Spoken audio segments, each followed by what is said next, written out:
It's finally time to tackle a franchise that I've been meaning to dive into for a long time. So, in this video we'll be looking at and uncovering the entire story of Bioshock. Featuring its Art Deco style, 2007's Bioshock was almost like a vault full of rich history, lore and character. It got a sequel, Bioshock 2, in 2010. And then Bioshock Infinite came out as the third installment in the series in 2013, which switched from the dark, gloomy underwater depths of Rapture to the pristine, vibrant flying city of Columbia. There are DLCs and an ARG that we'll also be covering in this video. I'll also be breaking from the plot at certain points in order to explain and expand upon certain important characters and lore surrounding Rapture and Columbia. A lot of world building is done through voxophones and audio diaries, and I painstakingly collected every single one. There were loads, so we can get a better picture of the world of Bioshock and its citizens in both Rapture and Columbia, and I'll play those audio diaries for you if and when they become relevant. But that's enough waffling, let's jump straight in. Oh, and there will be spoilers ahead. Okay, so let's start in the year 1890. A man of Sioux descent, named Booker DeWitt, who is part of the United States 7th Cavalry, takes part in what would come to be known as the Wounded Knee Massacre. On this dark day, almost 300 Lakota people, a group of Native Americans, are gunned down by US soldiers. In terms of Booker though, he was outed as part Native American by one of the sergeants, and was forced to inhumanely burn Native Americans alive, scalp and skin them, amongst other various atrocities. This led to him being given the nickname the White Injun. After this event, Booker, amongst other men from his unit, was awarded the Medal of Honor. But Booker felt great shame for his part in the massacre and fell into a depression. He was so low that he felt he needed redemption and attended a river baptism led by a preacher Whiting, and he said that Booker could be reborn as a new man. Booker makes an important choice. He can choose to accept or reject the baptism, but for now we'll just say that he rejects the baptism. His reasoning being that a dunk in the river will not absolve him of what he's done. A couple of years pass and Booker has got a job as an employee of the Pinkerton Detective Agency. He was brought in when workers were striking in order to, well, convince them to end their striking, and this was usually done with massive amounts of physical coercion. He would also meet the woman who would become his wife around this time, a woman named Annabelle Watson. Very soon they conceived a child, but Annabelle would die as a result of complications related to childbirth. Their daughter would be named Anna. After the death of Annabelle, Booker descended deeper into the pit of depression and would become a drunk, accruing large gambling debts.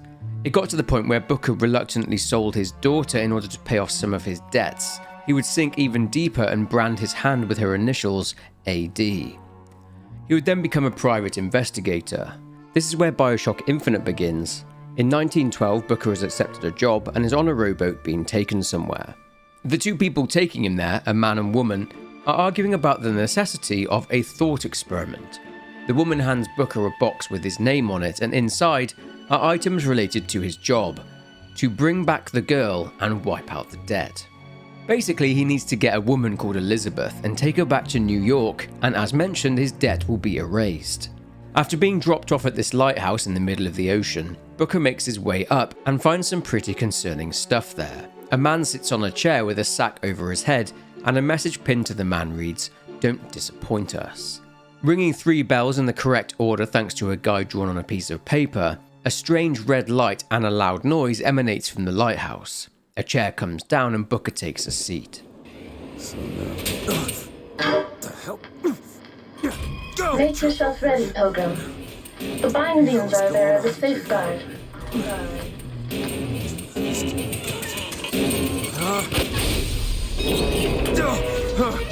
No, God damn it! Ascension. Ascension in the count of 5. Count of 4. No. 3, 2, 1. No! Ascension. Ascension. Just stay calm. 5,000 feet. 10,000 feet. 15,000 feet. Hallelujah. Booker is now in the floating city in the sky, a city known as Columbia.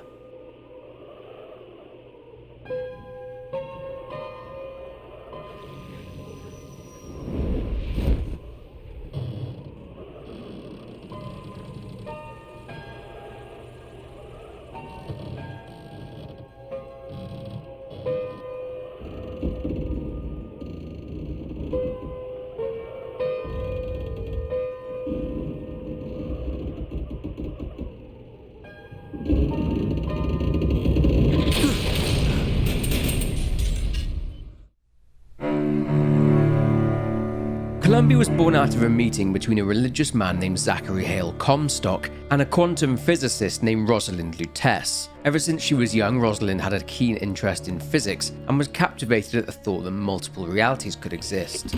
When I was a girl, I dreamt of standing in a room looking at a girl who was and was not myself, who stood looking at another girl who also was and was not myself.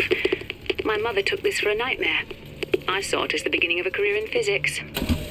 She began to experiment with atoms, more specifically how to suspend these atoms in mid-air.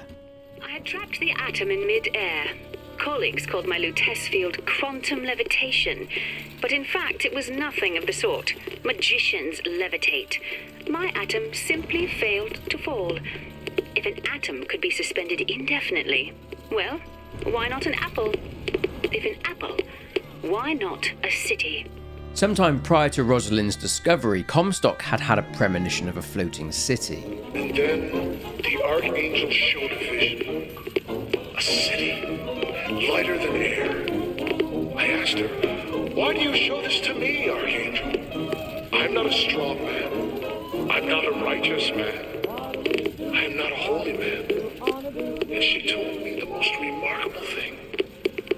"You're right, prophet. But if grace is within the grasp of one such as you, how can anyone else not see it in themselves?" He was a very influential preacher and was very highly thought of by senior members of the US government. Anyway, after meeting Rosalind Lutece, he considered that her research on the suspended atoms would allow the bringing to life of his earlier premonition. The US government would then support Comstock in the creation of the city. The city would have a specific flight path over the United States. Comstock would live in the city and become its leader. He then created a whites-only political party which would be named the Founders. To tax the black more than the white, is that not cruel? To forbid the mixing of the races, is that not cruel? To give the vote to the white man and deny it to the yellow, the black, the red, is that not cruel? But is it not cruel to banish your children from a perfect garden? Or drown your flock under an ocean of water? Cruelty can be instructive. And what is Columbia, if not the schoolhouse of the Lord? This is where Comstock began to become more fanatical, and he even viewed himself as God's own reflection. For what am I, if not a mirror to reflect the face of God? He had a vision of America being the new Eden, and that Columbia was his very own ark. He also believed that the founding fathers of the USA were the prophets of God's great plan. However, he thought that Abraham Lincoln was the great apostate, as Comstock considered him to have brought nothing but war and death to America. A cult within the city of Columbia, who called themselves the Fraternal Order of the Raven, considered John Wilkes Booth, who famously assassinated Lincoln, a hero, killing the man who abolished slavery, with a statue being erected in his honor. Of course, this was more to do with the preservation of racial purity. But when the great apostate came, he brought war with him, and the fields of Eden were soaked with the blood of brothers. The only emancipation he had to offer was death. Comstock would have many devoted followers, one of which was a lady who would become wed to Zachary Comstock and would become Lady Comstock, the First Lady of Columbia. Love the prophet because he loves the sinner. Love the sinner because he is you. Without the sinner, what need is there for a redeemer? Without sin, what grace has forgiveness? To those who loved me, I was the most generous of souls. There was no pain I would deny them, no betrayal I would not gladly give. And when I had scorched the hearts of all who loved me, the prophet said, "There is nothing you can do for which I will not forgive you. For God has granted me sight, and through his eyes, even you are loved." So after she'd helped Comstock achieve his vision, which was the city of Columbia, using her Lutece field, Rosalind would succeed in interacting with someone from a different reality. she had actually made contact with Robert Lutece, communicating via Morse code. Robert Lutece is basically another version of herself, but the Lutece in that reality was male. The Lutece field entangled my quantum atom with waves of light, allowing for safe measurement. Sound familiar, brother? That's because you were measuring precisely the same atom from a neighboring world. We used the universe as a telegraph. Switching the field on or off became dots and dashes. Dreadfully slow, but now you and I could whisper through the wall. Continuing to speak with one another through these walls, Rosalind would relay what she'd found back to Comstock, who of course wanted to use this discovery for his own benefit. Brother, what Comstock failed to understand is that our contraption is a window not into prophecy, but probability. But his money means the Lutece field could become the Lutece tear, a window between worlds, a window through which you and I might finally be together. Using these tears, the Lutece twins would eventually be able to meet. The twins would be able to travel to different tears into different realities. Comstock would be given access to this technology and would use it to predict future events from other realities, and lo and behold, he would come to be viewed as an exceptionally gifted prophet. He would even demonstrate this knowledge of the future to a writer, whom he had commissioned to write a biography of his life. Father Comstock called on me today to write his biograph. Me.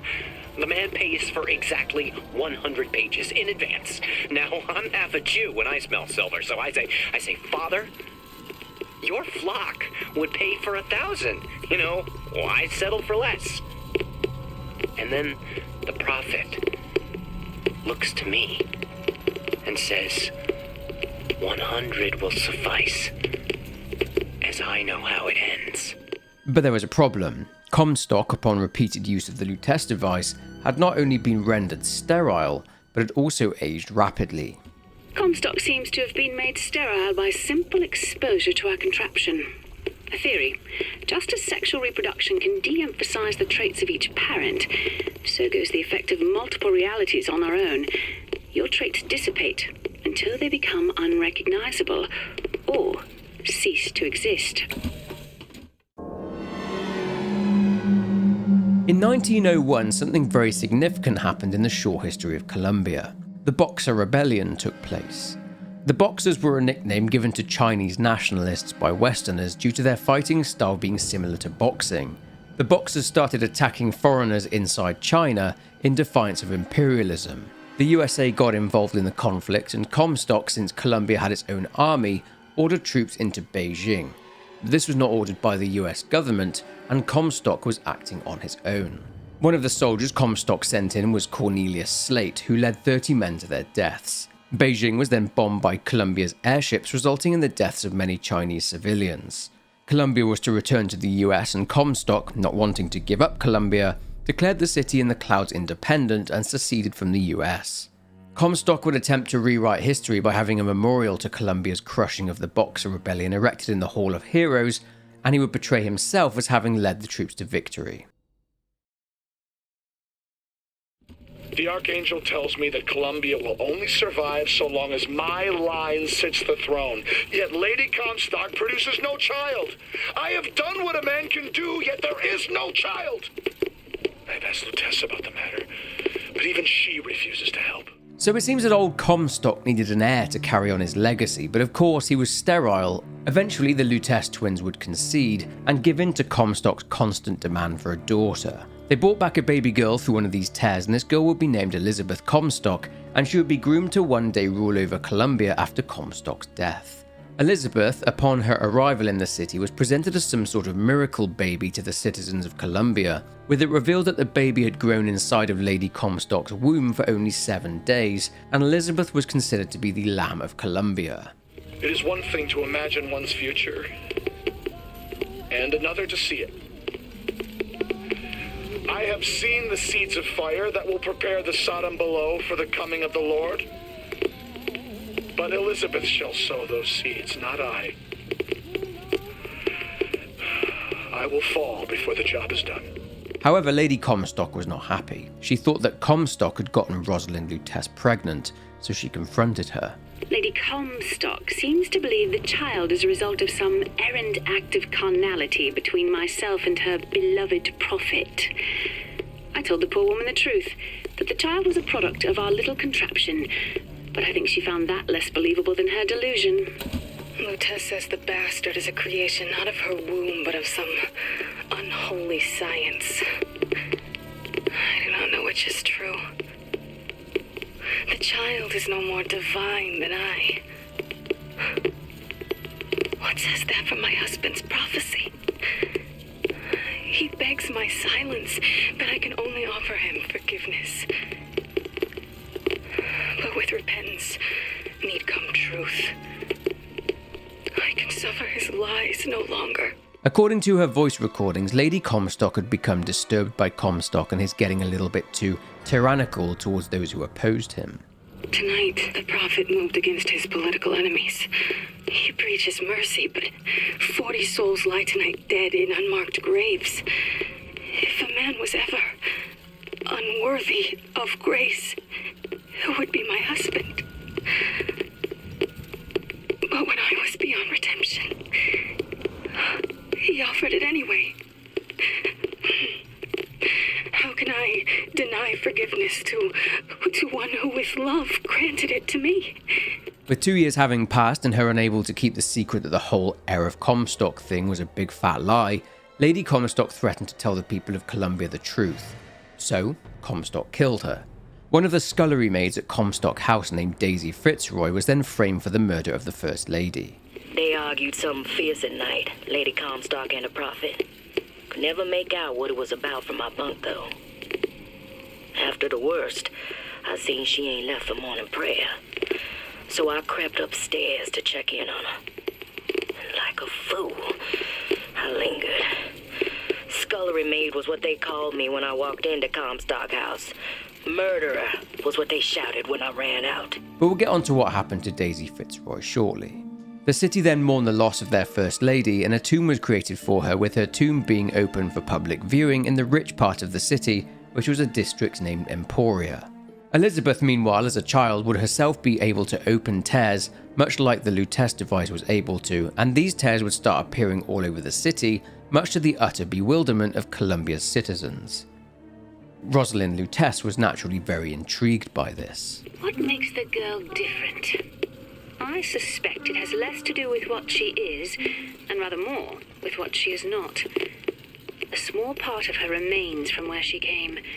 It would seem the universe does not like its peas mixed with its porridge. Shortly prior to Lady Comstock's death, Elizabeth was relocated to Monument Island, with only the Great Prophet knowing when she would emerge. Elizabeth was extensively studied. She would open tears through which those studying her would see things such as a strange city located at the bottom of the sea.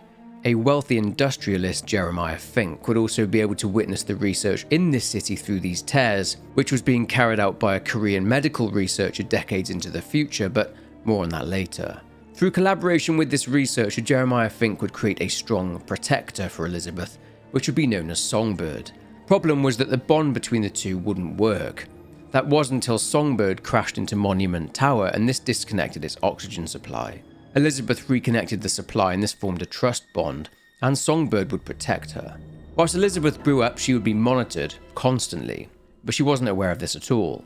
Over time, she developed a fascination with Paris and wished to leave, and due to the nature of her confinement, she grew to detest Songbird as well. Her abilities were getting more powerful too and very dangerous, so the Lutece twins had built a device called a siphon device, and this device would drain Elizabeth of her powers. Eventually, the Luteces realised that Comstock was a teeny tiny bit nefarious, and they, or rather Robert, gave Rosalind an ultimatum. My brother has presented me with an ultimatum. If we do not send the girl back from where we brought her, he and I must part. Where he sees an empty page, I see King Lear. But he is my brother, so I shall play my part, knowing it shall all end in tears. Naturally, Comstock found out what the Luteces were planning, and he made his own move. He contacted a friend, Jeremiah Fink. And if I do this sabotage, all their patents, all of them, Mr. Fink. Now, why does the prophet want these two killed? For the same reason Lady Comstock lies buried. Child. And why does he want me to do it? Because only you can make it seem an accident. Fink sabotaged the Lutece device and the Luteces died. But not really. Something strange had happened. The overloading of the Lutece device caused the twins to exist in all of time and space, meaning that they could visit and travel between realities at will. Their sudden reappearance would cause much confusion, especially in the photographer that took their funeral photographs. That's insanity. What proof would you have that Mr. Fink would hurt the Luteces? The Luteces told me. The Luteces? When? Yesterday morning. Rupert! They've been dead these 7 days. The Luteces, after what they'd seen of the future in other realities, would devise another plan in order to try and set things right. And this involved Booker DeWitt going to Columbia. So we've mentioned him a few times at this point, but let's find out more about Jeremiah Fink. Fink is a wealthy businessman who, when going to Columbia, was a staunch supporter of Zachary Comstock, although he doesn't believe in Comstock's prophecies. Fink is also a member of the Founders, and he is able to use his considerable wealth to influence others. He amassed this wealth through his company Fink Manufacturing. The city, in its initial construction, needed workers, so he took them from the surface onto the city. I told you, Comstock. You sell them paradise, and the customers expect cherubs for every chore. No menials in God's kingdom. Well, I have a man in Georgia who'll lease us as many Negro convicts as you can board. Why, you can say they're simple souls in penance for rising above their station. Whatever eases your conscience, I suppose. Fink had a brother, a biologist named Albert. Remember that from a young age, Elizabeth started showing her power and opening tears around Columbia? Well, Albert would encounter some of these tears and would hear music from other realities and would steal it.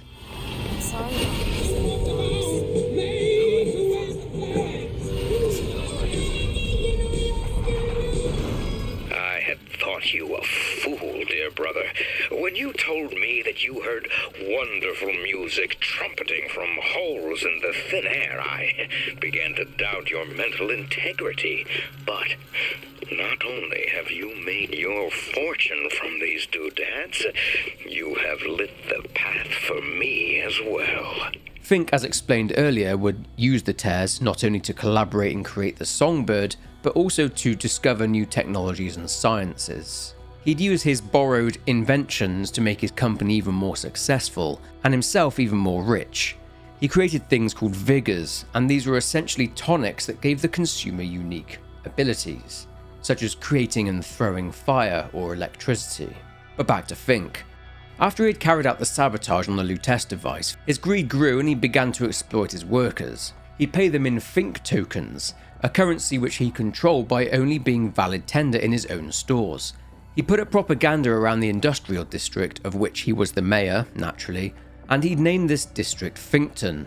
Classic. This greed and neglect at the hands of Fink would drive his workers into the arms of someone else. So, Daisy Fitzroy. Fitzroy was actually brought to Columbia by Jeremiah Fink for labor. When I first seen Columbia, that sky was the brightest, bluest sky that ever was. Seemed like heaven. Then your eyes adjusted to the light, and you saw that sea of white faces looking hard back at you. As mentioned earlier, she ended up working as a maid at Comstock House. After the death of the First Lady, she was of course labelled a murderer, despite Daisy Fitzroy actually thinking and speaking highly of the First Lady. Days at Comstock House was simple. Hard work, sure, but simple. Wringing the linen, scrubbing the floors. Lady Comstock, she even had a kind word now and then. Almost enough to make me think I had a place in their world. God made foolish girls so he could have something to play with. Daisy would go on and form a resistance group called the Vox Populi, which is Latin for the voice of the people, and others would gradually join. The Vox Populi opposing the tyrant Comstock, his founders' party, and their power and influence brought heat upon them, and they were wanted and marked. One day, ain't nobody noticed me. Then they think I done for Lady Comstock, and well, Everybody noticed me. I head to Finkton, and I hide deep. The more they look, deeper I go. Only thing a color child can count on is the fact they're invisible. Despite being somewhat invisible in Finkton, Daisy Fitzroy was eventually captured there in 1909, and she was taken to Comstock House. Everything that happened to Daisy Fitzroy there at Comstock House is detailed in the Mind in Revolt short novel, a set of writings from the point of view of a Dr. Francis Pinchot, who was researching the rebellious mind. Fitzroy, in his eyes, was a perfect subject, being the leader of Vox Populi. Pinchot started by interviewing Daisy, and after completing an intelligence test, Pinchot realised that Daisy had genius-level intellect. What's more is that she scored higher on the test than the researcher himself. Since the interviews were giving them nothing useful, Dr. Pinchot's assistant, called Dr. Kittery, suggested that Daisy be lobotomized. This would be in order to make her more servant-like and less rebellious. However, Pinchot, clearly very intrigued by Daisy, protested.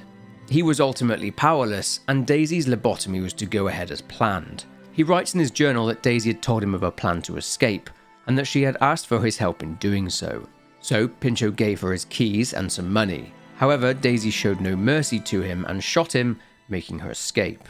She would join back up with the Vox Populi and their extremism would grow. The one thing people need to learn is that fear is the antidote to fear. I don't want to be a part of their world. I don't want to be a part of their culture, their politics, their people. The sun is setting on their world, and soon enough, all they gonna see is the dark. When you force deep underground, well, you see things from the bottom up. And down at the bottom of the city, I saw a fire burning. The fire's got heat aplenty, but it ain't got no mouth. Daisy, now she got herself a mouth big enough for all the fires in Columbia. They would deface Fink propaganda and cause anarchy on the streets of Columbia. Comstock would send a hunter after Daisy Fitzroy named Preston Downs. Comstock came by the wagon at dawn. Man was just transfixed by my trophy scalps. Asked about the white ones there. I said, well, sir, if your quarry dwells in the jungle and beds down with the local color, why split hairs? Not a chuckle out of him. Either he ain't seen a man go native, or maybe too many. Anyhow, now it's got me hunting down this Daisy Fitzroy. Hope he don't expect me to stuff and mount her. Yeah. Preston would obtain a room in Soldiers Field to try and flush out Fitzroy, but Vox Populi tried to get the jump on him and this failed. Oh, Preston is a sporting man, Miss Fitzroy. I won't steal up on you while you slumber like these Vox boys here with their pig stickers. That's one scalp to me. That's two. Now, when you hear this, I want you to square your affairs and come die in the side of the poets. You'll need a white man's weapon. Give this a try. He would later have a change of heart after one of his bear traps in Shantytown had hurt a young courier boy being used by the Vox. Well, Fitzroy, you got a little cunning in you, if nothing else. Dropped a couple grizzly traps around the lines up here. Idea was to bleed one of your couriers till he gave you up. Except, of course, you're using kids now. Now I got this tiny Injun boy eyeballing me. Tried to take his leg off.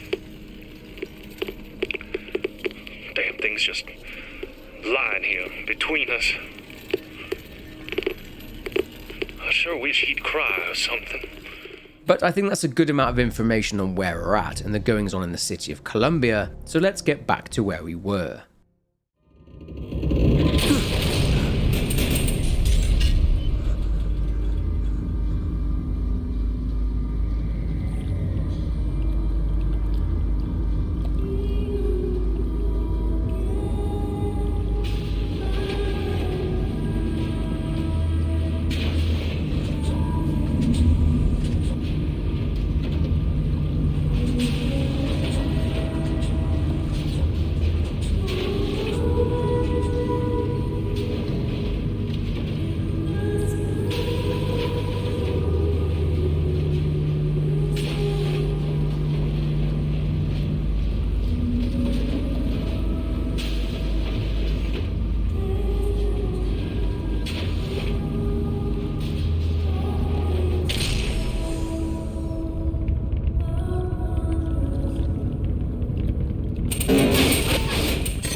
Booker disembarks in what appears to be a church, with stained glass windows depicting the prophet Comstock, the First Lady, and the Lamb of Columbia. Walking into an open area, Booker spots Preacher Whiting, who offers Booker baptism. He cannot enter the city without being dunked, so he accepts, albeit reluctantly, considering it necessary for what he needs to do. After nearly being drowned by the preacher, Booker then enters into the Garden of New Eden, where he sees the statues of Franklin, Washington, and Jefferson, Comstock's proclaimed prophets of God's great plan. He walks through to New Eden Square. It's a bright sunny day in Columbia and everyone there seems happy. It's also the 10th anniversary of Columbia's secession from the United States, so a carnival is taking place. On his way through the streets, Booker sees a warning depicted on a poster of a so-called false shepherd coming to lead the lamb astray. He looks closely and the false shepherd appears to have the very same brand on his hand that Booker gave to himself. He naturally finds this very strange. He spots Monument Island, where Elizabeth supposedly is. He is then handed a memo by a young boy from the Luteces telling him not to alert Comstock to his presence and that he should not pick the number 77. Moving on and checking out the raffle and fair, taking part in some of the attractions such as shooting games based on destroying the evil of the Vox Populi, and obtaining a possession vigor, spotting a better man's handyman, an auto body, and after testing out a new creation called a voxophone, which is used to record one's own voice, Booker comes face to face with the Luteces. They ask him to pick heads or tails, and he picks heads. Told you. I never find that as satisfying as I'd imagined. Chin up, there's always next time. I suppose there is. Moving on, Booker sees that Monument Island is currently closed by order of the Prophet, and this could pose a problem. He indeed finds the way to Monument Island closed off and guarded by 2 officers who tell him to get to the raffle. Booker then heads for the raffle where a large crowd are gathered. He is invited to take part in the raffle being held by Jeremiah Fink.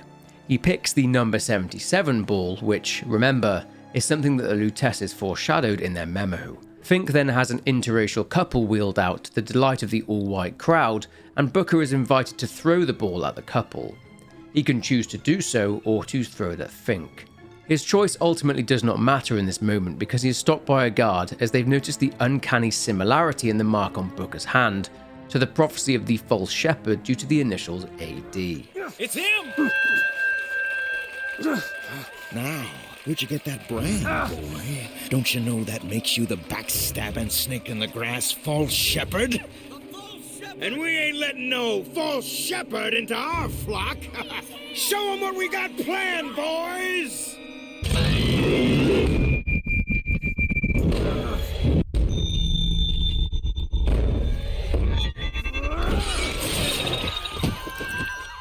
Stop him! Stop him! The false shepherd's got the lead on lamb astray! Since he lost his weapon during the ascension to Columbia on the rocket, Booker is unharmed but now has a skyhook, and he uses this to beat the hell out of his pursuers, the police officers who are nicknamed Bulls. Eventually receiving a weapon and using it to fight through the onslaught of Columbia's police officers, Booker manages to defeat a fireman and obtains a vigor named Devil's Kiss, which provides him with the ability to produce fire. Booker heads inside the Blue Ribbon restaurant and sees the Lutece twins there again, and they give him a shield to help him, a technology that regenerates. This will help him in the fight. Booker moves up to the rooftops and uses his skyhook to move from rooftop to rooftop. Fighting through more men, he passes through the Fraternal Order of the Raven and fights one of their elite members known as Zealots of the Lady, devotees of the deceased Lady Comstock. This elite member specifically uses the vigor Murder of Crows, and this is demonstrated by way of a Chinese man being tortured with this vigor. Booker picks up the vigor that the Zealot dropped and consumes it, gaining a new ability. Exiting the building, Booker has now emerged near to the entrance to Monument Island, and he just needs to ride the gondola there. Heading through the door, he is now inside the gondola station. Of course, inside there are a multitude of bulls about, so battling his way through them too, since he cannot use the gondola, he uses the freight skyline and travels on the line towards Monument Island. After more fighting, Booker finally makes it to a platform where he hears Comstock telling the bulls to stand down. I know why you have come, false shepherd. I see every sin that blackens your soul. Wounded Knee, the Pinkertons, the drink, the gambler, and of course, Anna. And now, To repay a debt, you've come from my land. But not all debts can be repaid, Booker. You don't know me, pal. Prophecy is my business, Mr. DeWitt. As blood as yours. You know why these men will die for me? Because I have seen their future in the glory. And hence they are content. What brought you to Columbia, Booker? Bring us the girl and wipe away the debt? This will end in blood, DeWitt. Then again, it always does with you, doesn't it? It always ends in blood. You've come to lead my lamb astray, but thy crook is bent and thy path is twisted. Go back to the Sodom from which you came. Booker boards Prophet Comstock's Zeppelin. On board, he sees one of Comstock's devotees praying in front of a shrine featuring the image of the Prophet. She doesn't respond to Booker, so he sets course for Monument Island. The Lord forgives everything, but I'm just a prophet, so I don't have to. Amen. Amen. Jesus! Booker manages to escape the Zeppelin, and travelling via the skyline again, he ends up at the entrance to Monument Island. It's been a long and arduous journey to get here, but he walks through the gardens and is at the base of the statue where Elizabeth should be. There are signs around the entrance which speak of a 12-hour quarantine being in effect, and that the specimen is dangerous. The place itself is completely deserted, but research diagrams, exhibitions, and materials are still all over the place. A film on a projector shows someone who is assumed to be Elizabeth trying to lockpick a door to escape but failing. It also shows her looking at posters of Paris and dancing too. Pushing through the rooms, Booker sees a huge machine, and this is the siphon machine the Lutece has created, which limits Elizabeth's power. As mentioned earlier, Elizabeth is being observed, but she doesn't know that at all. Ascending and looking through the various observation rooms, Booker sees Elizabeth, and at one point, he sees her open up a tear to Paris in the future. Eventually, Booker manages to meet Elizabeth face to face, and although she freaks out initially, she is nonetheless happy to see another human being. Such was the isolation she had endured. However, remember I mentioned earlier that Elizabeth has a protector named Songbird? Well, a statue of Comstock begins to play a tune, and this calls Songbird, informing it of a threat to Elizabeth. She tells Booker to leave immediately, and after he pulls out a key for the door that Elizabeth has spent ages trying to lockpick, she opens it and they try to escape together. They leave the crumbling statue, which is being smashed up by Songbird, and on the way out, Elizabeth is shocked to learn that she's been observed, a subject of research. On top of the statue, they are thrown from it, but Booker grabs Elizabeth and manages to attach the skyhook to the rail, and watching the head of the Monument Island statue crash through a bridge, Booker and Elizabeth fall from the rail.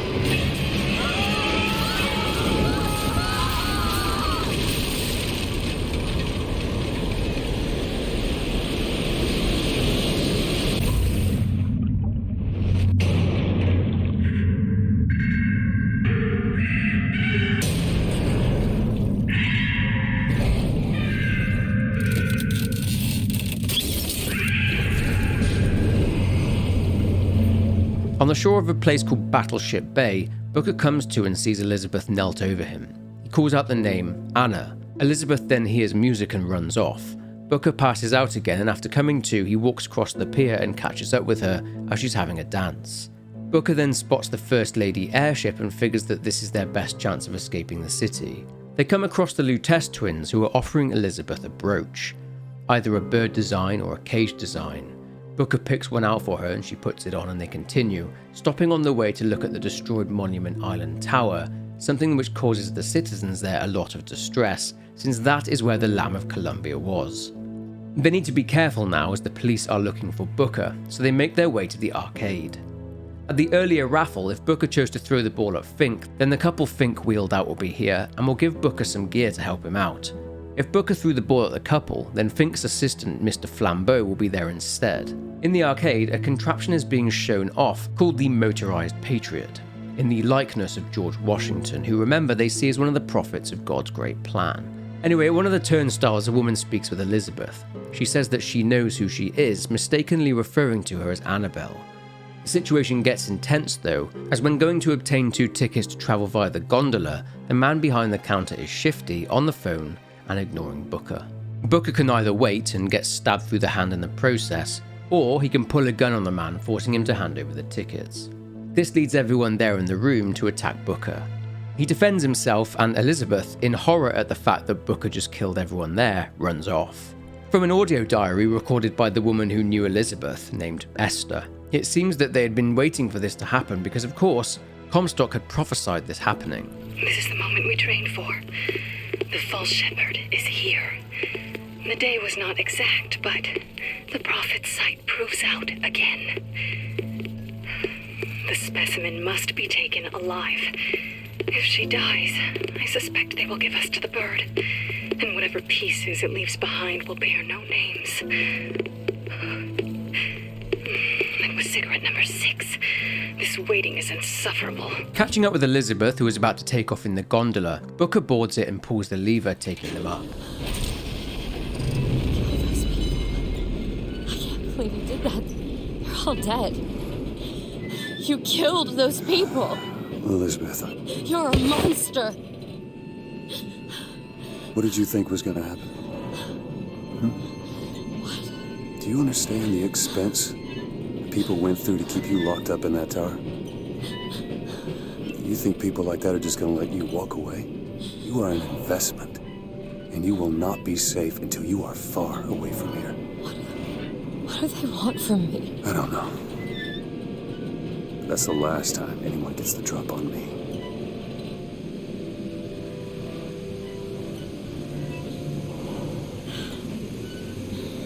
Let me see your hand. What happened back there? It's not the last one, is it? I don't know. There. Disembarking, Booker and Elizabeth are now in a place called Soldiers Field. It's a sort of amusement park with lots of shops and restaurants. They find the tram they need to use in order to ascend towards the aerodrome. However, they find the mechanism unpowered. They'll need a vigor called Shock Jockey in order to power it up. Elizabeth says that they should be able to find Shock Jockey inside the Hall of Heroes. Entering an elevator, it breaks down, and Elizabeth opens a tear to another reality.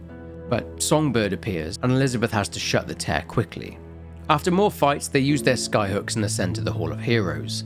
They see wanted posters for Cornelius Slate, who it seems is wanted for treason and sedition. Inside the Hall of Heroes, they see a statue of Comstock, portrayed as a hero, and they hear a voice over the intercom. It's the aforementioned Cornelius Slate, and he's addressing Booker directly. But let's talk a bit about Slate.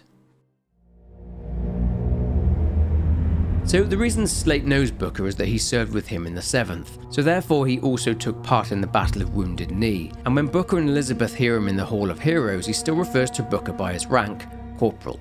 Later in his life, Slate went to Columbia and believed in and followed Comstock. He was quite devoted. He would then fight in the Spanish-American War in 1898, and 3 years after that he would fight in the Boxer Rebellion, losing his left eye and a lot of his men.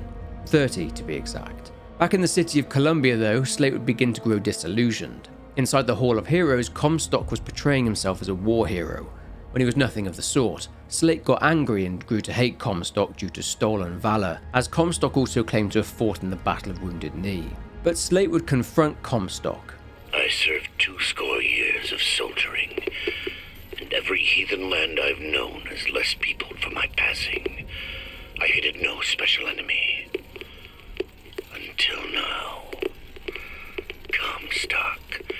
He's made a vaudeville travesty of my battles and cast himself as the White Knight. I called him out over it, and he stripped me of my rank. That man has never seen the savage face of war. But he will. Slate then aligned himself with Daisy Fitzroy's Vox Populi. They'll call us assassins when our work is done. Cornelius Slate, the swift left hook of the Vox Populi. We'll be trading Comstock's life for a new one. So be it. The Fitzroy woman and I are comrades of necessity. I doubt all the men who reddened Caesar's toga would still be seen breaking bread together in peacetime. With Comstock gone, my men's past deeds will be sacred, and they will claim the spoils due them. I need not live to see it. But he'd also found something very interesting. I hold in my hand the private journal of Comstock's wife. It puts the lie to this miracle child nonsense. She loved the child not. It seems the sainted lady would have preferred to let the seed of the prophet just dry out on the bedsheets. But that's enough backstory on Slate. Let's jump back in. Proceeding through the Hall of Heroes, Booker is led through various exhibitions featuring the two key battles in Columbia's short history. The Battle of Wounded Knee, and of course the Boxer Rebellion. In these exhibitions, Booker listens to Slate angrily lambasting Comstock for stolen valour, once again reiterating the fact that Comstock never fought. Due to Slate and his men's sacrifices in these battles being overwritten by Comstock's hubris and his need for adoration, Slate and his soldiers yearned for an honourable death, and Slate viewed Booker as the ideal person to deliver that death, given how much Slate respects Booker. My men and I are doomed. Doomed as noble Custer was at Little Bighorn. But we shall not yield to Comstock and his tin soldiers. But my scout has seen him. Booker DeWitt is coming here, to the hall. DeWitt. We called him the White Engine of Wounded Knee, for all the grisly trophies he claimed. A man such as he might just grant us the peace we seek. Slate's anger was even more evident due to the motorized patriots that were being shown off to the citizens of Columbia, tin soldiers as Slate called them. He considered these motorized patriots far removed from the ideals of the actual human soldier. Going through the First Lady Memorial, Booker discovers that Elizabeth is Comstock's daughter, and that she was being groomed to take his place and to lead Columbia. They also see how Daisy Fitzroy is still being framed as the murderer of Lady Comstock, and how Comstock bravely went after the Vox Populi.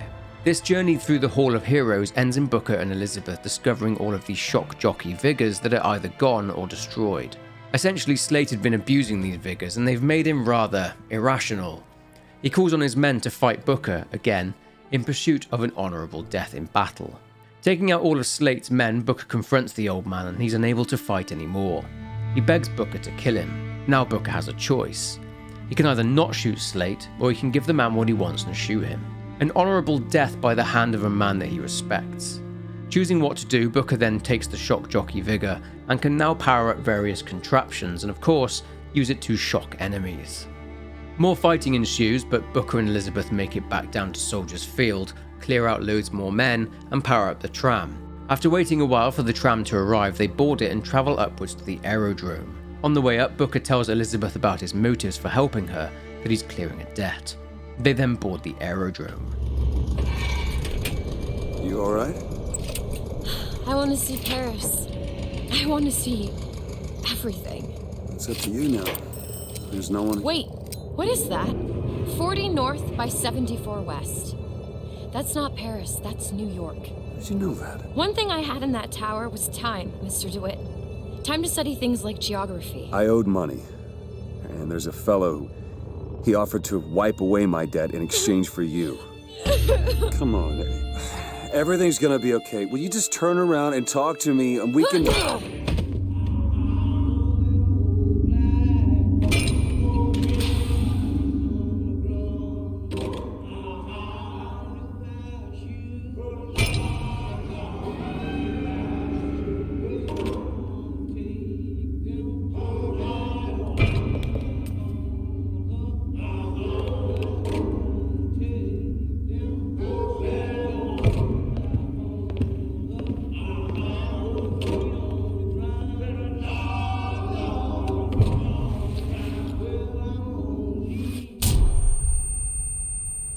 Booker comes to and meets Daisy Fitzroy, who is now using the First Lady airship to tend to Vox casualties. Booker tells Daisy that he needs the ship, but she replies that he should join the Vox Populi. He declines, but she says that he can have the airship only if he helps out the Vox, and this entails making contact with a Finkton gunsmith by the name of Chen Lin, as he has a shipment of guns that the group need. Booker is quite literally dropped into Finkton docks. This place is the manufacturing hub of Columbia, a factory town, if you will. It's decorated with all sorts of Fink propaganda which encourages hard work and for workers to fall in line. Eventually, Booker spots Elizabeth being thrown from a cargo ship which she attempted to stow herself on. He gives chase and she escapes through a tear but gets captured. Booker catches up to her and helps her, fighting off a load more men. He is then attacked by a handyman and is thrown off the edge. He holds on but falls. However, he is saved by Elizabeth, who opens a tear and breaks Booker's fall with a blimp from another reality. Elizabeth hears Booker out, and he tells her about his deal with the Vox, that he needs to get to Chen Lin's shop and they'll have a ship in order to escape. The two then team up again, albeit reluctantly on Elizabeth's part.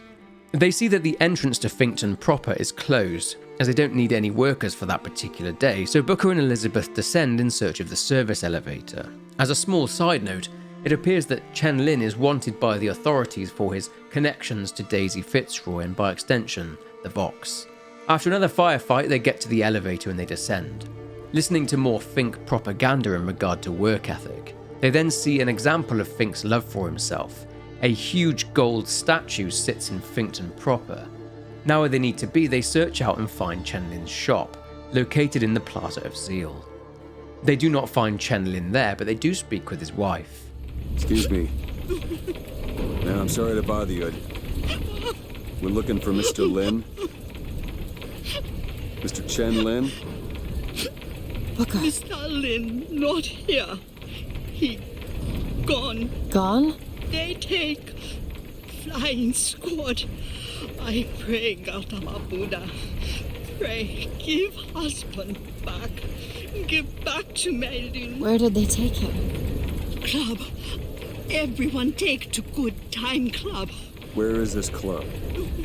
Ma'am, please, where is this club? Booker will find it. Just leave her be.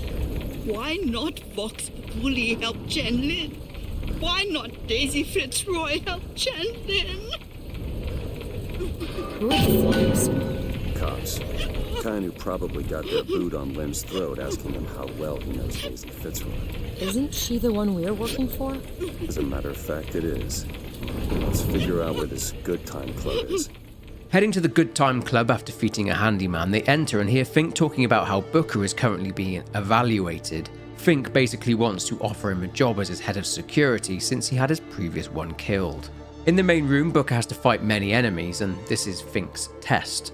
Naturally, Booker declines Fink's offer of a job and he and Elizabeth go backstage. Underneath the theatre, they find a prison where many people, mostly members of the Vox Populi, are being held and tortured. Now, if Booker didn't kill Slate earlier on, it turns out that he's been brought here and he's been lobotomized. They also come across a video of Chen Lin being tortured. He's in cell 9 and they find him, although he's dead. He's been beaten to death. The Lutece twins then show up again. No. Dead is dead, Elizabeth. Dead is dead. What? What the hell did... I see heads. See tails. It's all a matter of perspective. Why are you following us? Who sent you? Comstock? What do you want What from... do you see here, from this angle? Dead. Listen. And that angle? Alive. Booker. Chen Lin.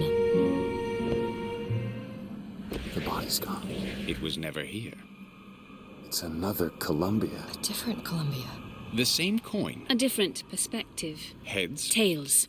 Dead. Alive. We have to go through. Elizabeth then opens up this tear. Booker steps through it with Elizabeth and their environment shifts. They are indeed in a different reality, and Chen Lin's body is gone.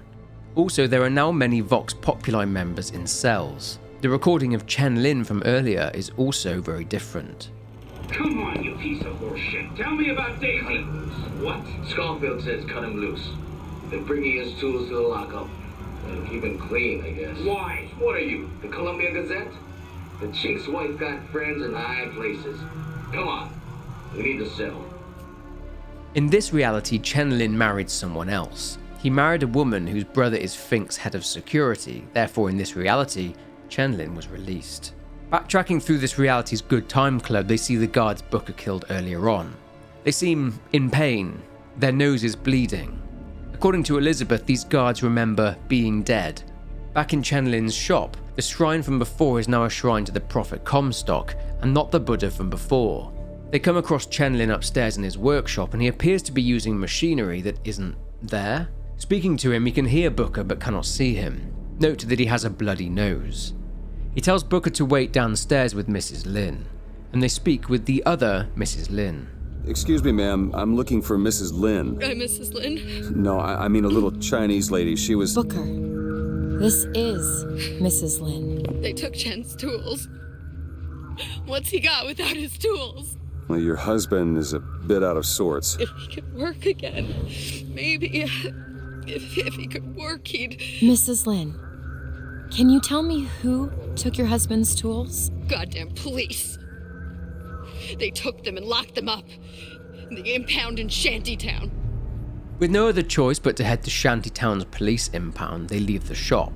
Thankfully, Shantytown isn't too far away. On the way, Elizabeth talks about the missing part of her pinky finger, and that it's a mystery even to her as to why it's missing and what happened. Obliterating more enemies, they enter an elevator and descend into Shantytown. It's clear that the Columbia Police Authority are winning in their fight against the Vox Populi in this reality, with weapons being seized, Vox sympathizers being arrested, and as we saw earlier, many Vox members being locked up. Anti-Lamb messages are placed around Shantytown too. Anyway, Booker and Elizabeth fight their way into the impound.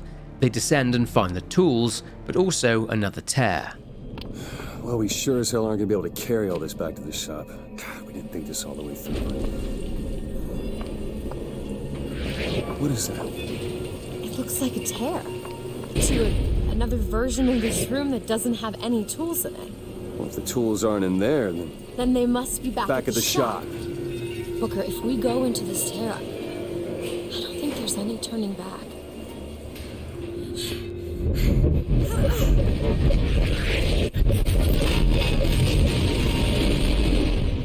They're now in yet another reality, one different to the first one they were in. It seems that in this reality all hell is breaking loose. In this one, the Vox have started their revolution and are actively fighting against Columbia's police. It gets even more surprising as a member of the Vox calls Booker the hero of the Vox. It seems that another version of Booker had joined the Vox Populi and had died, becoming the martyr whose death had sparked this uprising against Comstock's forces. Booker's nose then starts bleeding and he starts to remember. Two memories in the same place. He remembers that him and Slate teamed up and burned down the Hall of Heroes. In Shantytown, the Vox are listening to the words of Daisy Fitzroy, stating that they are going after Fink. They're celebrating battles with some posing with a dead handyman. On the way back to Chen Lin's shop, Elizabeth doesn't know if she brought them to this existing world or whether she created a new one. Back at the shop, they find Chen Lin dead, killed by the Vox due to this Chen Lin's ties to the people in Columbia who the Vox opposed. There's nothing that Booker and Elizabeth could have done to prevent this inevitable death. This causes Elizabeth some distress as, in relation to what she said earlier, she doesn't know if she had created this reality with Chen Lin in it just for him and his wife to die. Dilemma aside, they now need to get to the factory and get their airship, as that is where Daisy Fitzroy is. Making their way to the factory and taking out a huge Zeppelin by sabotaging its engine from the inside, Booker and Elizabeth enter. Whilst ascending in the elevator, Booker receives a call. Hello? Fink? I saw you die, Booker. Saw it with my own eyes. Fitzroy. Listen, I got you your guns. I'm here for my airship. But my Booker DeWitt died for the Vox Populi. You either an imposter or a ghost. My Booker DeWitt was a hero to the cause, a story to tell your children. You just complicate the narrative. With the Vox now seeing our Booker as an imposter, they are hostile towards him and he has to take them down. Doing so, Booker heads through a set of doors and witnesses Daisy Fitzroy execute Jeremiah Fink in front of his young son. This Fitzroy has clearly gone mad and orders these imposters, Booker and Elizabeth, killed. Taking out all of their attackers, they spot that Daisy Fitzroy is behind some glass and she's about to kill Fink's kid, stating that to kill a weed you've got to attack the root. They need to act fast. Booker boosts Elizabeth up into a vent and distracts Daisy. Elizabeth then sneaks up behind her and kills her, stabbing her with scissors. Elizabeth is very shocked, covered in blood, and she runs off again onto the airship. Booker goes after her and knocks on the door. There's no answer, so he sets the airship's course for New York. they can finally leave the city.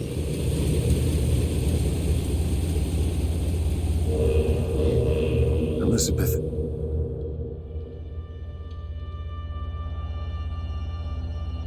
This is all they had. Listen. How do you do it? How do I do what? Forget.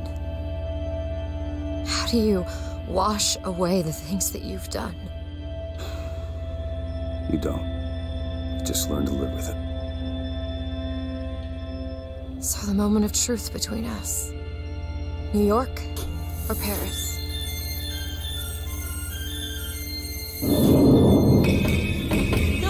No! Shit. Come on, we gotta find a way to make this thing go faster. There's gotta be some sort of throttle or accelerator. Do you know what that looks like? I don't know. Help me find it! Elizabeth!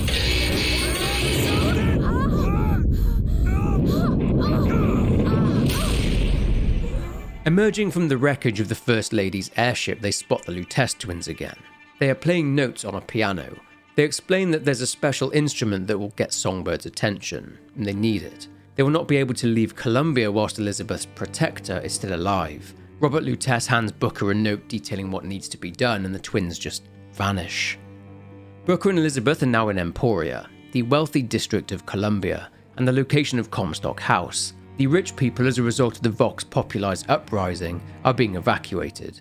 Battling through many more Vox Populi fighters, they board a tram and take it all the way up to the Grand Central Depot. Passing through it, they come across a locked elevator and find the code nearby. But a Comstock statue emits the melody, and Songbird shows up looking for Elizabeth. They avoid it, but only just, and they use the elevator. This takes them to downtown Emporia, where the Vox are tearing the place apart. Of course, Booker takes them all out. As a side note, remember I mentioned Preston Downs, who was hired by Comstock to take out Daisy Fitzroy? Well, in this timeline, things are a little bit different. Preston was also hired to kill Booker, the one that joined the Vox, but Preston didn't kill him when he learned Booker spoke Sioux. The young boy that got caught in one of Preston's bear traps was Sioux, and the young boy told Preston with Booker translating what the Vox's goals were. Preston then joined the Vox and vowed to claim the scalp of Comstock. Mr. Comstock, when we next meet, it won't be to parley. See, I went out to that Hall of Heroes to scalp your false shepherd for you. Turns out, though, DeWitt speaks Sioux. He helped me to swap words with this crippled child I've been, looking after. Now, after hearing how the kid has fared in your city, I'm thinking when we take your pelt, I'll let him hold the knife. But back to the story. Booker and Elizabeth find their way to Comstock House, but they cannot pass as the gate requires the handprint of Lady Comstock to enter. Elizabeth suggests that they head to where she's buried. They visit her crypt in the Memorial Gardens. Elizabeth is angry at her mother, considering she kicked her out of the house and was the reason young Lizzie was moved to Monument Island. Then, before they can get her hand, the lights go out and Comstock's voice blares over the speakers. He accuses Elizabeth of following the false shepherd. He then forms a siren out of Elizabeth's twisted, angry idea of who Lady Comstock was in her head. The siren possesses and commands the spirits of the dead. Booker takes them all out, but the siren disappears. They run into the Luteces again, and they say that in order to track down the siren, they need to discover 3 truths, which, in this world, Comstock has destroyed. The first truth, these truths are tears, is related to Lady Comstock discovering Prophet Comstock's sterility. The second is related to Comstock tasking Fink with sabotaging the Lutece device in order to kill the twins, and the third is related to the photographer who took the photos of the Luteces being surprised at their sudden reappearance after their deaths. Returning to the Comstock House gate, the siren shows up one last time, and Booker takes her and her spirits down. Afterwards, now Elizabeth has learned the truth about Lady Comstock that Comstock tried to bury. Elizabeth's view of her is now changed. I owe you an apology.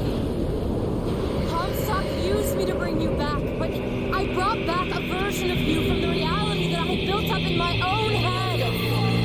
He pretended to love you, like he pretended to love me. Bastard child! I am not your husband's bastard. I am his victim. My days of victimhood are done. We must forgive each other.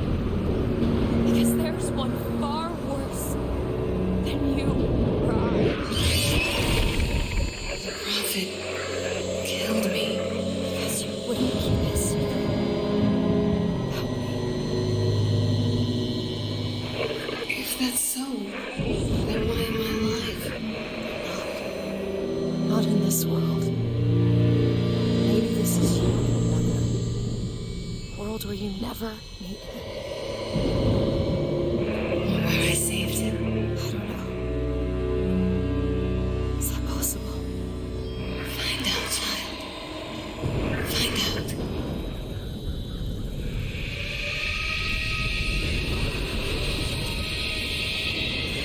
The siren has smashed open the gates, and now Booker and Elizabeth can now ascend to Comstock House. However, Songbird shows up and launches Booker into a window, knocking him out. He comes to and finds Songbird trying to finish him off, but Elizabeth, desperate to save Booker, allows herself to be taken by Songbird up to Comstock House.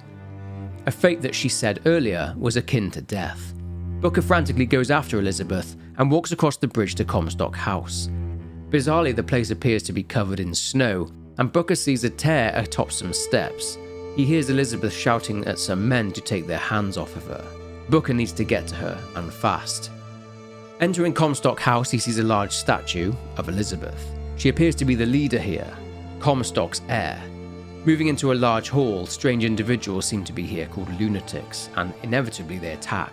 Hearing Elizabeth's screams behind a locked door to a restricted area, Booker sees that he will need the warden's approval, and his office is on the 3rd floor. He ascends one level in the elevator.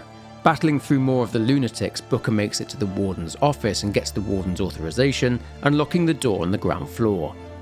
Going through it and listening to the Lutece twins saying more weird nonsense, Booker sees Elizabeth's silhouette and she asks him to take her hand. To his surprise, it's Elizabeth and she's old. New York in 1984 is being attacked by Columbia's forces in this reality.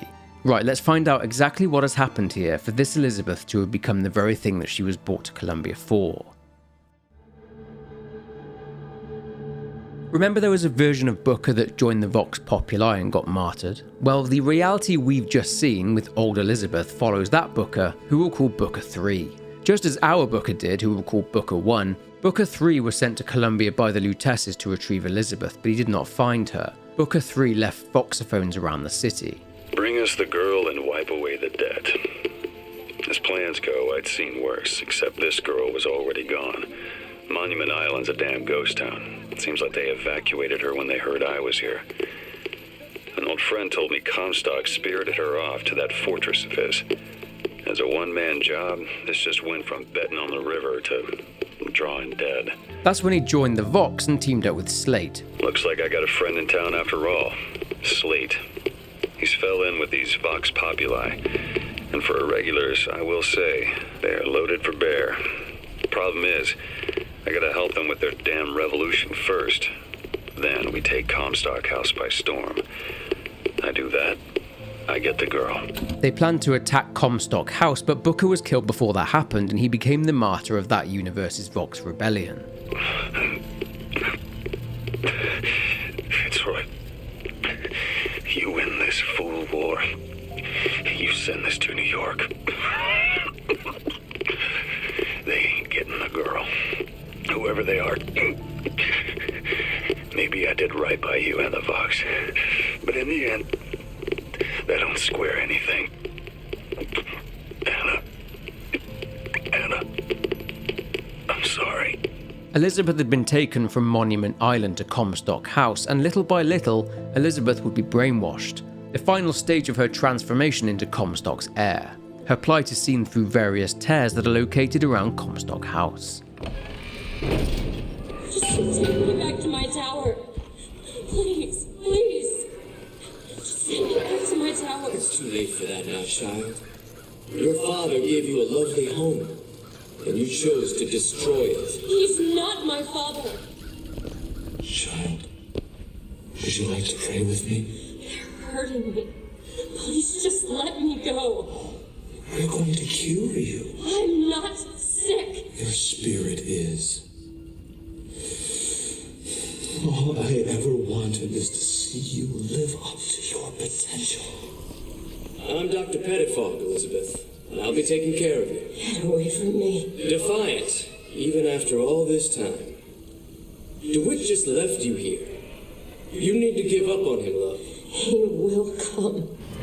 The specimen needs to be destroyed. We couldn't even hold her in that tower, and now the prophet... Sir the Lamb?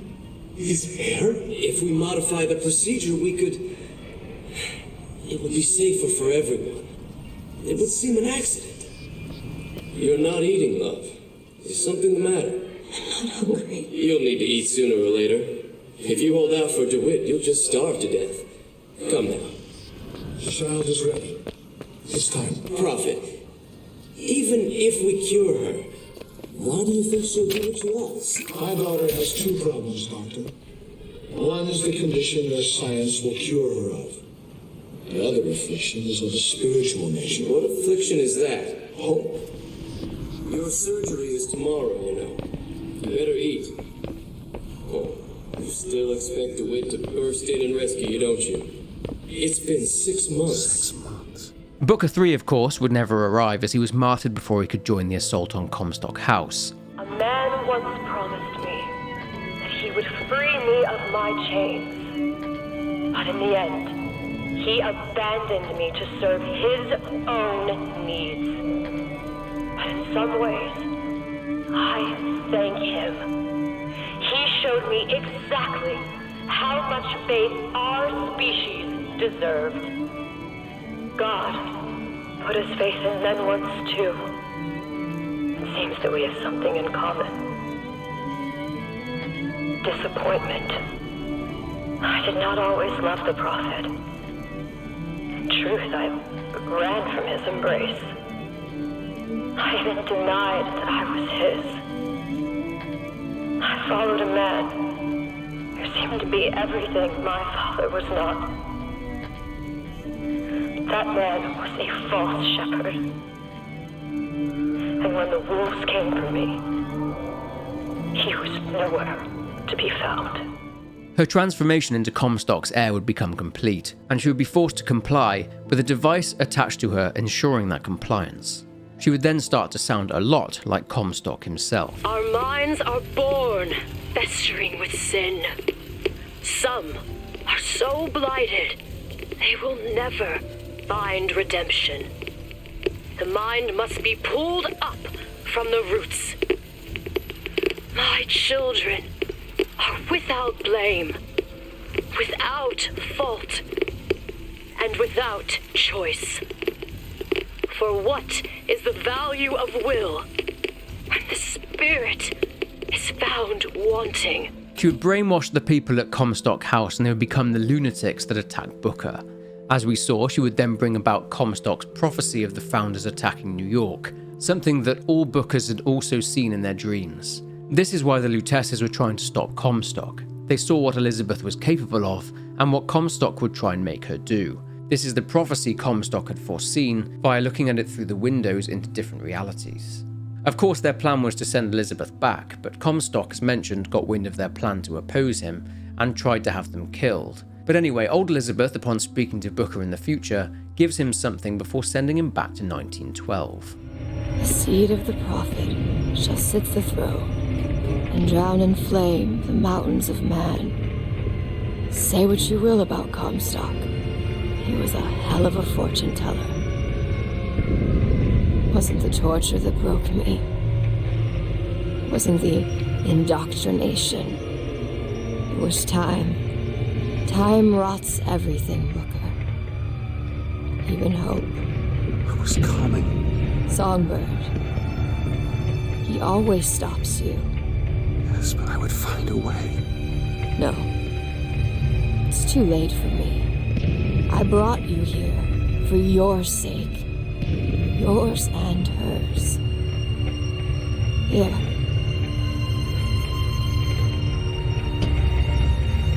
What is this?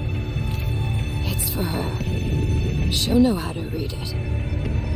What does it say? It's advice. Advice on what? How not to become me.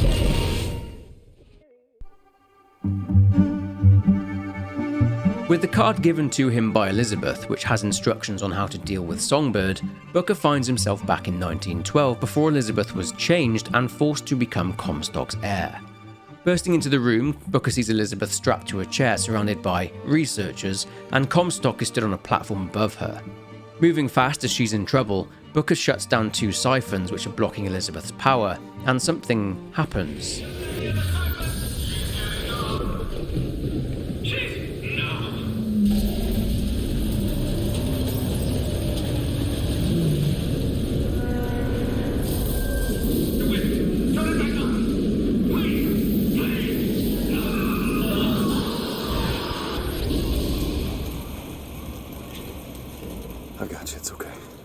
Okay, I'm gonna fix this.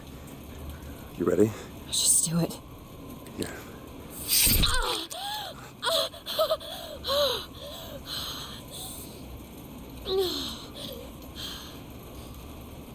Help me with this. I think someone meant for you to have this. What is it? Just read it. A dream of New York. Happens. It's me. I'm the one who... She's given us a way to get past Songbird. We're gonna find an airship and we'll leave Paris, Elizabeth. Remember, you wanted to go We're not leaving. We are going to find Comstock. Why? You saw what he turns me into. I will not allow that. And so what? You're going to kill him? This is where you start moralizing, Booker. You forget. I know you. I'm not going to let you kill him. Really? Booker? What are you going to do to stop me? Not a damn thing. Because I'm going to do it for you. Booker and Elizabeth now have what they need, so they leave Comstock House, entering an elevator and descending. They need to head for the Hand of the Prophet, Comstock's airship, as they need to end this. Boarding a barge, Booker and Elizabeth fly towards the Hand of the Prophet and fight off numerous Comstock forces. Vox forces also show up, but eventually they make it to the airship and board. They fight their way up the multiple levels of this huge ship, and they get to the top deck and eventually to Comstock's quarters. A model of the siphon machine inside Monument Tower is in the entranceway, complete with a model of Elizabeth at the top. Of course, completely unaware that she was being observed. Further on, they confront Comstock. Come here, child. Oh, come on, I don't bite. My, oh my, how you have grown. Tell me, what am I? Look at you, child, you're a mess. Let go of her. Elizabeth, everything I've done to keep you safe. Safe from what? The seed of the prophet shall sit the throne and drown in flame the mountains of man. But the Archangel revealed something else. Beware, prophet. Beware the false shepherd, Booker DeWitt, for he shall be as a wall between her and destiny. Why? DeWitt, I'm a fool. I've sent mighty armies to stop you. I've rained fire on you from above. I did all of that to keep you from her, when all I needed was to tell her the truth. Ask him, child. Ask him what happened to your finger. Ask DeWitt. Let go of me. Ask him. She's your daughter, you son of a bitch, and you abandoned her. Was it worth it? Huh? Did you get what you wanted? Booker. Tell me. Booker. Tell me. It is finished. Nothing is finished. Booker. You locked her up for her whole life. Booker. You cut off her finger and you put it on me. Booker, stop it! You killed him. What did he mean? Huh? You tell me, what did he mean about my finger? I don't know. I just assumed you were born with it. I don't know. Your nose. It's bleeding. What? Elizabeth, I swear to you, I have no idea what he was talking about. You do. You just can't remember it. No. I'll prove it to you. We'll destroy the siphon.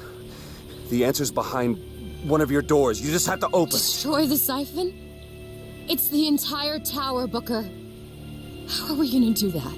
I don't know. But I'll think of something on the way. After the drowning of Comstock, they head to the bridge, and Elizabeth tries to work out what the cage on the note means. The Vox then attack the ship after Comstock. Elizabeth then starts smashing up the Comstock statue. She's realised that cage means the notes C, A, G, and E. That is how they can control Songbird. They now have the device, and Elizabeth plays the song. Songbird is now theirs to command.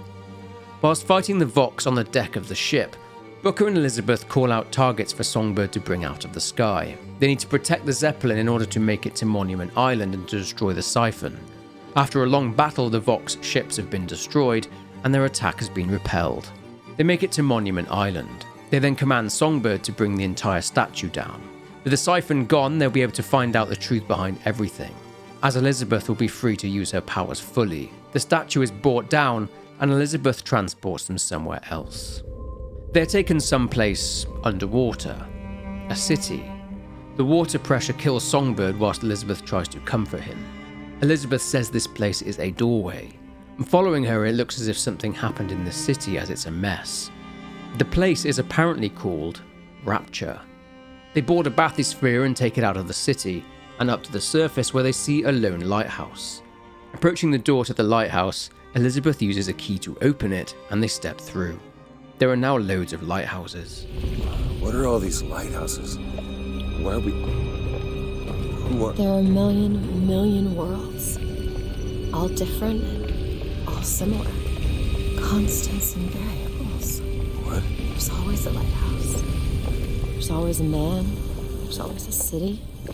How do you know this? I can see them through the doors. You, me, Columbia, Songbird. Sometimes, something's different, yet the same. Constants and variables. Yes. Stepping through the door of another lighthouse, they see these different realities, these worlds. There are different versions of both Booker and Elizabeth. She says that their choices all lead them to the same place, constants and variables. Moving towards another lighthouse, he walks through and ends up at the river where he was offered baptism and turned it down. And just as Booker did before, he accepts, but changes his mind. Booker asks Elizabeth to open up a door to Paris as he wants to be done with all this. But there is yet more truth to uncover. Walking through another door into his office in New York, Booker remembers that it was a Robert Lutece that hired him to find Elizabeth. Heading back into the bedroom, a cot is in there, and his child, Anna, is in it. What is this? There was no baby. I remember. No, there was no baby, and if there was, I sure as hell wouldn't give it over to this guy. Booker, you don't leave this room until you do. DeWitt, time is running short. Bring us the girl, and wipe away the debt.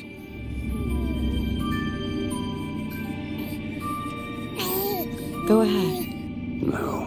You can wait as long as you want. Eventually you'll give him what he wants. How do you know all this? I can see all the doors, and what's behind all the doors. And behind one of them, I see him. Comstock.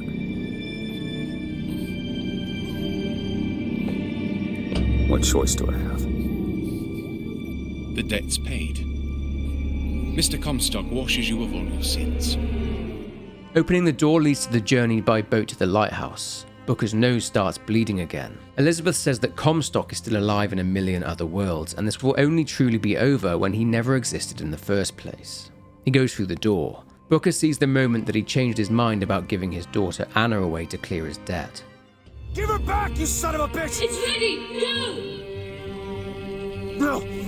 No! Shut down the machine! No! Shut it down! Shut down the machine! Now do it! Give me back my daughter! No! And that explains how Elizabeth lost her finger. Elizabeth is Anna, Booker's daughter.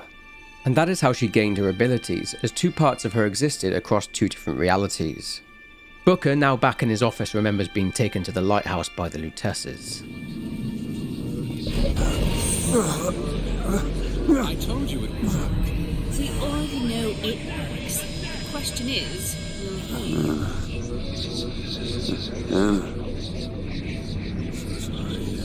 You suppose he branded himself as some sort of penance? Sure. Don't see the point. What's done is done. What's done will be done. I suppose the brand is his hair shirt, as he is ours. Wipe away the debt. See? He's starting to put his story together. You're quite fond of this theory of yours. He's manufacturing new memories from his old ones. Well, the brain adapts. I should know. I lived it. Booker, wake up. This is where it started. I saw you. I saw you. To your credit, you did try to weasel out of the deal. This is all Comstock's fault. What if I went back? Killed him before he did any of this? Things get set in motion. How would one know how far back to go? That's the only way to do it. Go back to when he was born, and I'll smother this son of a bitch in his crib. But it's a bit more complicated than that. There's one last thing to do. Okay. Are you sure this is what you want? I have to. It's the only way to undo what I've done to you.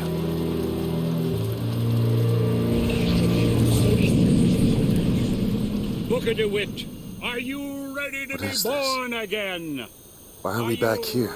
This isn't the same place, Booker. Of course it is. I remember.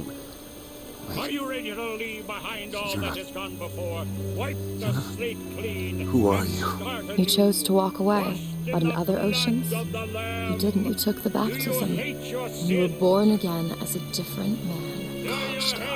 It all has to end, to have never started. Not just in this world, but in all of ours. Smother him in the crib. Smother. Before the choice is made, before you are reborn. And what name shall you take, my son? He's Zachary Comstock. He's Booker DeWitt. No. They're both.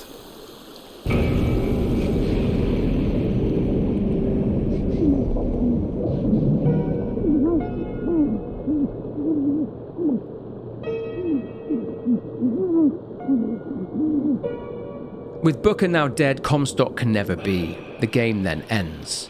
To finish the story of Bioshock Infinite, I'll finish with the words of Comstock. When a soul is born again, what happens to the one left behind in the baptismal water? Is he simply gone? Or does he exist in some other world, alive, with sin intact? Now let's move on and explore the story of the underwater city that we've already seen at points during Booker's journey through Columbia, the city of Rapture. Please note that there is now going to be a lot of establishing the world lore between here and the events of the next games, as it's important to paint a picture of everything that was going on in Rapture prior to the games taking place. There's a lot of lore here, so strap in. The first thing we need to talk about when it comes to Rapture is a person, and that person is Andrew Ryan. Andrew Ryan was born Andrei Ryanovsky in Belarus, well, when it was part of the Russian Empire, in which Russia abolished the monarchy and adopted a socialist form of government instead. Due to the Bolsheviks coming in, this destroyed his family's business, and his aunt and uncle were executed during a purge by the Red Guard. Ryan then escaped with his father to Constantinople in 1919, which is modern-day Istanbul. He later ended up in America, believing that it would be the place where he, amongst other great people, could really succeed.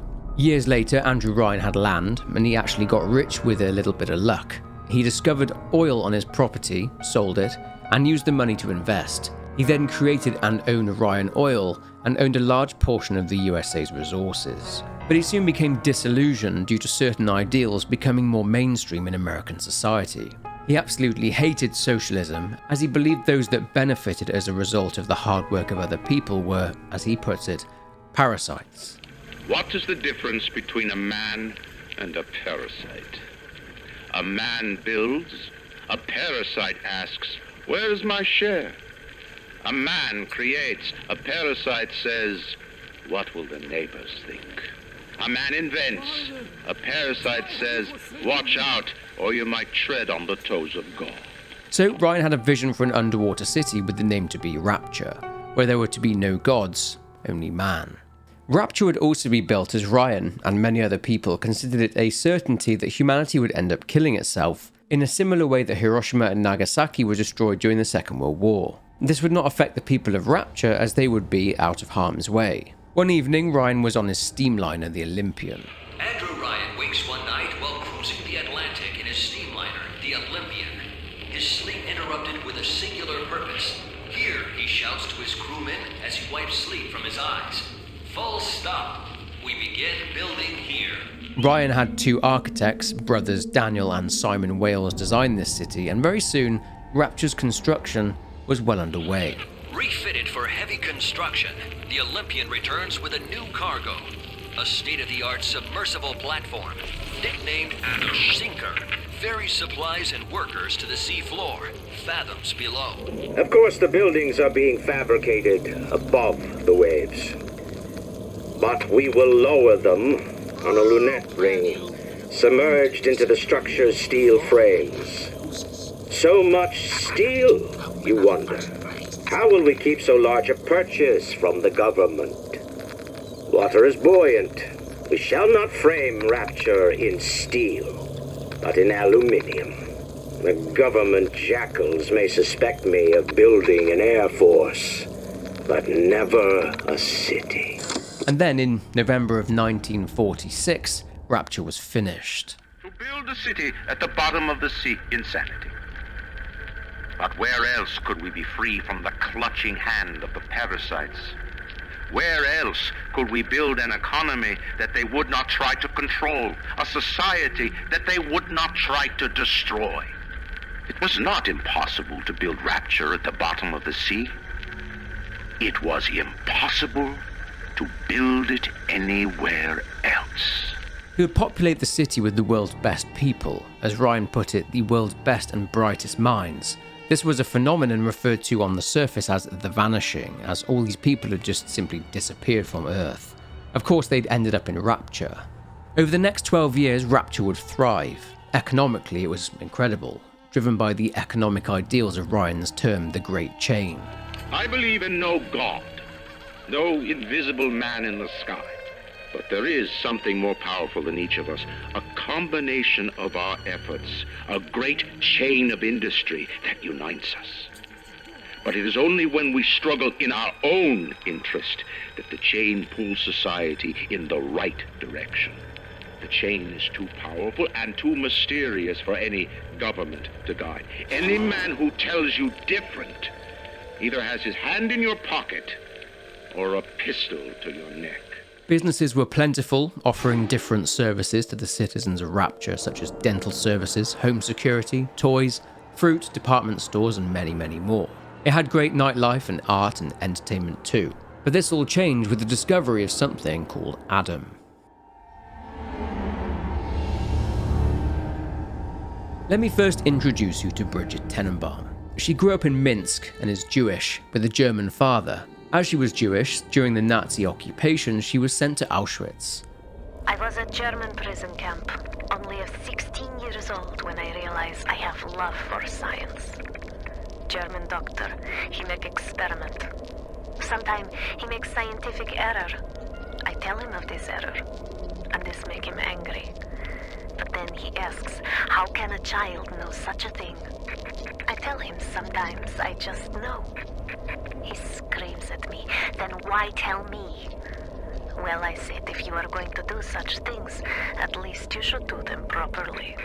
After disappearing, part of the aforementioned vanishing, it was considered that she'd been taken either by the Americans or the Soviets, but the mystery remained unsolved. But let's move on to Adam. So Adam was actually found completely by accident by Tenenbaum. It exists in sea slugs which were found on the ocean floor. I saw one of the smugglers having a game of catching on the docks today, and this surprised me because his hands were crippled during the war. He was unloading the barge the other day when he was bitten from this sea slug. He woke up the next morning and he found he could move his fingers for the first time in years. I asked him if he still had that sea slug. As luck would have it, he did. This would usher in the age of Adam, if you like. Upon conducting experiments on this sea slug, Tenenbaum found that there was not enough extractable Adam within the slugs themselves to be able to market a sellable miracle cure.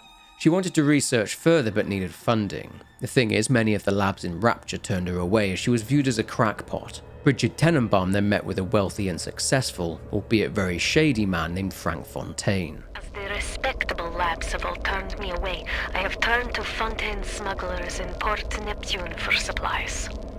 Fontaine's men are pigs. They spit, they stink.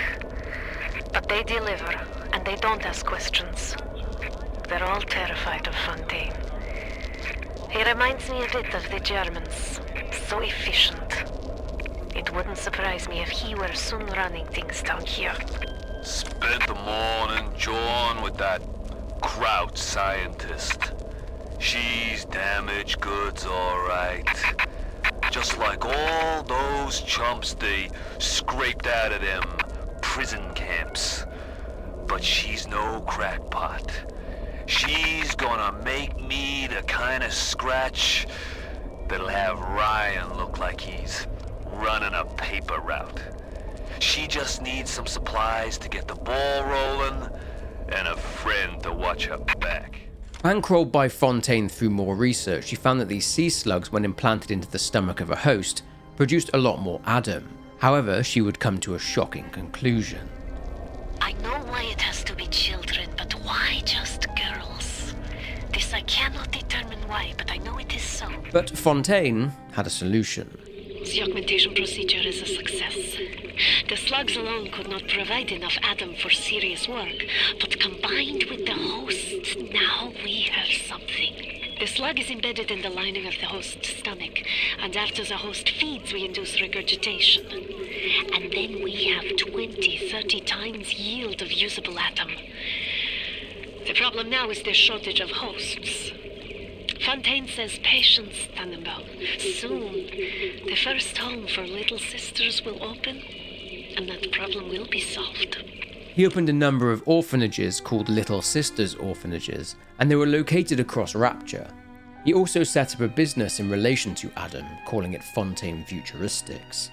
Further experimentation took place, and it was discovered that Adam allowed the citizens of Rapture to alter their DNA through plasmids, and this was a practice that would come to be named splicing. Fontaine had introduced Tenenbaum to a Korean scientist named Yi Suchong. Yes, the very same Korean scientist that Fink had seen through the tears that were appearing in Colombia. Yi Suchong and Tenenbaum worked together and produced these plasmids, which would be marketed as products to the citizens of Rapture.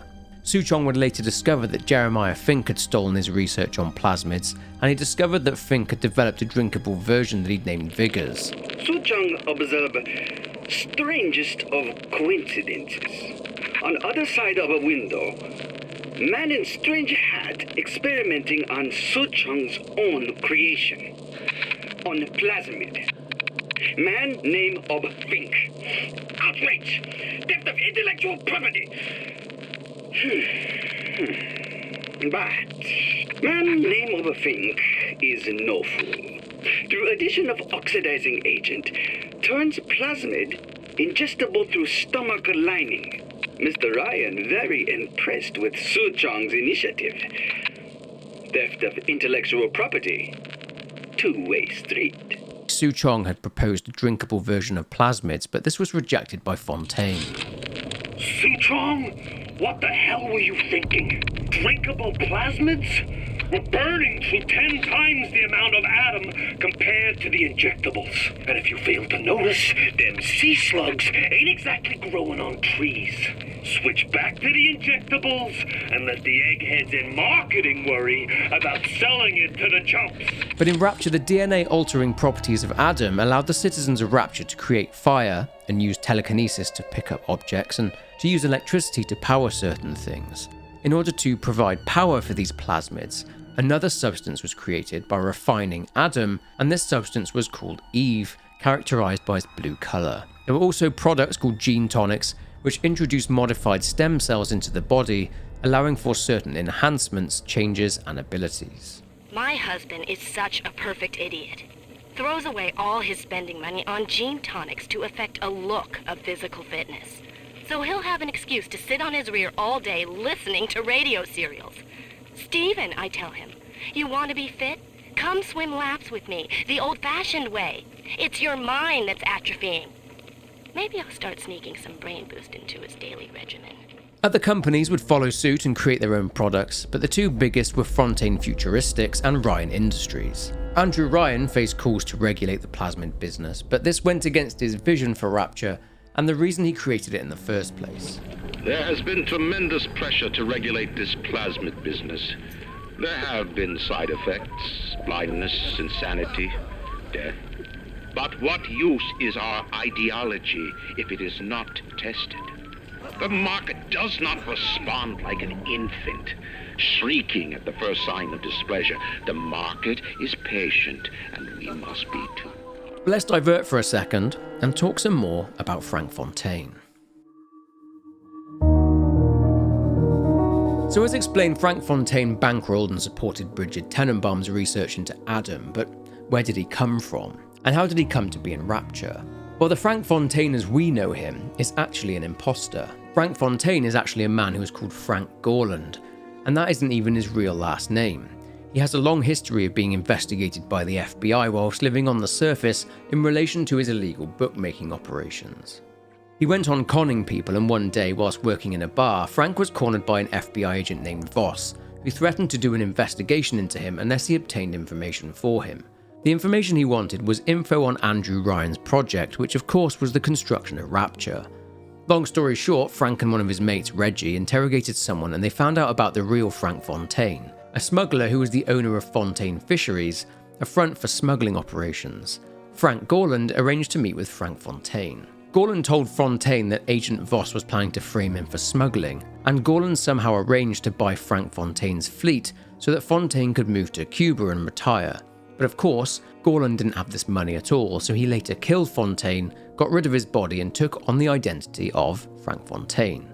Seeing Ryan's underwater city as an opportunity for the perfect con, he would write to Ryan, and in 1948 the new Frank Fontaine would be invited to go to Rapture to set up his fishing business.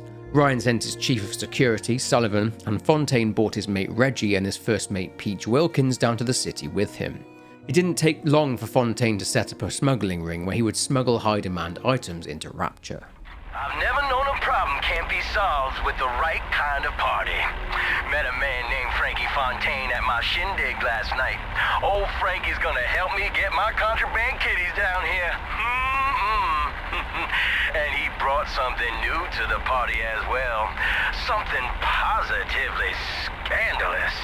Some kind of wonder drug called Adam. Slowly but surely, Frank Fontaine would create even more businesses such as lavish grand department stores, and even so-called charity ones such as Fontaine's Home for the Poor, which would serve another plan that Fontaine was cooking up, and that's something that would be a defining moment for Rapture itself. These sad saps. They come to Rapture thinking they're gonna be captains of industry. But they all forget that somebody's gotta scrub the toilets. What an angle they gave me.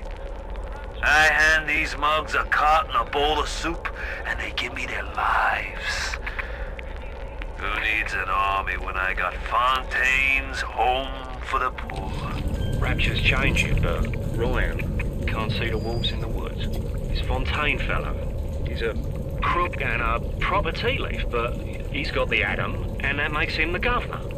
He's sinking the profits back into bigger and better plasmids, building them Fontaine poorhouses, or like Fontaine recruiting centres. Before we know it, bloke's gonna have an army of splicers. We're gonna have ourselves a whole heap of miseries. Of course, these poor people would be used by Fontaine for research, whilst making himself popular amongst the lower classes of Rapture for helping the needy.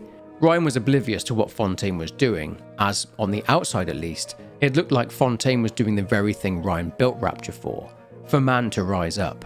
Other business owners would complain to Ryan about Fontaine's power and his monopoly on the markets for certain product, but this fell on deaf ears. Gregory, don't come whining to me about market forces, and don't expect me to punish citizens for showing a little initiative. If you don't like what Fontaine is doing, well, I suggest you find a way to offer a better product. But Andrew Ryan would eventually discover the illegal side of Fontaine's enterprise.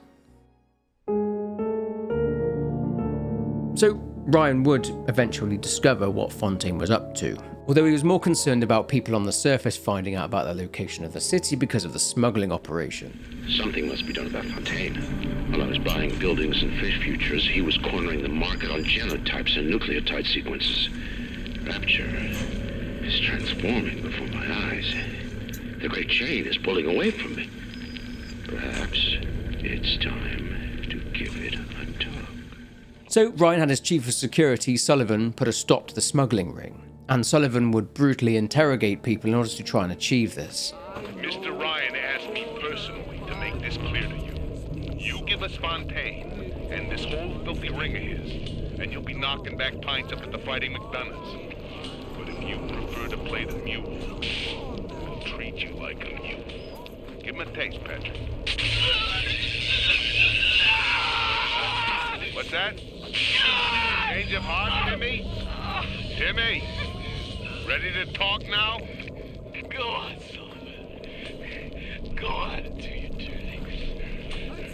Whatever Ryan thinks he can do to me, Fontaine can do double! I'm closing in on the whole ring. I'd pat myself on the back, but let's face it, these aren't exactly bloodthirsty desperados we're talking about. Rapture's full of poets, artists, and tennis players, not hired guerrillas. But this leader of theirs, this Fontaine, he seems to know his way around the grift. He keeps his nose clean, but not so clean that the right people don't know he's not to be trifled with. Rapture had its own council, called Rapture Central Council, which was the legislative body of Rapture, and they had emergency powers, although it's pretty much considered that all of their orders came from Andrew Ryan anyway, as he was the council's chairman. The council put up a proclamation offering Adam as a reward for information on the smuggling ring and its members. Fontaine, of course, knew that he was in the crosshairs of Ryan and the council, and he would then hand out plasmids to the people loyal to him and his employees, sensing that something big was about to go down. Frank Fontaine called me in the other day. Me, Ray Larden. Says trouble's coming and he's passing out special plasmids to all his best guys. I mean, it's an honor, but man, I started getting these shingles all over. Skin's discolored. Like when a guy's about to lose a limb, you know? And I can't seem to pile on enough clothes. I hate to ask, but is this happening to everybody? He was right. Thanks to Sullivan's efforts, the council had ordered Frank Fontaine's arrest, and as expected, Fontaine and his followers refused to comply, and a firefight took place at Fontaine Fisheries, with Fontaine killed in the firefight with Ryan security. The good people of Rapture didn't sign up to see us government types shutting down shops, killing their owners, even with a ponce like Fontaine. But he brung it upon himself. Instead of copping it on the chin, bugger gets it into his head that he's gonna go down guns blazing. Who does he think he is, John bloody Wayne? We can get on top of this. We can. Here's what we do. We find Fontaine's will and make what was his go to where it was intended, and not into the pockets of us that put him into the ground. Fontaine knew our blokes were coming. We were done over.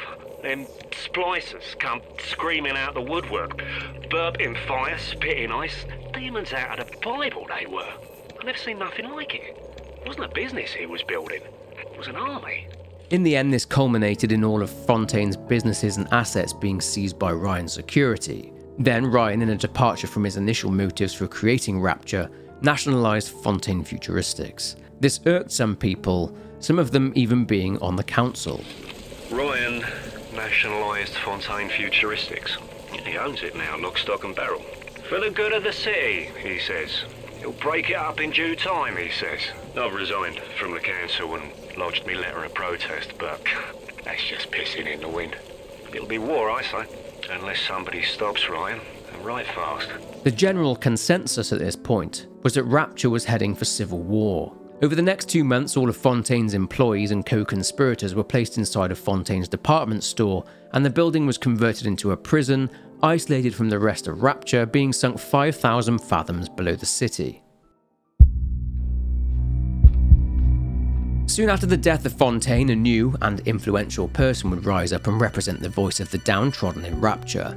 Filling the gap that was left by Fontaine, this man was called Atlas. He would recruit all the people that followed Fontaine to his cause, and that was to oppose the increasingly tyrannical rule of Andrew Ryan and the stranglehold that he had over Rapture despite the promises he made when building and founding the city.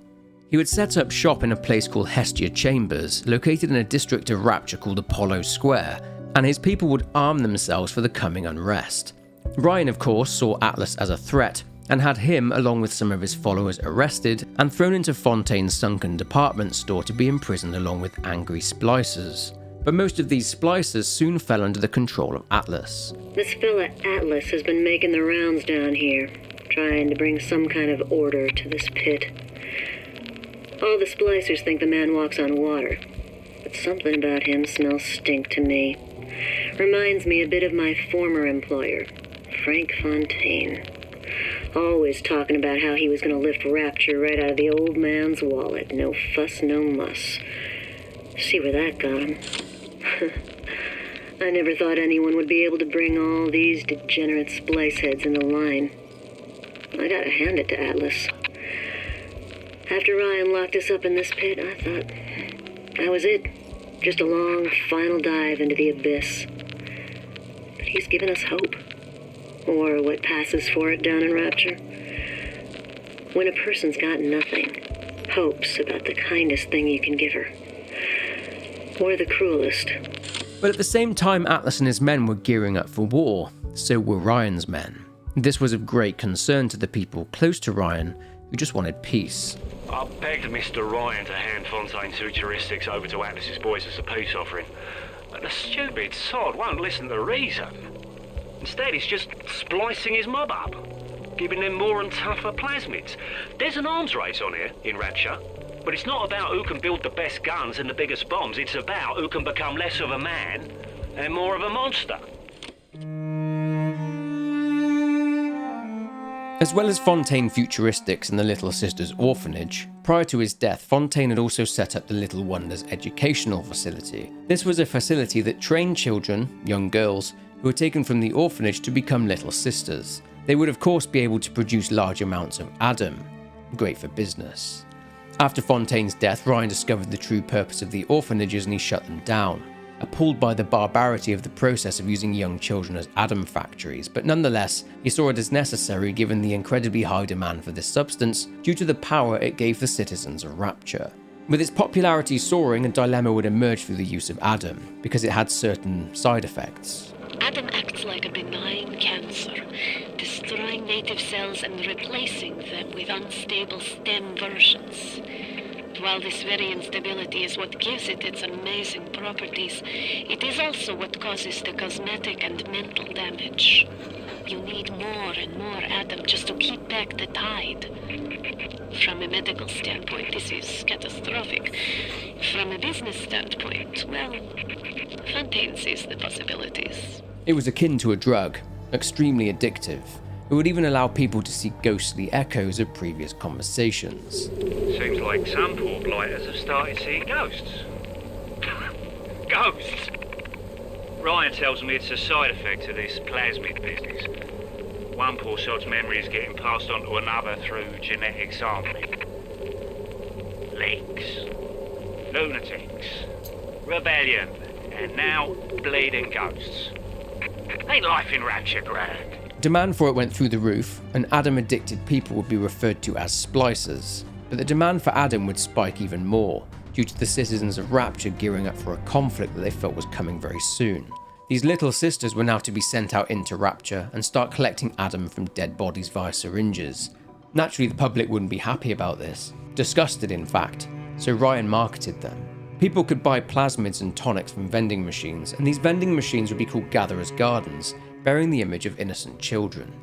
They were seen as the salvation of Rapture, and of course, they were a means of constant Adam production. The Little Sisters were brainwashed by Suchong, as the horror of collecting Adam from dead bodies would likely scar the girls psychologically, and they protested against gathering it. So Suchong found a way to condition them. The dead bodies were eventually programmed to be seen as angels. More Little Sisters were needed and children would be kidnapped too, and this is first seen through young Masha Lutz, a little girl who was taken from her parents. Darling Masha, we don't know what has happened to you. Ryan's men have taken you away and said you are needed to save Rapture. Who needs a child to save a city? But I see these little girls crawling out of these vents, and I only wonder if you might one day crawl out of this vent and find this note.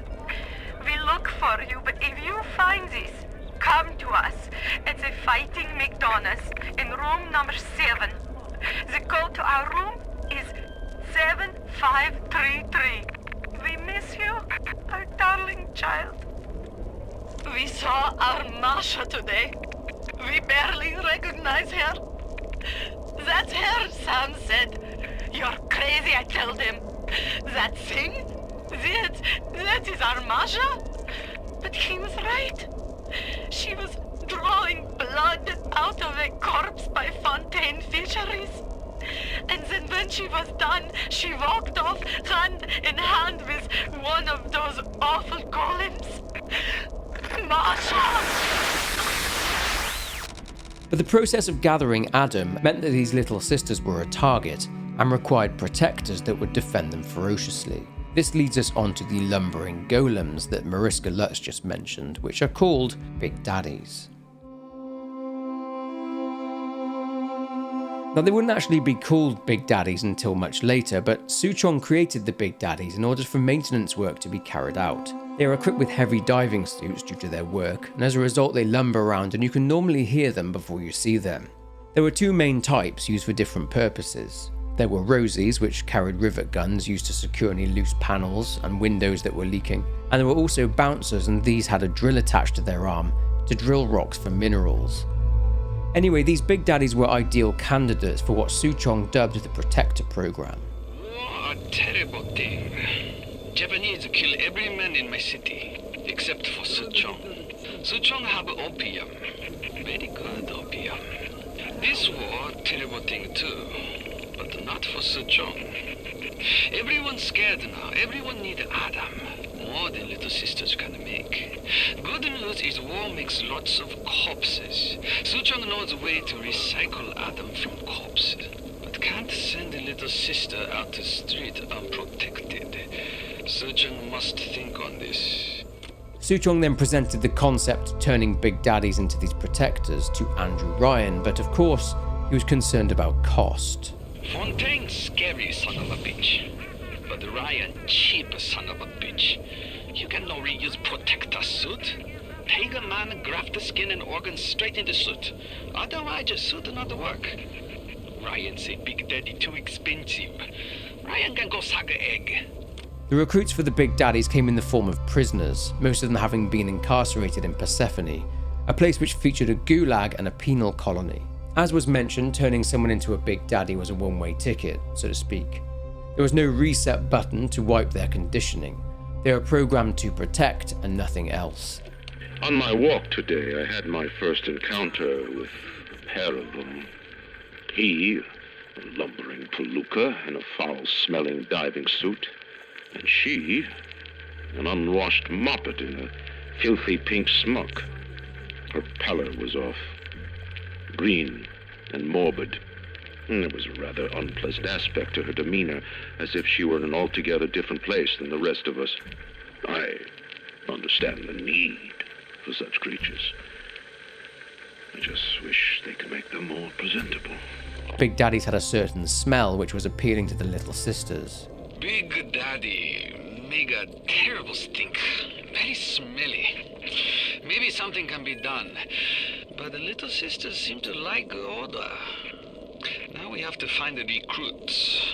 Now, this is where Fink first came in when he found tears in the city of Columbia. As you'll remember, Songbird as a protector for Elizabeth was inspired by the Big Daddies and Suchong's design. Suchong, like Fink initially did, had issues creating and sustaining the bond between the Big Daddies and the Little Sisters, although, as explained earlier, Songbird's bond to Elizabeth was down to luck due to an accident. Once Songbird was completed, Fink didn't need to collaborate with Suchong anymore, but he wondered what other scraps Suchong's research could give him. It has occurred to me that this breakthrough regarding the Songbird casts my arrangement with the Oriental Doctor in a new light. What more could be gained by this continued partnership? What secrets that I could not answer for myself? Suchong can only offer table scraps, and Jeremiah Fink has richer meat in mind. This, of course, led to Jeremiah Fink stealing the concept for plasmids, which became Vigors, but back to Big Daddies. The Big Daddies would fight to protect the Little Sisters, but that's it. There wasn't a strong bond, and they'd occasionally wander off. As a final side note on Big Daddies, a hypnotized plasmid would also created, and this would make Big Daddies open to control and suggestion. But we now need to move on and discuss another significant person in Rapture, and that is Sofia Lamb. Thought to be British, Sofia Lamb was one of these bright minds brought to Rapture. Some point earlier in her life, she was living in Hiroshima when the H-bomb dropped, but she survived and was unharmed. I know the surface, Eleanor. I spent half a lifetime there, in service of the common good. But then, I heard my own words twisted by fat old men squatting over the embers of Hiroshima. Were the modern world a patient in my care, I would diagnose it suicidal. On perhaps that point alone, Andrew Ryan is correct. Rapture is deliverance.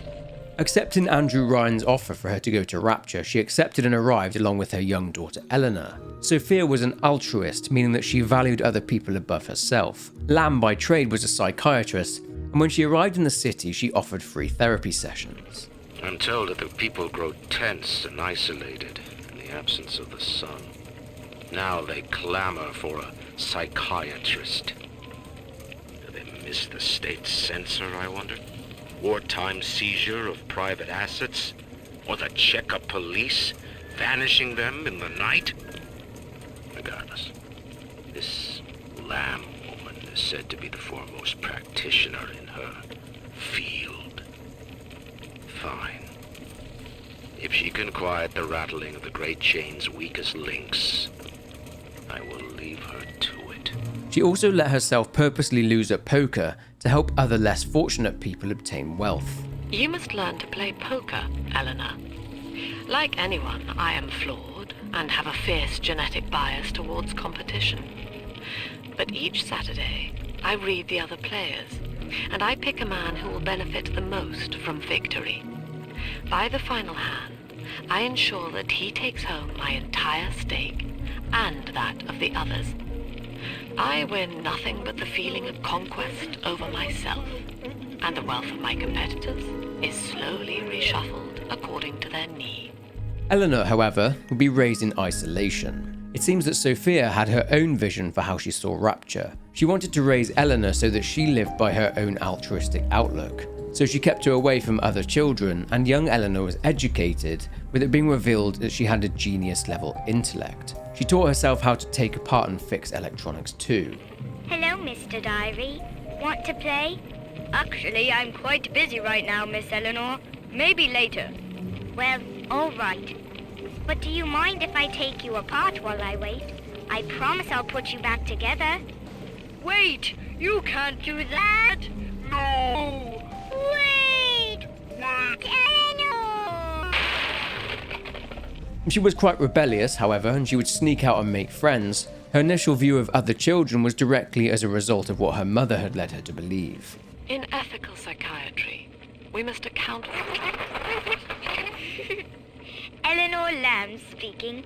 Mum says I'm not to play with the other children because they're being raised on a diet of dog-eat-dog. I wanted to see these dog-eaters, so I waited until Mum was gone and went out to find one. And guess what? The dog-eaters wear human skins. It makes them look just like us. Andrew Ryan, though, had started to become aware of Sophia's influence amongst the people of Rapture, and he considered her another threat that he needed to deal with. He mentions a man named Sinclair. Lamb is becoming a problem. The woman is a damned collectivist. Here in Rapture, how could the council fail to see it? Worse, to hide her intent, she gulls these patients of hers into a religious frenzy. A new Kremlin will rise and swallow the council house before they realize they've been had. I will not have my city swindled by the parasite, whatever its guise.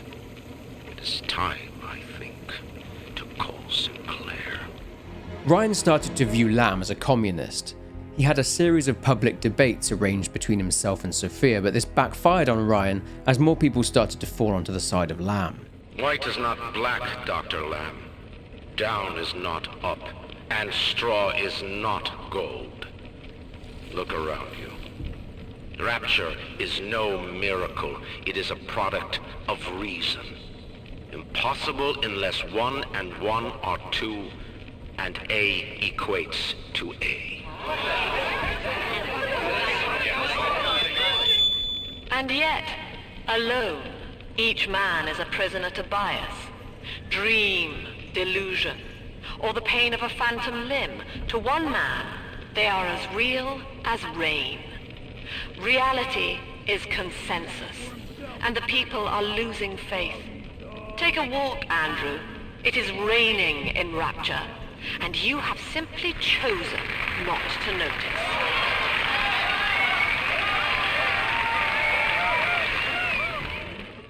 religious rites, Doctor?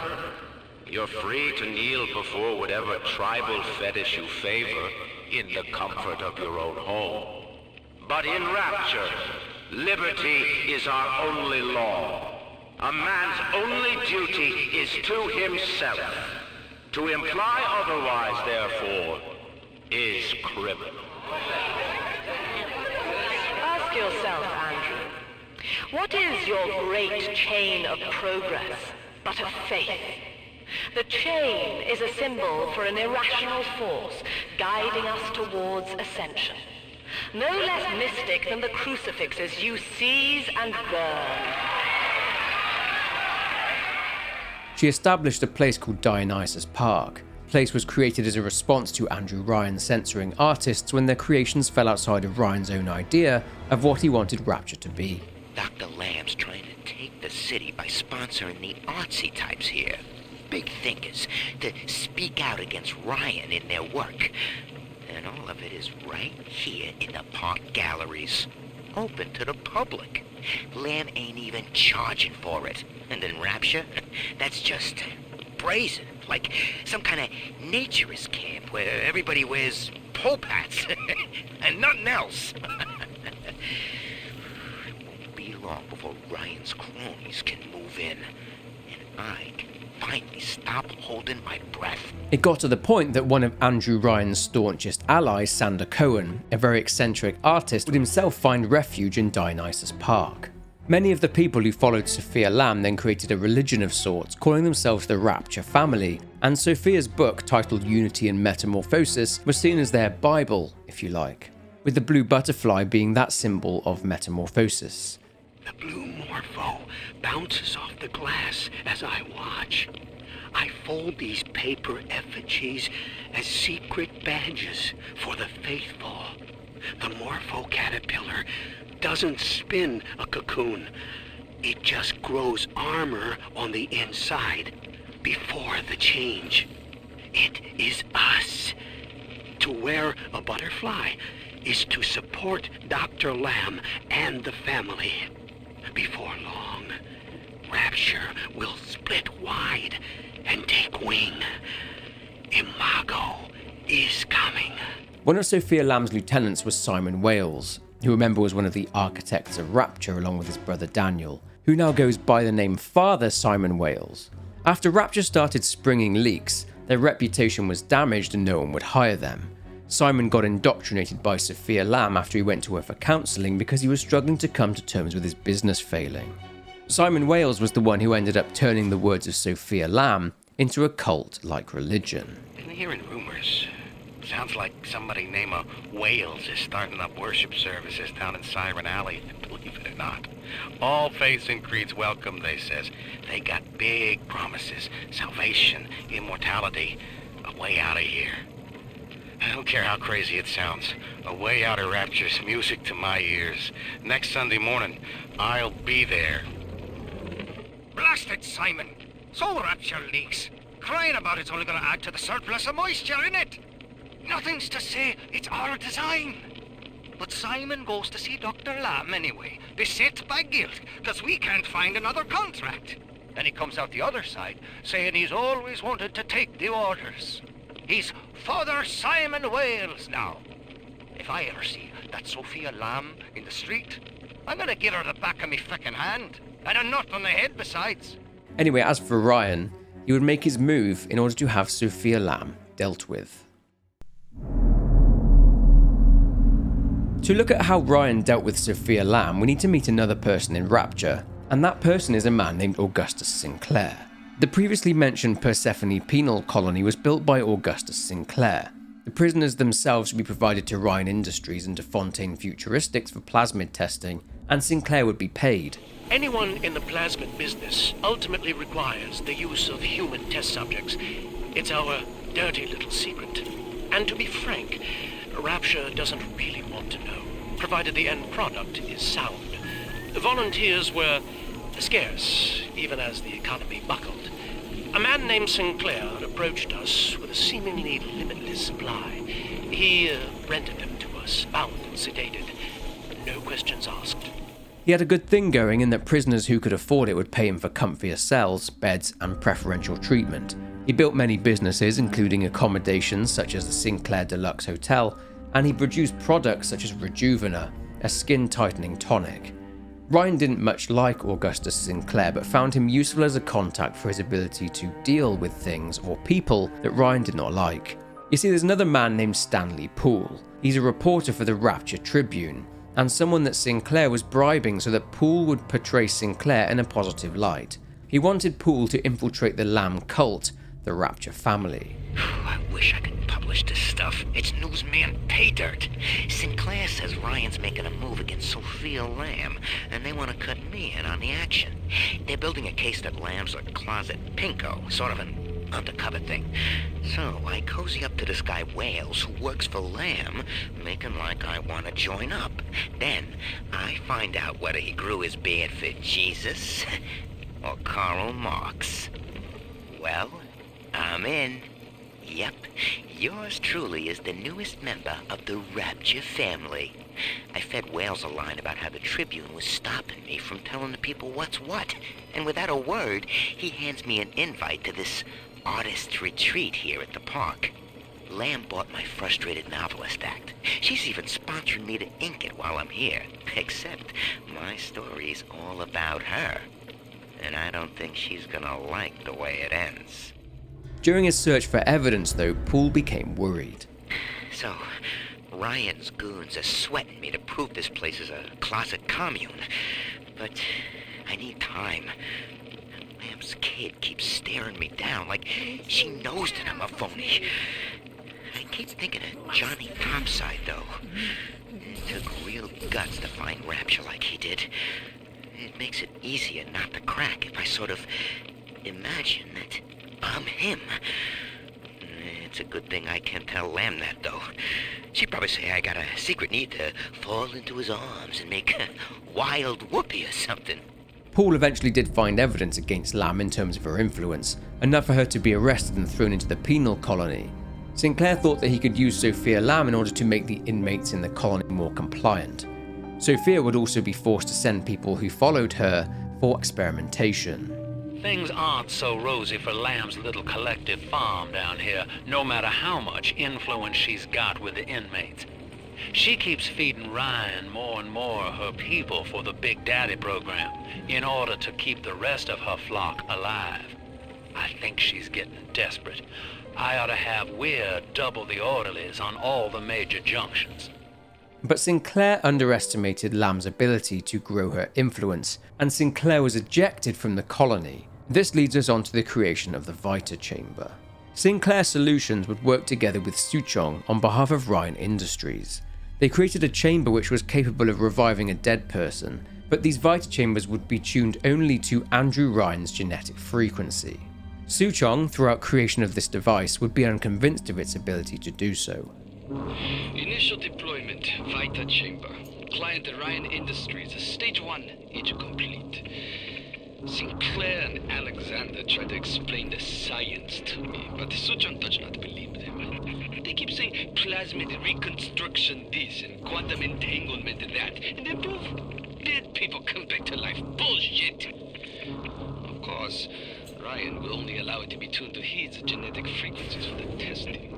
Eventually, though, many of these chambers would be installed all over Rapture. After this, Sinclair would look to make a profit from the rising tensions between Atlas and his followers, and Andrew Ryan and those loyal to him. Augustus Sinclair is what happens when spineless moral relativism is spun into a business ethic.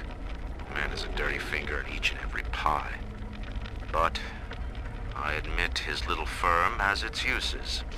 I'm having him use the Sinclair Solutions brand to conduct clinical trials in the field. If there are any incidents with side effects of newer, less stable plasmids, no one will associate Ryan Industries with the death. Of course, these clinical trials would only end up in the test subjects becoming crazed splicers. So let's introduce ourselves to Grace Holloway. Grace was a former jazz singer in Rapture, but she drew the ire of Andrew Ryan. This was because she wrote songs criticizing him. but Grace would put her trust in one person. My folks lived in the St. Louis Hooverville in 32, and the drop is worse by a mile. Nobody's supposed to live down here. City pissing on us. Never dry. Ryan doesn't care, and Fontaine's a damn crook. But Dr. Lamb cares. We're still people to her. She's offering free mental counseling on Sundays. When I go, I get the feeling she's got a plan for Rapture. And for me. Grace joined the Rapture family, and as a result, her hatred for Andrew Ryan went deeper when her lover went missing. She had at some point as well gone to Sofia Lamb's free counselling sessions. Dr. Lamb, Sophia, I came down here to sing and to start a family, but I just don't fit with these people. Look at you. You fit with them. Grace, in Ryan's Rapture, I am the pariah. You and I share unpopular ideas, but I wonder, how devoted are you to the Rapture people? If you wish to know more, wear this butterfly brooch at our next session. If not, no harm done. We shall never speak of it again. All right, Doctor. I'm here. But don't think wearing this butterfly means I'm happy. Grace, I know you all too well. Want of child defines you. But biological loyalty turns us against the rest of the world, whom we ought to love in equal measure. Your poverty is testament to that, but your voice inspires the people. I am asking you to join a much larger family. Though your body failed you, you shall live on in us. Grace would then start handing out pro-Lamb propaganda at the club where she sang, drawing the attention of Andrew Ryan, and this, of course, led to the arrest of Sofia Lamb. Do you remember what you told me, Bill? A marketplace of ideas. That was you. If I submit to the debates with Lamb, we defang her. I've done so. And have you been to Pauper's Drop, Bill? Listen.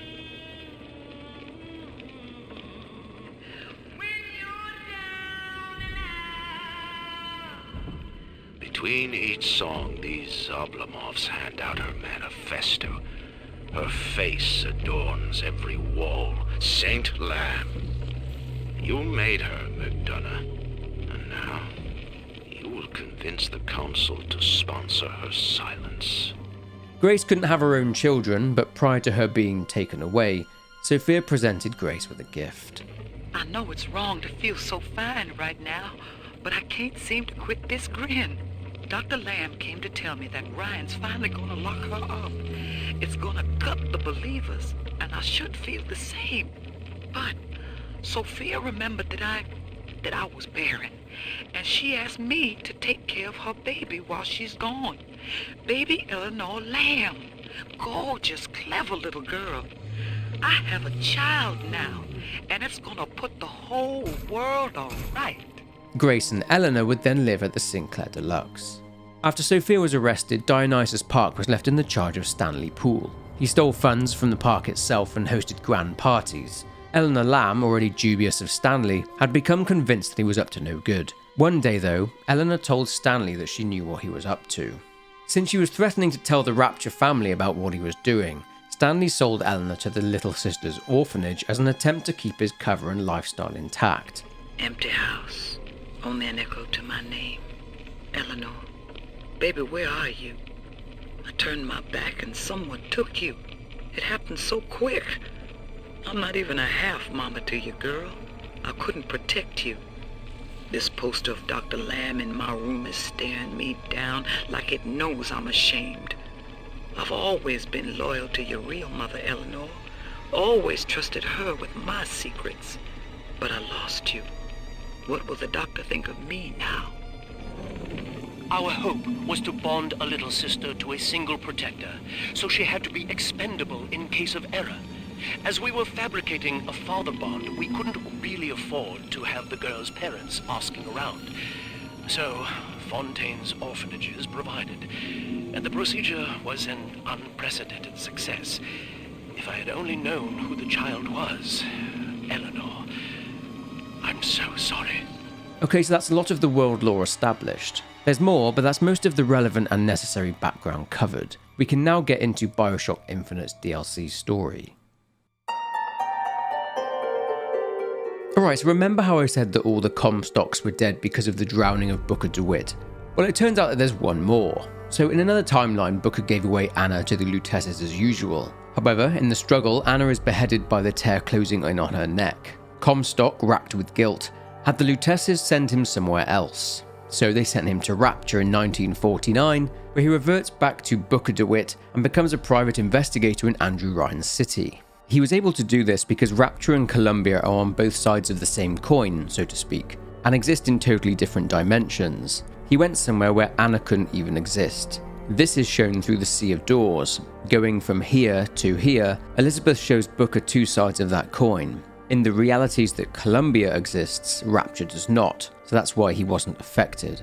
Because of the related amnesia resulting from entering into a different reality, Booker managed to forget about what happened. 9 years pass and it's now New Year's Eve 1958, and Booker is sat in his office when a mysterious woman walks in. She wants him to find a missing girl named Sally. Booker replies that the girl is dead, as she was one of many orphans that didn't have a home after Fontaine's charities were shut down. It seems that at some point Booker, who had adopted Sally, was meant to be looking after her, and he took her into surprise. He got distracted whilst gambling, as old habits never die, resulting in her being taken. Ryan's head of security, Sullivan, had told Booker that Sally had been found dead. Heading through the high street where the upper-class citizens of Rapture hang out, socialise and do shopping, Elizabeth leads Booker to meet one of her contacts. On the way, Booker asks Elizabeth what this case means to her, but she's keeping her cards close to her chest. But let's us look at how Elizabeth got here. After Comstock was drowned by the Elizabeths, this created a sort of paradox, and all the Elizabeths merged into one single one. She became the final Elizabeth. She eventually found out about the one final Comstock, the one in Rapture, and decides to go to Rapture to not only get rid of this last Comstock, and to punish him, but to make him understand why he is about to die. Elizabeth then managed to go through to Rapture via a tear in the Bull House impound in Columbia, coming out in a restaurant. This resulted in the restaurant being closed, and Dr. Suchong using it to study the tear. And before I knew it, Ryan had me bounced out of my own restaurant. And that Korean had the run of the place. It was a good business, I tell you. I never should have told anyone about that light. About those weird buildings I saw floating in the clouds. And most of all, I never should have told no one about that girl who showed up one day in that old-timey blue dress. She changed out of her Lady Comstock dress and changed into something more Rapture appropriate. She would learn about Rapture, integrating herself into its culture. She was then selected to work with Sander Cohen, the eccentric artist who also makes strange art house films. Through this, she was able to learn all about Cohen's child trafficking activities. She would, while she was learning this, record a song with Cohen titled You Belong to Me. Because Elizabeth was here in Rapture, tears would start appearing. But back to the present day. Elizabeth asks Booker how Sally disappeared. He seems fairly suspicious of Elizabeth though, as she seems shocked by the appearance of little sisters who have been marketed and been around Rapture for a while. She eventually tells Booker that her contact will be in an exclusive club called the Garden of the Muses, also known by the name Cohen's. Clues in the name, but it's owned by Sander Cohen. Needing a mask to get in since it's invitation only, they visit various stores in the area who are sponsoring an event at the club and find one, although Elizabeth has to knock one store owner out after he suspects her of being up to something. Anyway, with a mask in their possession, they enter the club and spot Cohen. He's trying to paint the beauty of pain, but struggles to do so. He convinces Booker and Elizabeth to dance for him so he can use them as inspiration, and he'll then give them information as to the whereabouts of Sally. Still unable to get inspiration, he calls upon someone named Fitzpatrick to electrocute Booker and Elizabeth. They pass out, and Booker comes to with Elizabeth saying that Booker was saying Sally's name. Cohen then placed the pair inside a bathysphere and has them sent down to Fontaine's department store, which remember is 5,000 fathoms below Rapture. Cohen speaks with them over the radio and says that Sally is somewhere inside Fontaine's housewares department. Exiting the bathysphere, making their way through the entrance, they use what, in Rapture, are called air grabbers, which Elizabeth calls skyhooks to Booker's bewilderment, to make it over a locked gate. Whilst Booker's air grabber is stuck, he sees a splicer freezing a stream of water into a bridge and escaping two other splicers. Booker takes these two out and they set out to reach the housewares department. Heading into the elevator, Booker is a nosebleed after talking about the year he arrived in Rapture, not knowing if it was 1951 or 1948. He says that the life he had before became a blur upon arriving in Rapture. Fighting their way through splicers, they realise that in order to progress they need a plasmid that would help them freeze a stream of water just like the splicer did before. They find an advert for Rapture on ice and decide that the ice rink is a good place to look. Fighting through more and more splicers, Booker and Elizabeth eventually make it to a place called Jack Frost's village, the ice rink. Fighting the splicers in the ice rink, Booker goes to grab the Old Man Winter plasmid. However, there are none left, so Elizabeth opens a tear to another Rapture and one appears. Booker, slightly confused as to what Elizabeth just did, takes it. Making their way back to the stream of water, Booker freezes it using the plasmid and they cross the newly formed ice bridge. Sally's not your daughter. What's she to you? Why risk life and limb? It's part of the job. You owe me no explanation. She's just another orphan. After Fontaine went down, City was lousy with him. And? I don't know. You have a reason for every stupid thing you've ever done? He started showing up, looking peaked. More for me to feed the butter. Should have known she was right. How did you lose her? It's none of your business. Entering the bathysphere, they take it to the housewares department. Something about you doesn't sit right. Yes? Wouldn't peg you as the Rapture type. Not even a little. If you mean I have no interest in joining the Andrew Ryan book club, you'd be right. Just another set of fanatics with a different set of books. I gamble. What? You asked me how I lost Sally. I gamble. Took her somewhere a kid's got no business being. I was winning. In a place like that, you don't let a kid out of your sight. But you did. Yeah, and here we are. But the million-dollar question is, what's she to you? I have an interest in reuniting you with her. Isn't that reason enough? They spot Sally climbing into a little sister vent, and a splicer is trying to get her. Taking him out, Elizabeth finds a schematic for the vent system and suggests they turn up the heat inside the vents, closing all of them off in order to flush Sally out through the central exhaust. Booker protests against this, saying it'll hurt her, but eventually relents as this really is the only way they'll force her out. Closing this one, they need to close 5 more vents. Making their way through housewares, they manage to close all of them. They then get to the central exhaust, which is in the toy department, and they crank up the heat. Forcing Sally out of the vent, it's revealed that she has been turned into a little sister. She then screams out for Mr. Bubbles, and Booker is attacked by a big daddy who is protecting Sally. A fight ensues and Booker has to take down the hulking monstrosity.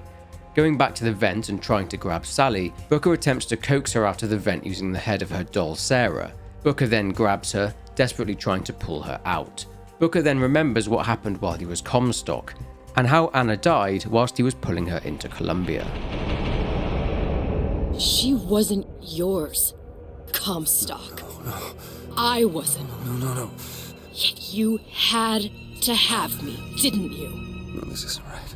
When the guilt was too much. You turned to us to solve your problem. To provide a place to go where you might forget.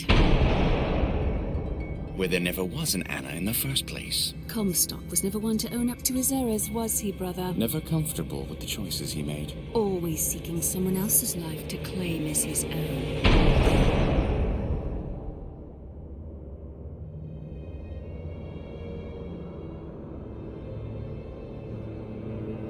Elizabeth. Child. I am so sorry. No, you're not. But you're about to be.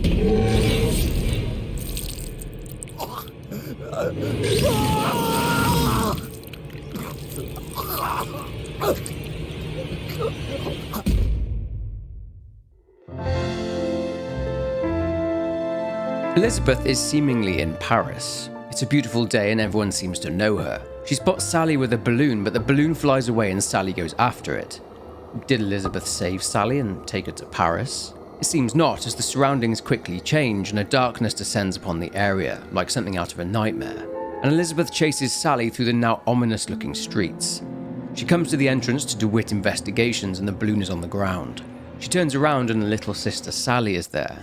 This was a Paris made up in Elizabeth's head, made up from her desires to go to Paris, which turned into a nightmare place due to her guilt at having hurt Sally by turning up the heat inside the vents.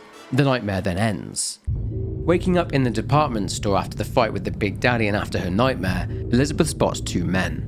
One trying to get Sally out of the vent, and the other taunting Elizabeth with a gun. Atlas walks in asking them what the holdup is, and Atlas tells his man to shoot Elizabeth and to stop taunting her. As Booker's dead body is being dragged away, a hallucination of him appears to Elizabeth and tells her to say to Atlas that she can get him back to Rapture. He immediately orders the splicer to lower the gun. He asks how she plans to do this, and she replies, on Booker's advice, to say the name of Yi Su-chong. She lies and says that she is his lab assistant. She bargains with Atlas, saying that Sally will go with her, but he says that little sisters are very valuable. He kicks a radio over to her, saying that he will need to get a hold of her. Elizabeth is then knocked out, and Atlas leaves with his men and Sally. Elizabeth comes to again and hears Booker talking over the radio. Elizabeth, come on, it's time to get moving. Booker? What? Over here, on the radio. You're not Booker. Well, of course I ain't. What have I gotten myself into? I didn't orphan that girl. I didn't kidnap her. But she made for some exceptional bait, didn't she? Had to be done. Did it? I felt everything that every version of me felt. All of that knowledge. I lost to Pinky, but that version of me, she lost everything. And Comstock, that final Comstock, he thought he could avoid his guilt by coming here. You educated him proper. But then why am I back here? Huh? I don't remember opening a tear to come back. And who are you? Huh? I think you'll figure that out soon enough. Searching the toy department, she is shocked to discover her own body. She was impaled through the heart by a piece of rebar after being attacked by the Big Daddy.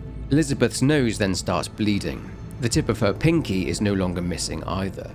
Elizabeth remembers that she wanted to go back to Rapture to search for Sally, but the Luteces said that if she went back, she would lose her ability to open tears and would be trapped in Rapture, so they sent her back, reluctantly. You're trading omniscience and croissance for death and mildew. I left Sally to rot. For what? So I could punish Comstock? He was trying to help her, to save her, and if I don't make that right... We all have our crosses to bear. But there is a thin line between a martyr and a fool. She managed to go back because of her previous quantum state, which of course has now been removed, as her other body is there, dead, so she's now trapped there in Rapture. Taking an elevator down, Elizabeth needs to get on with it and find Dr. Su-chong. She heads through the Ryan the Lion Preparatory Academy, which is basically a daycare center teaching Andrew Ryan's ideals to the kids from a young age. Hello, children. I'm Ryan the Lion. I'm here to tell you about Peter the Parasite. If I bake a pie, isn't it mine to enjoy? No, says Peter the Parasite. We all deserve a piece. If I earn a nickel, isn't it my right to buy candy if I see fit? No, says Peter the Parasite. You must only buy fruits and vegetables. If I can afford to see the doctor, is it my concern that others cannot? No, says the damnable Parasite. We must all crowd our way into the physician's office. Ryan the Lion says, chew on that, you parasite. Elizabeth eventually spots a billboard advertising the Silverfin restaurant and remembers that she came back to Rapture through a tear in that restaurant, which, as mentioned earlier, had been closed down by Su-chong. Booker reminds Elizabeth that she came to Rapture in 1960 with Booker when Songbird drowned. Her nose starts to bleed again, the consequence of memories existing across realities.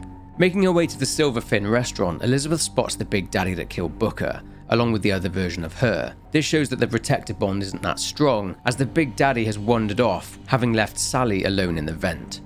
Anyway, Elizabeth arrives at the restaurant, but she needs a passcode to get in, since it's all locked up. It appears that someone else has tried to get in there too, and they were injured. Following the blood trail, this leads Elizabeth to a dead guy holding a blueprint. He was shot by someone whilst trying to break in. The blueprint is of the department store, and Elizabeth identifies a duct which she could use in order to get to the Silverfin restaurant. Following it, she is now inside the restaurant, which is now a lab. She is surprised to see that Suchong has models along with images of Columbia there, and there are also photographs of Booker and Elizabeth. He also managed to build another Lutece device, which explains how he was able to open up a tear to see into Columbia. Observation number 17, regarding unknown phenomena. Phenomena presents is odd shimmer, through which is observed... what? Men in strange hats. Women in large dresses. Buildings that float. Is phenomena window to other space? Other time? What was it Einstein said? The only reason for time is so not everything happen at once. The tear currently open thanks to the device leads back to Columbia. She has a vision of the future and realizes that she needs a Lutece particle. You know, the thing that makes a city be able to float, suspended in midair. She says that she could use this particle to take Fontaine's department store up to Rapture. The Lutece device has been vandalized, but Booker's voice in her head says that she'll be able to fix it. She searches the lab and finds the blueprints for the Lutece device. These are elements. Sodium, titanium. Why would these be on schematics for... It's code.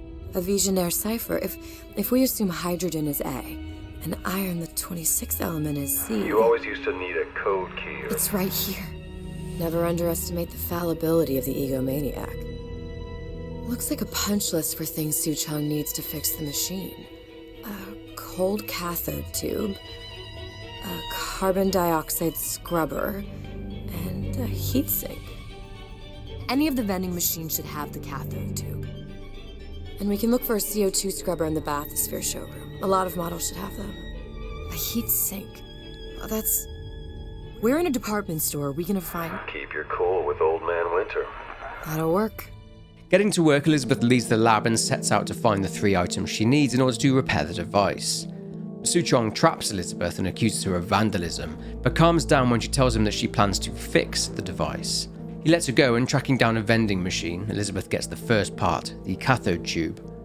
Elizabeth then obtains the second part from the bathysphere, along with touching a radio and seeing someone else's future through a vision, and then she grabs the third and final part, which is the Old Man Winter plasmid. During her search for the part, she would come across coded messages.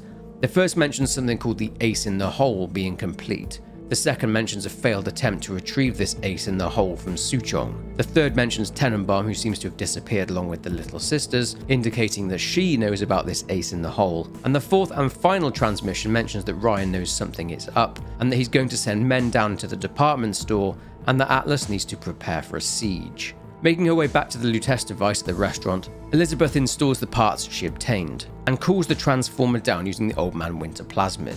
Activating the device, the tear to Columbia opens again and Elizabeth steps through, finding herself aboard the First Lady airship.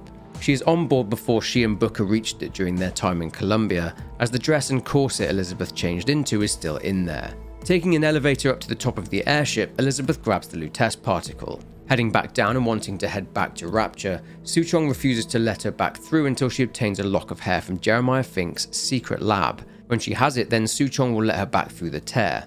Leaving the airship, it seems that Elizabeth arrived right in the middle of the Vox Populi siege, and inside a vent she hears Daisy Fitzroy talking with the Luteces. I've taken your counsel, and you done me good service, but I will not hurt the boy. I will see Fink and Comstock burn, but I will not hold the son to account for the deeds of his father. You've misunderstood us. We neither asked you to harm the child. Nor did we promise that yours would be the hand that would set Comstock's world afire. A famous man once said, and a famous man shall say, I may reach the mountaintop, but I fear I shall never visit the valley below. But you mean I won't live to see the... No. It's up to you what matters more. Your part in the play? Or the play itself. Someone is coming. She'll arrive a girl. She must leave a woman. And what makes the difference between a girl and a woman? Blood. Your part in the play. Or the play itself. Turn her into a killer? How? Give the girl no choice. And she will be forced to make one.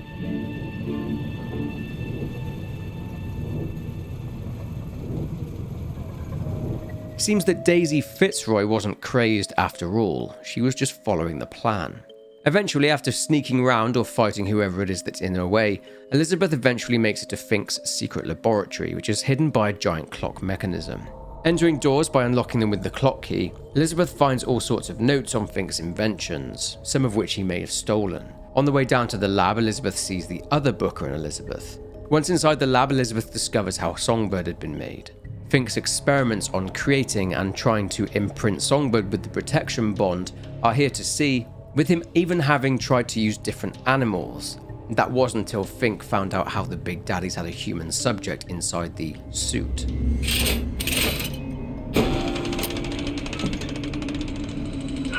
What is all this?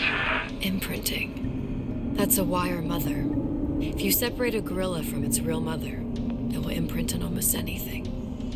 Even that. Why would Fink care about that? Songbird. You wanted him to imprint on me. Well, if I recall, that was a problem he solved. After a short journey through the laboratory, Elizabeth finds the hair that Suchong wants, which is Elizabeth's own hair. Elizabeth says that Suchong doesn't know that she was the child imprinted on Songbird. He wants it to see if that will be a strong enough bond. She then leaves the lab, eventually reaching the now dead body of Daisy Fitzroy, who had played her part in the Lutece's plan. However, on approaching the airship, Elizabeth sees Booker and Elizabeth flying off on it and hears the subsequent attack by Songbird on it. With the hair in her possession, Suchong allows her to travel back through the tear. Suchong says that fighting is going on outside the lab. Putting the hair sample into a pneumotube, something happens. Do you know what they call someone who enters a man's home uninvited? A thief. And I do not remember inviting you into my city. I had a deal with Suchong. Suchong is my employee. It was not a deal he was authorized to make. What do you want? I granted Atlas and his thugs asylum. You serve those same men in a desire to escape from my generosity. If they shall not have asylum, then they shall have liquidation. Give a parasite an ounce of charity, he'll demand a pound. I'm just looking for a girl that was taken from me. A little sister. I don't claim to understand what you are, but I know that you are special. There is business we can do together, and so I give you a choice. Work for me, or die with Atlas. I'm not going anywhere without that girl. If it's a little sister you want, that shouldn't stand in the way of commerce. I've got dozens of them. I won't leave without her. My men stand ready to take down the door. In 60 seconds, they will enter the room. They will either treat you as a valued employee of Ryan Industries, or as a thief in the night.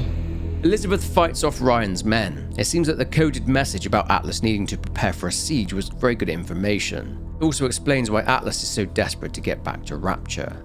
Having taken them all out, Atlas contacts Elizabeth and she tells him that from looking at the blueprints, she needs to get to Frank Fontaine's office. Having made her way there, Elizabeth uses the elevator and ascends, entering the office.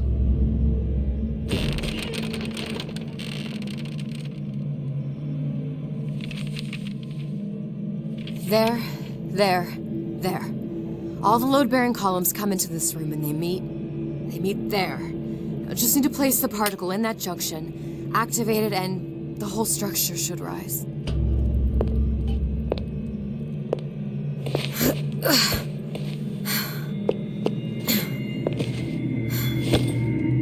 Here goes nothing.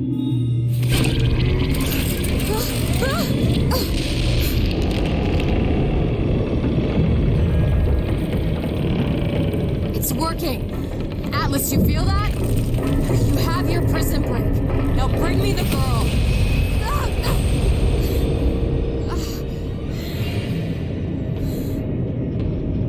Oh, great. Did your mom ever teach you not to put your faith in strange foreign men? Just give me the girl. She means nothing to you. You've got that right. The girl means nothing. But you, love, You mean the world.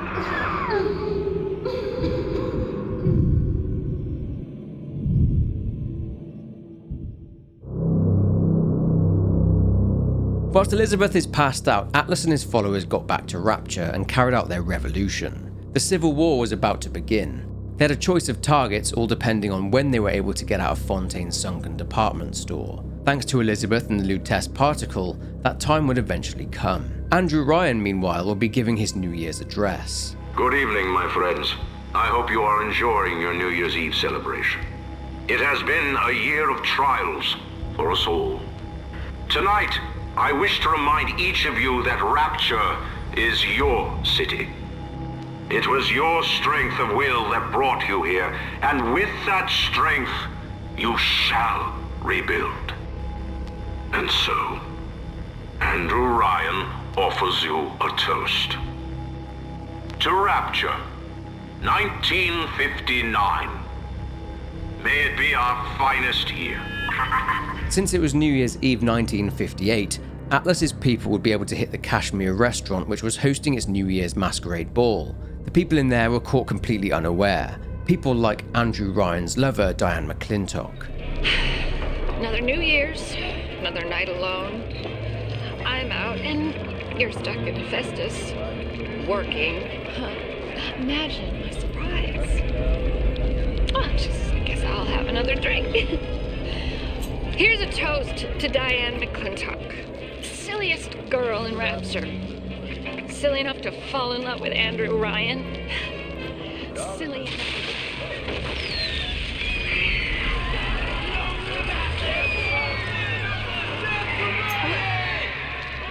What happened? I'm bleeding. Oh God. What's happening? Strikes me that Fontaine wasn't overly inconvenienced by his own demise.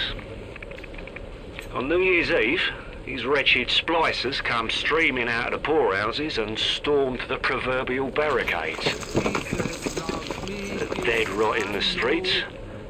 Johnny and Jamie Citizen are lined up round the block for plasmids. Anything to help fend off the rabble. One citizen, Nina Carnegie, was in an amusement park, Ryan's Amusements, with a third grade class, acting as a chaperone during a New Year's sleepover party. I think all of the children have finally fallen asleep. And now that the park is all quiet, I can't sleep myself. I guess it's just you and me, Mr. Voice Recorder.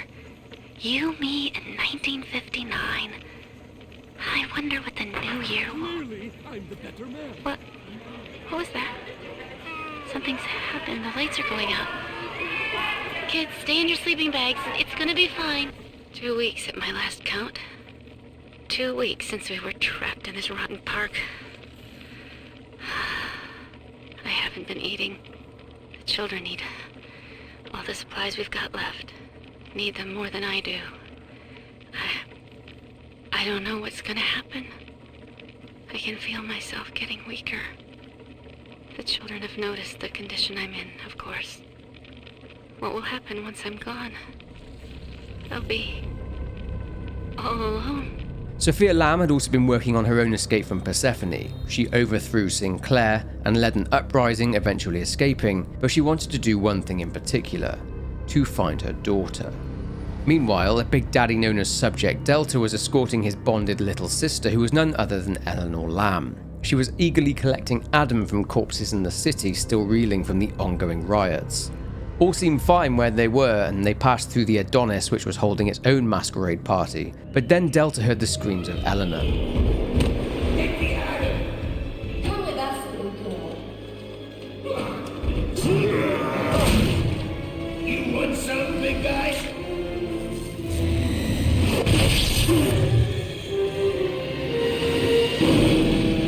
Bigger they are, harder they are.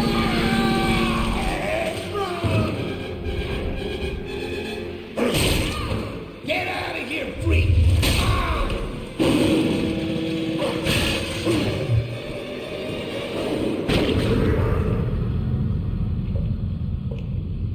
There we are. He's perfectly safe now. This is not your daughter. Do you understand? Her name is Eleanor, and she is mine. Now, kneel, please. Remove your helmet.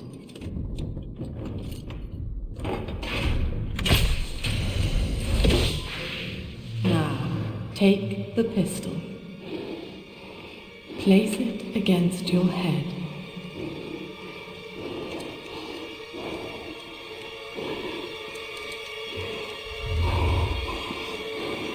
Fire.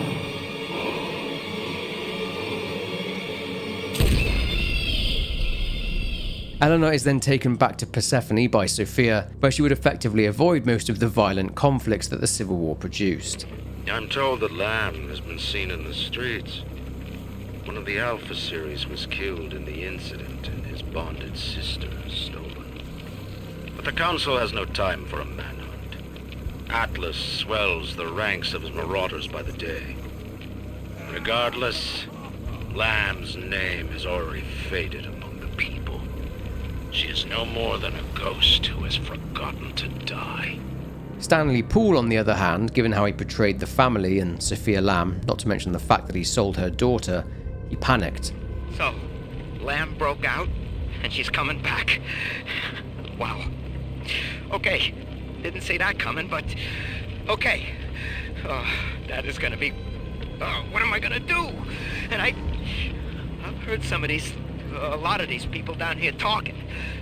Some of them I know saw the thing with Eleanor, and who knows what. You can't just stop, a whole cult from talking, can you? Well, maybe you can. Yeah. Maybe you can. He found out about a flaw in the park's design. McDonough, listen. There's a hell of a structural flaw here in Dionysus Park. A leak in the primary drainage pipeline could flood this whole joint. Faulty pressure locks would seal in every sorry soul. One clumsy Big Daddy knocks open the wrong pipe and, hey presto, Lamb's little art show turns into Fish City. God forbid the wrong element finds out. He then flooded Dionysus Park and fled. Tenenbaum, meanwhile, had gone underground and had taken the little sisters with her, leaving a letter for Dr. Suchong. Suchong, of all the things I know this. It is in your power to be a different man. What can Ryan take from us that we have not already sacrificed at the altar of discovery? They are children, little sisters, and yes, they will forget. But you and I won't. The memories of what we have done fade only with the dimming of all lights. All bathysphere travel was denied too, meaning that people were basically stuck in Rapture, and this led to even more protests. With the city now experiencing a full-blown crisis in terms of Adam addiction, with splicing being out of control as people were fighting due to the war, shortages were now posing a very real problem. This resulted in young girls being abducted and turned into little sisters so that they could produce the Adam needed to keep both sides in the fight. The population would become even more spliced up and mentally deranged as a result of abusing Adam. Vending machines started showing up in the city, and these would provide health kits, food, ammunition, and Eve. Gatherer's Garden vending machines also allowed the purchasing of plasmids. Assassination attempts were made on Andrew Ryan too, with the would-be assassins both failing in their task. What a balmy dream. Some kind of fruit tree spinning like a top. And it was pouring juice down Ryan's throat, choking the bastard. But it wasn't a tree, really. When I looked closer, it was the core control. The gizmo that feeds the maglocks on Ryan's gate. You can't cut off the power. It comes right from the volcanic vents. Ryan always gets his juice. But I suppose you could drown the son of a bitch in it. Me? An assassin? Oh, that's rich. I could have gone along, I suppose. Spliced up. Forgot. I believed in this place. I believed in Ryan. But when it got hard, Ryan didn't believe in Rapture. Didn't believe in the Great Chain. He believed in power. And now this place is busto. And my girl is... gone. Worse than gone. One of those... things. So am I an assassin? Well, I'll only one way to find out. One particular assassination was carried out by Sullivan on request of Andrew Ryan. A singer, Anna Culpepper, had been writing songs about Andrew Ryan and the fact that Sander Cohen was his tool for propaganda. Cohen's not a musician. He's Ryan's stable boy. Ryan's corrupt policies crap all over the place, and Cohen flutters around clearing it up. But instead of using a shovel, like you would with a proper mule, Cohen tidies with a catchy melody and a clever turn of phrase. But no matter how nicely it sounds, he can't really do anything about the smell. I just got the word to put the bump on Anna Culpepper. This isn't some gangster or hard-nosed political operative. We're talking about a dizzy twist what wrote a song or two that got under Ryan's wig. When it was done with Culpepper, I left her as she was in the bathroom. I seen she had a blanket half knitted by her bed. It was nice, you know, black and red, real pretty. So I took it, so I could, you know, have somebody finish it, so it could be of use to someone. It just didn't seem right to leave it lying there all by itself. But this action, having to kill this woman, really messed Sullivan up, and it's thought that he ended himself. Due to the Civil War, many citizens of Rapture took their money out of the banks, leading to the economic crash in the city, which of course had a ripple effect across Rapture. That's it. We have to close down the limbo. Bomb goes off in that fancy place uptown and everybody panics. Pulls their money out of the banks. A whole city tugging on the same dollar bill. So the banks fold. And maybe 1 in 10 got their savings out. Who's gonna come here mean nightingaling about how broke they are? How am I gonna provide for little Eleanor? So, after she was knocked out by Atlas's men, Elizabeth comes to. She hears Atlas talking about how the Kashmir restaurant is all blown to hell. He's talking about the previously mentioned ace in the hole, and instructs one of his men to find out what Elizabeth knows about it. After Atlas has left, his man asks where the ace in the hole is, but she tells him that she doesn't know anything about it. He threatens her with drugs and then injects her with them, leading to her passing out again. This world values children, not childhood. There's a profit to be made, and men who make it.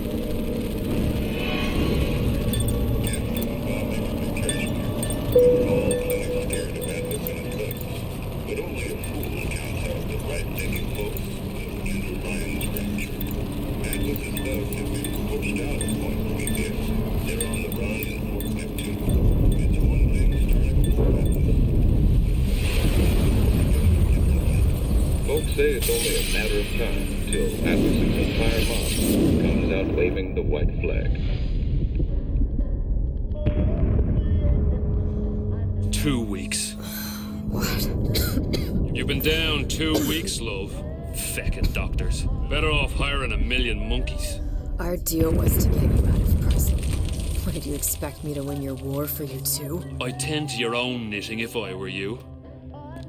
Now, darling, being that you were Suchong's lab assistant and all, why not tell me where me ace in the hole went to? I don't know. As I said, I'm no doctor. But that doesn't mean I don't find the field fascinating. I keep up on all the medical journals and the like. I hope you have someone to help you with all the big words. You know what part of the brain free will comes from? Stubbornness? The prefrontal lobe. Now, I think it's fair to say you're a bit of a stubborn one, are you not? A man named Steinman taught me this. He's a bit of a lunatic, but a fine surgeon. He calls this little trick a transorbital lobotomy. Take hold of her, lads. You're wasting your Now, time. If you won't remain still, I can't be held responsible for what comes next. Here we go. You feel that? I'm moving the pick across your eyeball. Still now. And resting it on your skull. There's about a bit over 1/4 inch of bone between the pick and your prefrontal lobe. And that's where this little fella comes in. I don't... It was just a wee tap. But I don't expect it'll take more than a few of those to reach the meat. And then we might find you a bit less the mule. Where's me ace in the hole? I don't know. You know what else rests in the lobe? Creativity.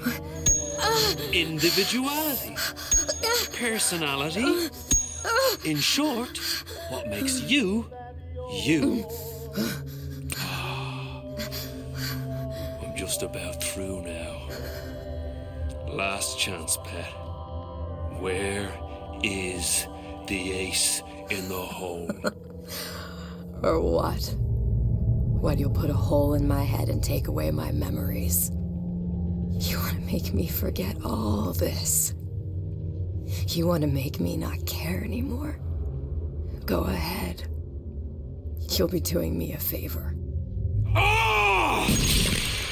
Bring in the monster! You're a regular hero, ain't you? Can't risk ripping the only part of you that's worth a damn. Well, there's more than one way to fry an egg. Now, little one, are you familiar with the term transorbital lobotomy? Please let her It's go. a simple matter.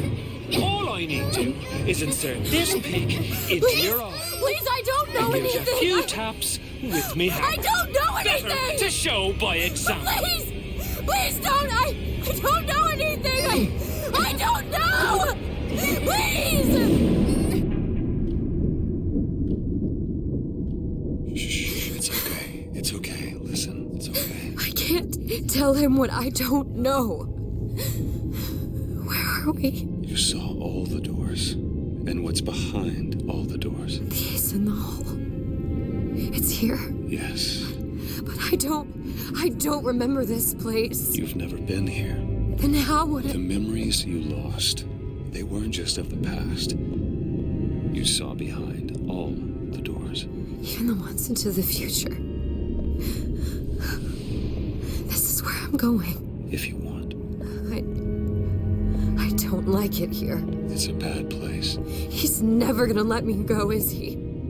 Even if I bring him the ace. Then why am I here? How if I was so smart? If I saw so much, why just send myself to the slaughter? For Sally. No, one day he will just rip her open and tear out her atom. All of this for nothing. Why did I do it? Why? You have to decide. Decide what? To take a leap of faith. I can't tell you what you were thinking because you don't remember. But you chose to come. There. In that room. The ace. I don't know what to do, Booker.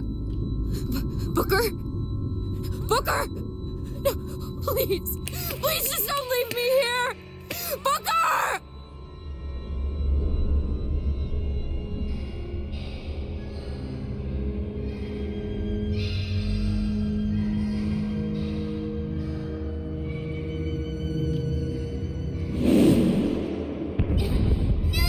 Suchong's clinic. It's at Suchong's clinic. That's a bit convenient now. Ryan's got every turret in the place tuned to me and me men's genetic code. We'd be torn to shreds before we got 10 feet. That's right. Which is why I'm gonna do it for you. You okay with that? Get me the ace, I'll wrap the brat in a silk ribbon.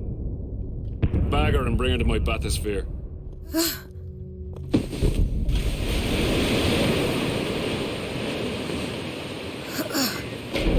One of the lads will show you how to get inside.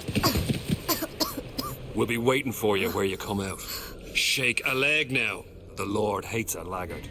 Heading into Dr. Suchong's lab, Elizabeth sees the vial of her hair on the countertop, but sees no genetic link. Suchong seems to be stressed and at his wit's end. A big daddy sits on the floor inside the lab, and approaching it, it lets out a long, pained groan. Attempting to move the big daddy, two little sisters cower in the corner of the room and say that the big daddy is scary and to stay away from him. He needs help in some way, but Elizabeth says that maybe she could find some information on him so that she could help. Looking around the lab, Elizabeth finds another coded message which states that essentially, the Big Daddies are too dumb to realise that they need a little sister imprinted on them in order to survive, otherwise they will die. Little sisters are the only ones that secrete the type of Adam that is a match for them. Returning to the Big Daddy, the two little sisters say that they can help, and one draws Adam-rich blood from the other. They then inject the Big Daddy with it. The Big Daddy gets up, and the little sisters embrace him. With the way now clear, Elizabeth then hears Suchong's voice. Dr. Suchong, client Ryan Industries. Very frustrating day. I can't seem to get the damn Big Daddies to imprint on the little brats. The protection bond is just another forming. Sequence to allow for... Get away, you filthy little shit!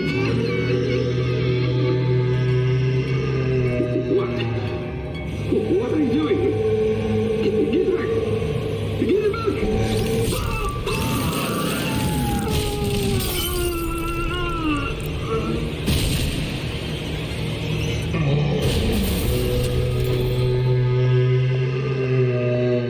Grabbing the note Suchong placed on the desk titled Ace in the Hole, Elizabeth opens it and sees another code on there. Elizabeth then returns to Atlas. Hey, sister. Over here.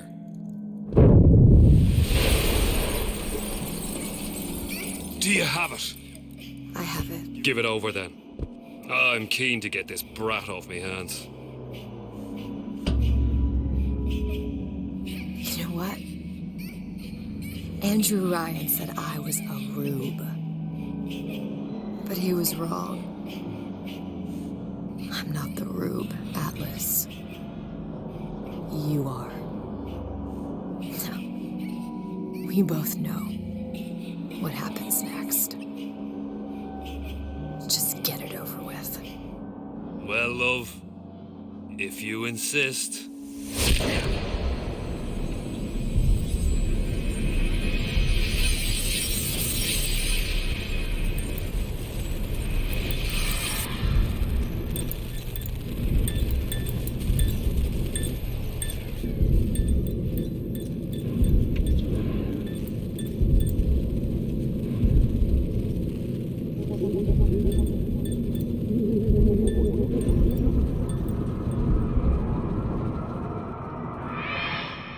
What is this?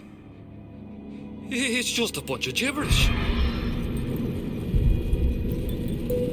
What does this say, you little whore? Hey! What does this say?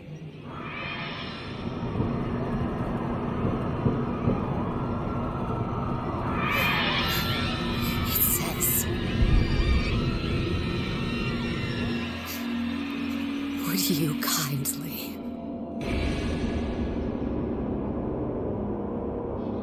We've got the activation phrase. Now all we've got to do is get that genetic freak of nature on an airplane, and Rapture's ours. Yeah! Elizabeth can now die happy knowing that Sally will eventually be saved by someone who comes to Rapture. Having given Atlas the activation code, he can now proceed with whatever his plan is. But that brings to a close the Burial at Sea DLC. But we have some more to go over before we dive into Bioshock 1. As we saw, despite his genius and his great work, Suchong just could not get the Big Daddies to imprint on the little sisters. Well, until he gave one a slap. But someone else was having luck. Let's go back a bit. After Eleanor Lamb was sent to the orphanage, she was handed over to a Dr. Gil Alexander, as we've heard from his voice log. Dr. Gil Alexander was previously in the employ of Fontaine Futuristics before it was seized by Andrew Ryan. After Ryan took Fontaine Futuristics, as a skilled person, Gil had a choice. Go to Fontaine's department store, prison, or work for Ryan Industries. He chose the latter. Gil was responsible for a lot of the automated security programs in Rapture, but at some point he turned his attention to the failed Protector program carried out by the deceased Suchong. Dr. Suchong's death was a nasty blow to the Protector program, but I'm gradually settling into his role, picking up the slack that his carelessness left behind. We are gaining steam again, but I'm not satisfied. Yes, the Big Daddy defends the girl, but he is programmed only for the fight. like a sheepdog who wanders off unless a wolf is tearing at his flock. When no aggressor is present, he regards his little sister as he might a common houseplant. We need something more, something stronger, an unbreakable physiological bond. He'd started working on his own bond for the Big Daddies and Little Sisters and created the Alpha series, but testing didn't go too well at first. We lost another of the Alpha series protectors today in testing. Somewhere outside the city limits, he simply vanished. For these men, Rapture has no walls. We must find a method of conditioning them against abandonment of the Little Sisters. Something physical, possibly even lethal.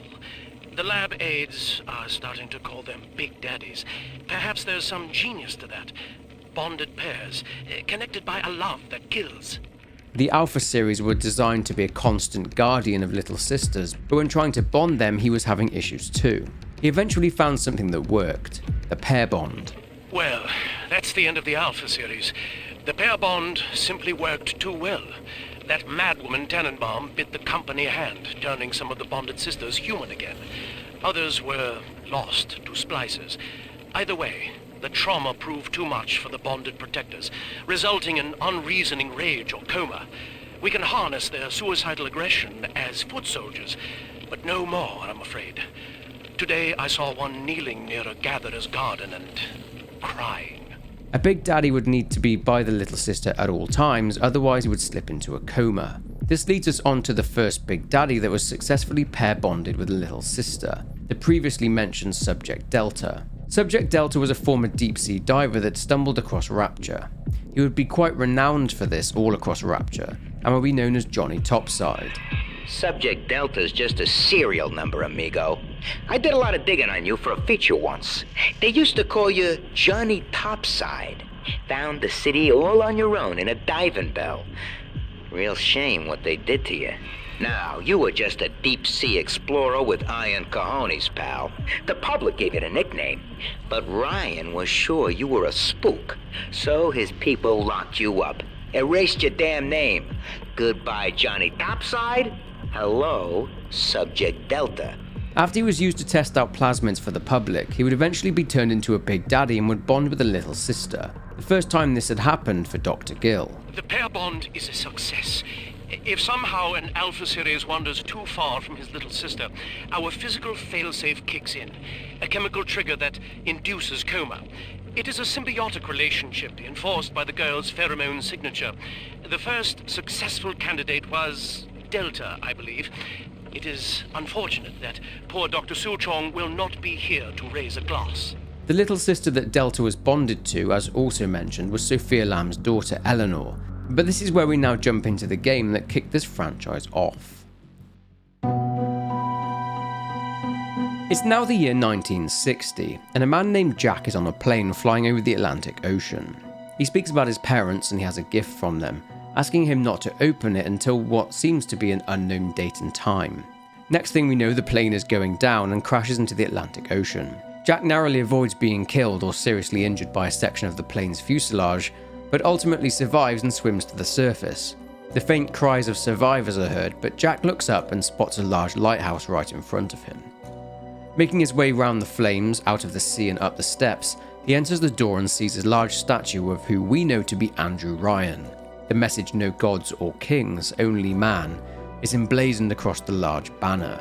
Making his way down more steps, Jack sees a bathysphere there, door open.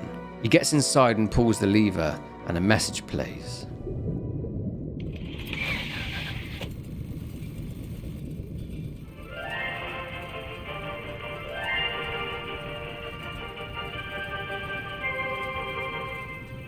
I am Andrew Ryan, and I'm here to ask you a question. Is a man not entitled to the sweat of his brow?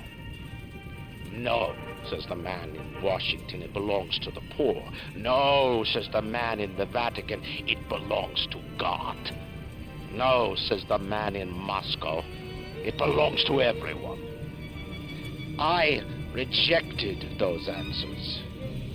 Instead, I chose something different. I chose the impossible. I chose Rapture.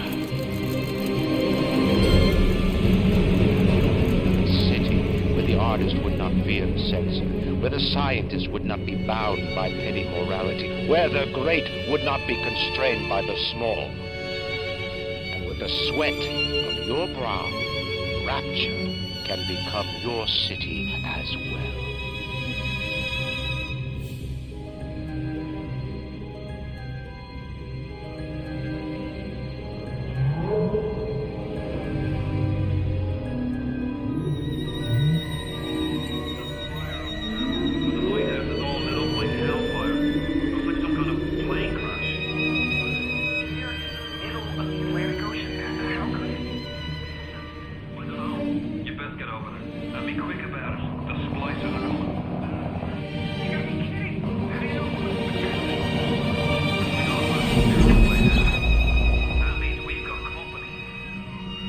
As we heard, Atlas sent one of his guys over to meet Jack, a guy called Johnny. However, Johnny is killed by a splicer. It seems that after a year of war, things are still bad in Rapture. After the splicer leaves, Atlas contacts Jack over the radio and tells him that he aims to keep him alive, and that he, Jack, needs to head to higher ground. Picking up a wrench, Jack is now armed at least, and he gives the splicer a beating. He also approaches a gatherer's garden, and there sits a plasmid, an electro bolt. He injects himself and he's now able to shoot electricity. It's probably a painful process having your DNA rewritten, so Jack falls over the edge and knocks himself out. He comes to with a couple of splicers standing over him and they are chased off by a big daddy, whose little sister is with him collecting Adam. The little sister says that Jack is still breathing, therefore she leaves him be and they depart. Getting to his feet, Jack uses his new electrobolt plasmid to open a locked door. Another part of the plane then smashes into a walkway, letting seawater in, so Jack quickly leaves the area and kills more splicers. Heading into an elevator, Atlas tells Jack that he needs his help. Listen, I've got a family. I need to get them out of here, but the splicers have cut me off from them. If you can reach them in Neptune's bounty, then maybe, just maybe... I know you must feel like the unluckiest man in the world right now, but you're the only hope I'll ever see my wife and child again. Go to Neptune's bounty. Find my family, please. Jack emerges from the elevator outside the Kashmir restaurant, the location where Atlas and his boys launched their attack on the Ryan loyal upper-class citizens of Rapture were having their masquerade ball. The place is obviously still a mess, with decor from the New Year's Eve ball still up. There are still splicers in the restaurant though, trying to scavenge for Adam, food and booze. Passing through and into the theatre, Atlas warns Jack about a little sister nearby, that she will be very near to a big daddy. Atlas says they'll carry Adam, something that everybody in Rapture wants and needs.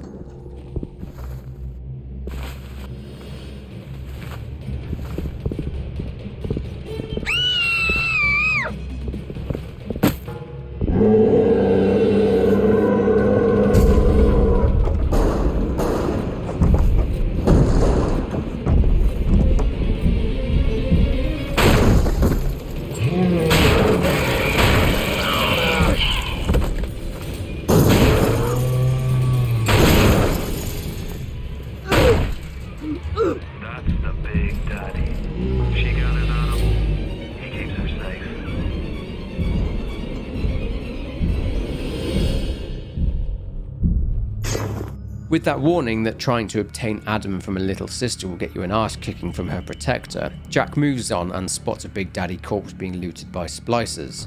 He's sat next to a little sister vent, so it's assumed that his little sister died and he slipped into a coma. Going to the door to Neptune's bounty, Atlas says that Andrew Ryan initiated a security alert and shut down access, but that he can head through the medical pavilion. Ryan shuts down the airlock too and appears on the screen. So tell me, friend, which one of the bitches said to you, the KGB wolf or the CIA jackal? Here's the news. Rapture isn't some sunken ship for you to plunder. And Andrew Ryan isn't a giddy socialite who can be slapped around by government muscle. And with that, farewell, or das Jack. Eventually, Atlas manages to unlock the airlock just in time, as splicers are trying to get in, and Jack heads through to medical. Right, so the medical pavilion is the turf of Dr. J.S. Steinman. But here's a little bit of story on Dr. Steinman. Before coming to Rapture, Steinman was a well-respected surgeon, essentially specializing in cosmetic surgery. He was another one that was part of the Vanishing, one day disappearing without a trace, ending up in Rapture. He would set up his practice in the medical pavilion and offered various beauty treatments. But when Adam became a popular thing, this changed his practice somewhat. Ryan and Adam. Adam and Ryan. All those years of study, and was I ever truly a surgeon before I met them? How we clinked away with our scalpels and toy morality. Yes, we could lop a boil here and shave down a beak there, but could we really change anything? No. But Adam gives us the means to do it.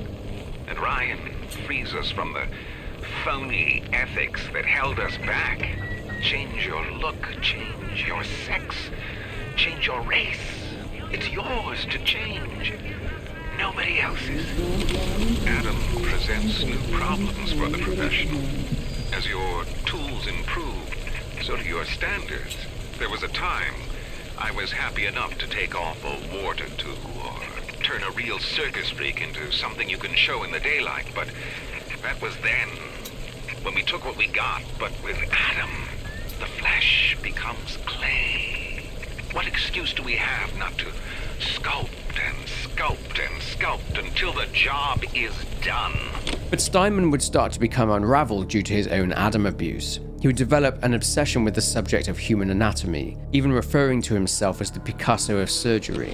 When Picasso became bored of painting people, he started representing them as cubes and other abstract forms. The world called him a genius. I've spent my entire surgical career creating the same tired shapes over and over again. The upturned nose, the cleft chin, the ample bosom. Wouldn't it be wonderful if I could do with a knife what that old Spaniard did with a brush? As a result, Steinman would turn citizens of Rapture, his patients, into freaks. However, he would see them as works of art. He became obsessed with symmetry and even claimed that he was visited by a Greek goddess. Today I had lunch with the goddess. Steinman, she said, I'm here to free you from the tyranny of the commonplace. I'm here to show you a new kind of beauty. I asked her, what do you mean, goddess? Symmetry, dear Steinman. It's time we did something about symmetry.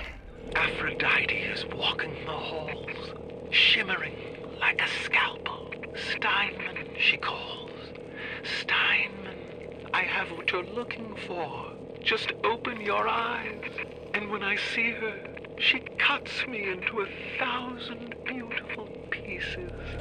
People then started to die on his operating table. Such was his determination for what he viewed as perfectionism. Steinman also operated on Diane McClintock. Remember, she was Ryan's ex-lover, after she was injured at the Kashmir restaurant attack. Dr. Steinman said he'd release me today. Ryan didn't come to see me since the New Year's attack, not once. But Dr. Steinman was very attentive. He told me that once the scar tissue was gone, he was gonna fix me right up, make me prettier than any girl I've ever seen. He's sweet, all right. And so interested in my case. Whilst there, Diane would hear about rumours of the conflict between both Andrew, Ryan and Atlas. But let's get back to what Jack is doing. Finding his way to emergency access, Jack is attacked by various splicers. He finds that, unfortunately, he needs Dr. Steinman's key to override the emergency lockdown. Jack then works his way through the medical pavilion and spots Steinman. At first, he runs away, blocking a doorway. Jack quickly catches up to him though by using a telekinesis plasmid to catch a grenade mid-air and throws it at the pile of rubble. With Steinman inside his operating theatre, he is working on a patient and clearly butchering them. Gaining access after he fires on Jack, he punishes Steinman and forces him to take eternal rest. Grabbing his key, Jack makes his way back to emergency access, but sees a Big Daddy get thrown through a wall. Entering the room, Atlas says this is a perfect chance to get some Adam. The little sister is being cornered by a splicer who is then shot by a woman standing on a balcony. This is Bridget Tenenbaum, and Atlas accuses her of turning these little girls into monsters. She tells Jack and Atlas that they will not hurt her little ones, and she gives Jack a special plasmid which will let him draw out the sea slug from the stomach of the little sister, saving her and giving him a small amount of Adam. Jack can do that, or he can harvest the little sister. However, she will not survive the process if he does the latter. If saving her, then she will run away back through a vent. If harvesting the Adam from her, all Jack will be left with is the sea slug, and this will give him a lot more Adam. Whatever he chooses to do, Jack heads back to emergency access and opens up the path onto the bathysphere and boards it, heading off to Neptune's bounty. Arriving in Neptune's bounty, Jack spots someone who has been strung up and branded a smuggler. Atlas tells Jack his family is in a submarine hidden in the foundation of Fontaine Fisheries, so he needs to head there and Atlas will meet him there. Finding Fontaine Fisheries, Jack speaks with someone we've mentioned before, Peach Wilkins. He tells Jack that he will give him entry to the fishery. However, he needs to track down and bring him a research camera from the Wharfmaster's quarters and take pictures of splicers. Before leaving to find it, Jack is attacked by a unique kind of splicer known as a spider splicer. As you'd expect, they can attach themselves to the ceiling. Anyway, battling more splicers, Jack obtains the camera from the Wharfmaster's quarters, and Jack can use this to take pictures of the different enemies and research them, being able to exploit weaknesses and defeat them more easily. Returning to Peach and handing over the research he obtained, Jack is given access to the fishery and has to relinquish his weaponry whilst inside, but a little bit of lore on Peach Wilkins. As mentioned earlier, Peach was an employee of Frank Fontaine, but he was tired of his day-to-day working at Fontaine Fisheries. That wasn't until Fontaine wanted to meet with his workers and discuss an opportunity with them. We all come down here. Figured we all be part of Ryan's great chain. Turns out Ryan's chain is made of gold, and ours are the sort with the big iron ball around your ankle. He's up in Fort Frolic banging fashion models. We're down in this dump yanking guts out of fish. Fontaine's promising something better. He's like one of us, you know? Like he's worked a day in his life. He says meet him at his fish packing joint at 11. I'll go, bring a couple of guys. Hey, it's not like things could get a lot worse. However, this was just Fontaine's way of screwing over his employees, getting them to do more work for him and reaping the benefits. Fontaine's putting the screws on us, and double. He's squeezing us out of 80 points of our cut with the threat of turning us into Ryan if we don't play ball. Son of a bitch. Sammy G comes and tells me he's thinking of going to the constable. And the next day, Sammy G was found in a sack in a salt pond. We got no choice here. We stay on Fontaine's crew and we're gonna catch the gallows. We take powder, and we end up like Sammy G. Oh, there's gotta be another way. You can't quit. Fontaine will find you. Hey, fuck Fontaine. You don't fuck Fontaine. Fontaine fucks you. It does seem, however, that Sullivan at one point managed to convince Peach to turn on Fontaine, this potentially being what led to the assault that resulted in Fontaine's death. The Irish pork pie offered me a deal. I flip him Fontaine and I walk out of here. That's simple. How do I know that fat fuck isn't Fontaine's guy? How do I know they're not all Fontaine's guy? Fontaine's got Adam, and everybody wants it. Ryan's got a whole lot of talk and a nice suit. Even down here, any idiot can see which way the wind is blowing. After Fontaine's death, old Peach would confine himself behind the heavy sealed doors to the fishery due to the outbreak of the Rapture Civil War. He became paranoid too due to his use of Adam, and his fear that someone might get him for giving up Fontaine. But back to the story. Entering frozen storage, something isn't right. It's too quiet. Peach has decided to screw Jack over and he and a bunch of his fellow smugglers attack. Armed only with his plasmids and a wrench, Jack fights them all and defeats them, including Peach. Passing through the fishery, Jack comes out in the smuggler's hideout where Fontaine would have all his outside contraband brought into Rapture. Going to hit the switch in the control booth, Ryan threatens Jack. You've had your fun, but enough is enough. If you press that button, you'll learn what it means to truly be my enemy. Despite the threat of Andrew Ryan's scorn, Jack hits the switch.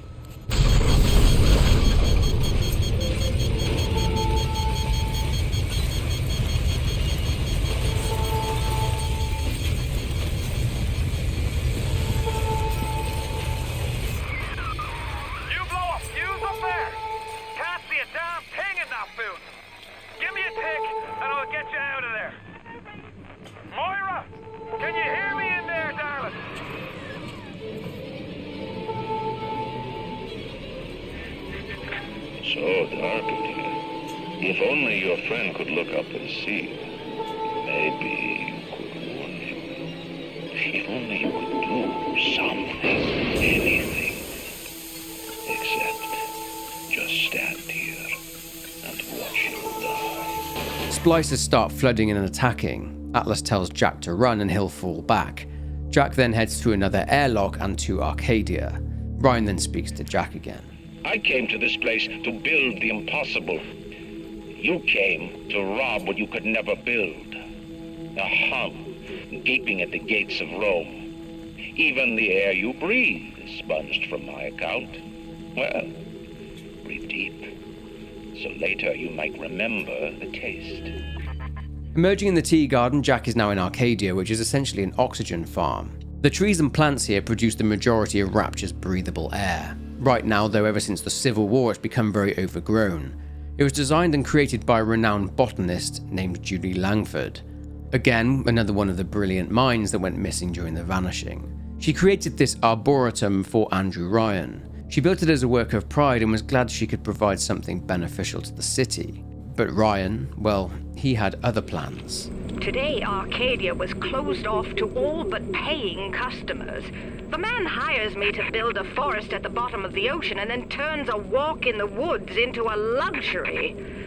Ryan asked, should a farmer not be able to sell his food? Is a potter not entitled to a profit from his pots? I started to argue with the man, and then I remembered who signed my checks. The only thing worse than a hypocrite is an unemployed one. Since the Civil War, a cult has established its base in the area, a cult that call themselves the Saturnine. Not much else is known about them, but they do seem to leave cryptic symbols around. As Jack is walking through rolling hills, Ryan releases a toxic chemical in the air that effectively kills the trees and initiates an emergency lockdown. Atlas contacts Jack and tells him to seek out Julie Langford, as she'll know what to do in order to save the trees, get rid of the toxin and therefore lift the lockdown. Jack goes to the research laboratory, but the door is locked and Langford speaks with him. She wants him to obtain a rose specimen from the grotto, so Jack retrieves it, heads back to the door, places it inside the pneumotube, and the door opens. Outside Julie Langford's office, though, something happens to her. Julie, we made a business deal, you and I, did we not? Money changed hands. Let me read to you from the agreement. Section 3, subsection 4. Mr. Ryan. Ryan Industries maintains exclusive rights to the creation, use, and exploitation of the Lazarus Vector. Ownership is civilization. Wait, no, please. Without it, Mr. Ryan.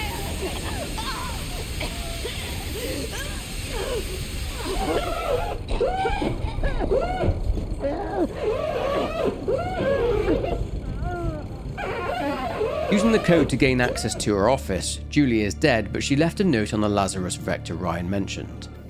I've been killing trees for 25 years. At Berkeley back in the 20s, on the Japs at Iwo Jima. But I never brought one back from the grave before. I did, Becky. Mama's gonna build her first damn Frankentree. I'm gonna call my little creation the Lazarus Vector. Maybe it'll bring the old gal's career back from the dead as well.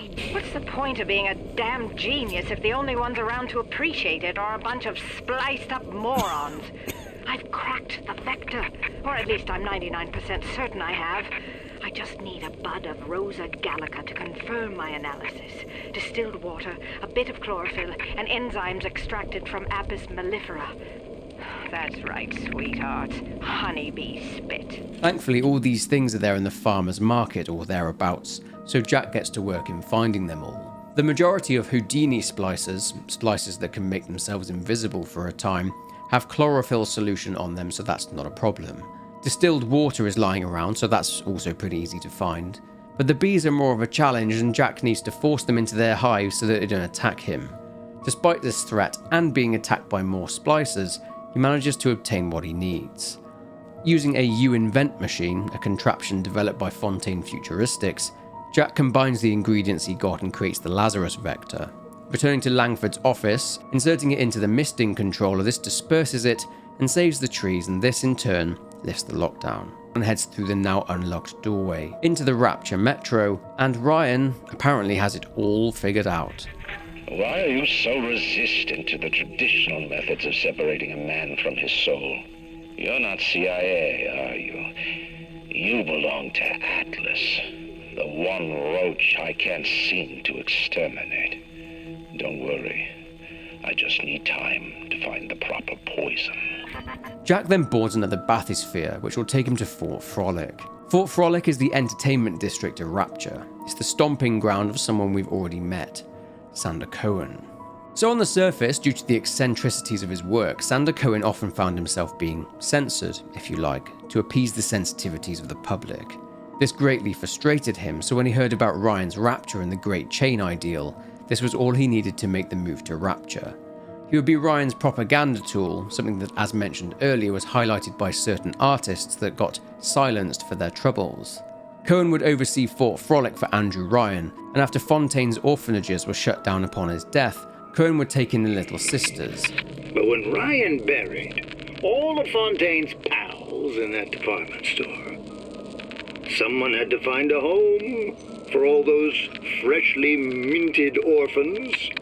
And if I turned $1 or $2 in the process, you can hardly blame me for doing well by doing good. At some point, Cohen would appear to regret his decision to go to Rapture. I could have been the toast of Broadway, the talk of Hollywood. But instead, I followed you to this soggy bucket. When you needed my starlight, I illuminated you. But now I rot, waiting for an audience that doesn't ever come. I'm writing something for you, Andrew Ryan. It's a requiem. But again, back to the story. Arriving in Fort Frolic, Jack just needs to pass through it and head to Hephaestus, the location of Andrew Ryan. As expected, if something can go wrong, it will go wrong, and the access to the bathysphere is blocked off by Cohen. That's better. Atlas Ryan. Atlas Ryan. Da da da da da da da. Time was, you could get something decent on the radio. The artist has a duty to seduce the ear and delight the spirit. So say goodbye to those two blowhards, and hello to an evening with Sander Cohen. You can see where this is going. Andrew Ryan's given the keys to Sander Cohen, so Jack needs to go and introduce himself to the eccentric artist in the Fleet Hall. Heading there, Jack meets Cohen, Adam addicted and having gone insane. He has a victim playing piano, Fitzpatrick, but the man gets it wrong, and Cohen burns him alive, and then demands that Jack take a picture of him with the camera. Doing so, and going back to the main area, he sees a display on the stage with 4 spaces for photographs, and this is something Cohen calls his masterpiece. Cohen wants Jack to kill 3 people, all of them former disciples of Cohen, and he has to take photographs of them and place them in the display. Obviously, he's already gotten the first picture of Fitzpatrick, so off he goes in search of the other targets. Throughout Fort Frolic, it seems that in his insanity, Cohen killed people and encased them in plaster as what he considered to be works of art. The first target is Martin Finnegan. He's a Houdini splicer that is located in the frozen tunnel to Poseidon Plaza, where he would freeze victims in place. You think you're gonna finish me in here, you old fruit? You're the saps you tossed in this meat locker, all panicked like rabbits. I just watched and waited, and when they started to kick, I started to scavenge. Made myself a little splicer cocktail, I did. You can't come in from the cold, and you gotta grow ice over your heart. And the Iceman cometh, Sander baby. The Iceman fucking cometh. Jack is frozen in place himself by Finnegan, but eventually breaks free and takes him down, snapping a photo of his body. Next, Jack heads over to Rapture Records inside Poseidon Plaza to search for Silas Cobb. He too bears a grudge against Cohen for him locking and trapping him there in Fort Frolic. You won't lock us in, old man? Oh, that's fine with cops. I used to love you. I used to think you're a musical genius. You know why? Because you paid my rent, you ancient hack. Come on to the record store. I'll show you what I think of your plinkety-plink-plink. Jack tracks Cobb down and takes him out. And finally, Jack goes to track down Hector Rodriguez at the Eve Garden. Doing so and taking him out too, Jack returns to Cohen's so-called masterpiece and inserts the photographs. It is accomplished! My God, my God, my God, my God, my God. It's beautiful. You'll find your path to Ryan is now clear. Tell him Sander said hello. Jack can then either kill Sander Cohen or leave him be. Either way, Jack can now use the bathysphere and gets in it, heading to Ryan's location, Hephaestus. Atlas contacts Jack and tells him that Ryan has the genetic key, meaning that it's mapped to his own genetic code, and with it, they can get out of Rapture. Watch yourself. Ryan's stirring. We'd best keep to our knitting.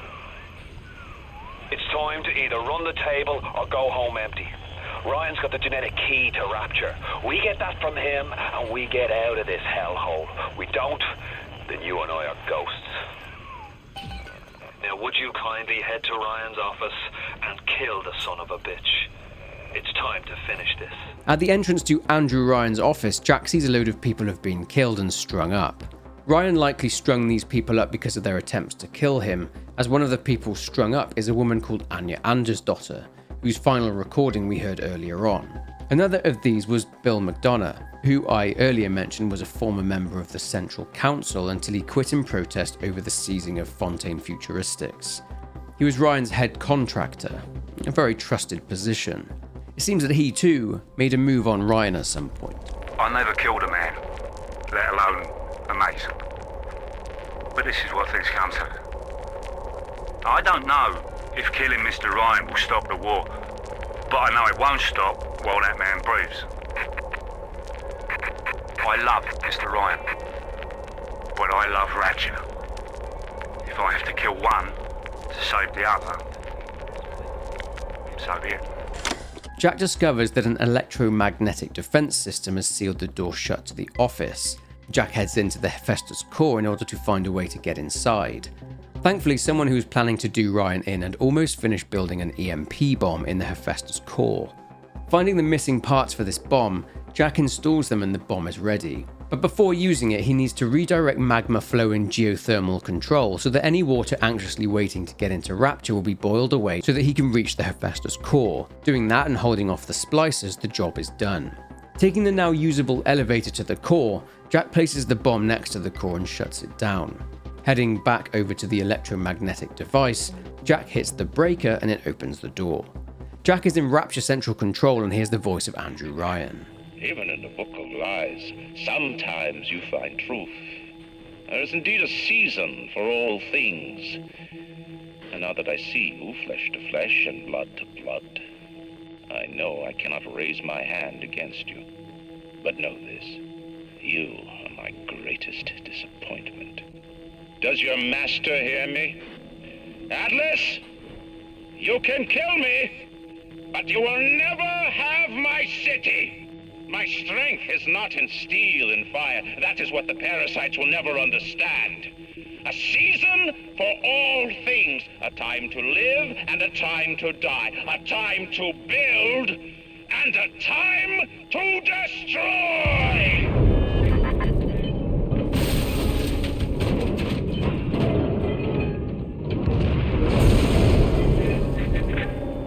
Come now, my child. There is one final thing to discuss. What? Ryan set the core to self-destruct. This is different than what you did. He's got a mind to take down the whole damn city. Get in there and whack the chunk before the whole joint blows! Dropping down into a room, he spots a board filled with papers with the words, "Would you kindly," sprayed across it. I think it's time we discuss the ace in the hole. Right, so we heard this ace in the hole thing back in Burial at Sea. Atlas was very, very adamant that he wanted and needed a passcode, a phrase, and you'll remember that he got it right before he killed Elizabeth. But let's dig a little bit deeper. In Fort Frolic at the Eve Garden, there was a dancer by the name of Jasmine Jolene. At some point, Jasmine entered into a sexual relationship with Andrew Ryan. Jasmine had some financial difficulties, and one day, she received an offer. That creepy Dr. Tenenbaum promised me it wasn't going to be a real pregnancy. They'd just take the egg out once Mr. Ryan and I had... Oh, I needed the money so bad. But I know Mr. Ryan's going to suss it out. Gonna know I wasn't being careful. Gonna know I sold the... Mr. Ryan's going to be so mad at me. She did what they wanted, and she sold the embryo to Tenenbaum. Ryan found out about what Jasmine had done, and he felt betrayed, and he lashed out, killing her. I'm sorry, Mr. Ryan. I didn't know. I didn't know Fontaine had something to do with it. What are you doing? No, don't, please. I loved you, don't, please, no. I visited Eve's garden today. It ended poorly. My seed, sold to the enemy. The motive of the whore as yet eludes me. But Atlas approaches, and come what may, I will not be made a slave.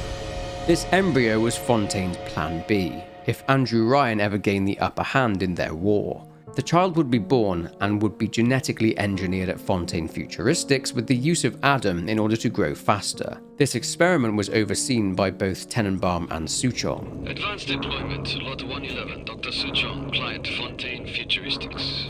Baby is now a year old, weighs 58 pounds, and possesses gross musculature of a fit 19-year-old. The results are disappointing, but within expected tolerances. This child was Jack. He had fabricated memories of his life up until this point, that he had a mother and a father and lived on a farm in Kansas. He would be mentally conditioned to carry out tasks without opposition upon hearing the simple phrase, "Would you kindly?" Did you talk to your puppy? She's very pretty. Thank you, Papa Suchong. Break her neck for me. What? Break that sweet puppy's neck. No, please. Break that puppy's neck. Would you kindly? No.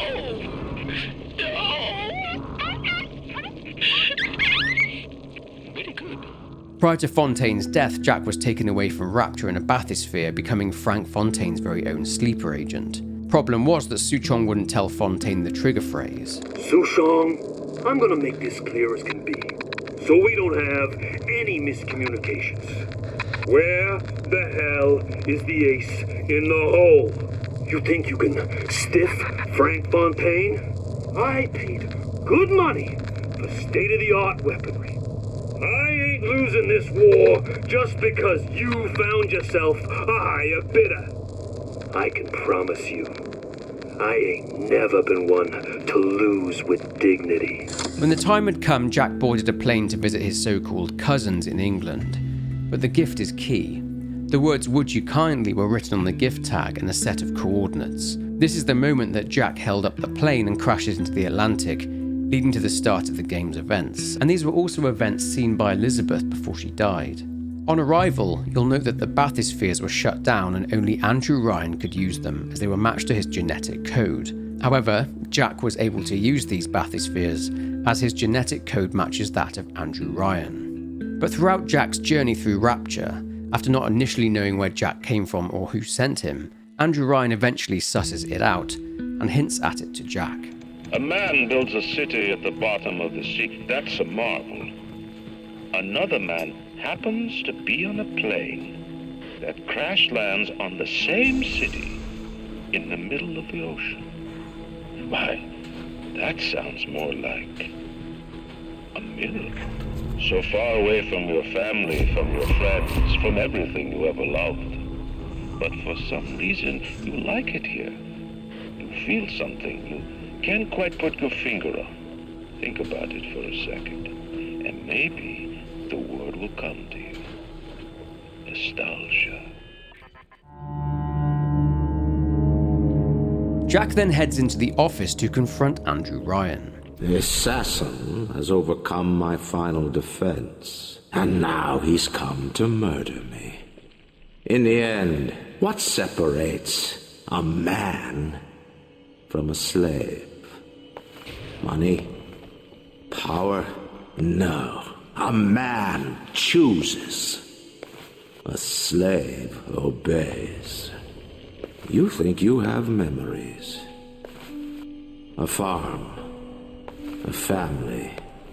An airplane. A crash. And then this place. Was there really a family? Did that airplane crash? Or was it hijacked? Forced down. Forced down by something less than a man, something bred to sleepwalk through life until they are activated by a simple phrase spoken by their kindly master. Was a man sent to kill, or a slave? A man chooses. A slave obeys. Come in. Stop, would you kindly? Would you kindly? Powerful phrase. Familiar phrase. Would you kindly? Would you kindly get this? Would you kindly find that? Would you kindly find that? Would you kindly find? Would you kindly get this? Would you kindly head to Ryan's office and kill the son of a bitch? Sit, would you kindly? Stand, would you kindly? Run! Stop! Turn. A man chooses. A slave obeys.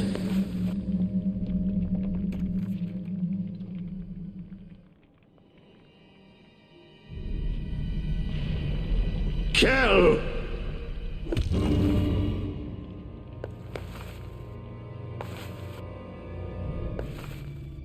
A man chooses!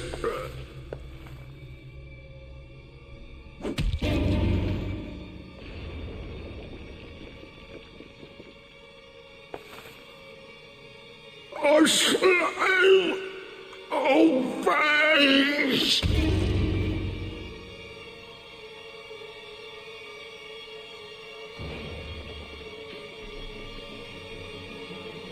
Obey!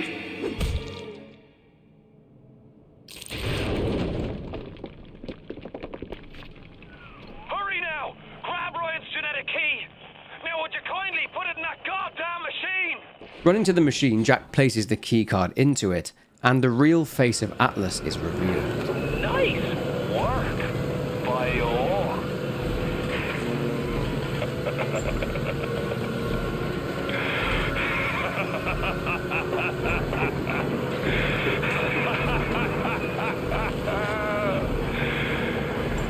It's time to end this masquerade. There ain't no Atlas, kid. Never was. Fella in my line of work takes on a variety of aliases. Hell, once I was even a Chinaman for 6 months. But you've been a sport, so I guess I owe you a little honesty. The name's Frank Fontaine.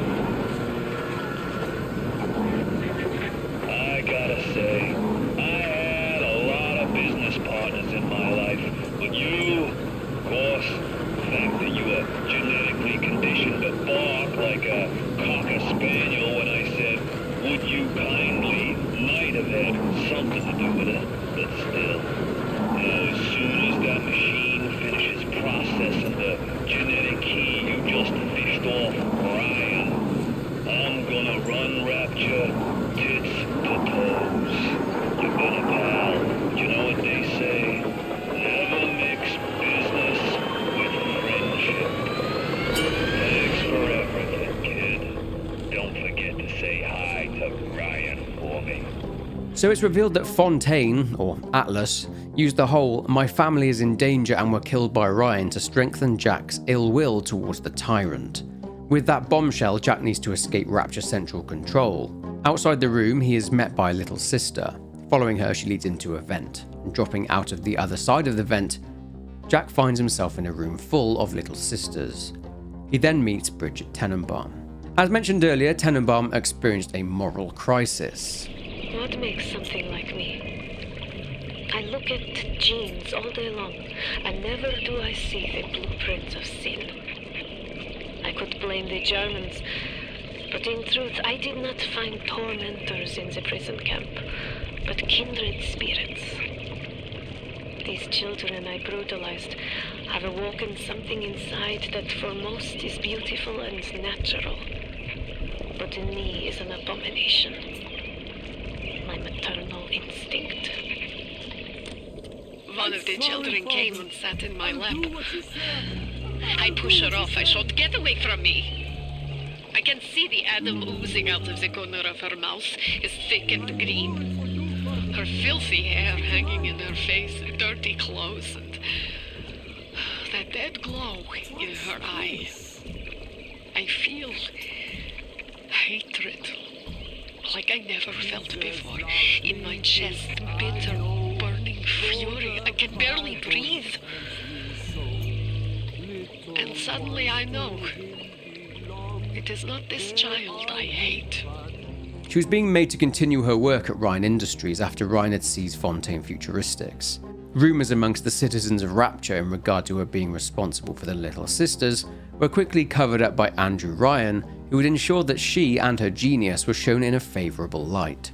After she was portrayed as a crackpot, she disappeared along with her little sisters, and she set up a secret hideout for them all, calling it Tenenbaum's Sanctuary.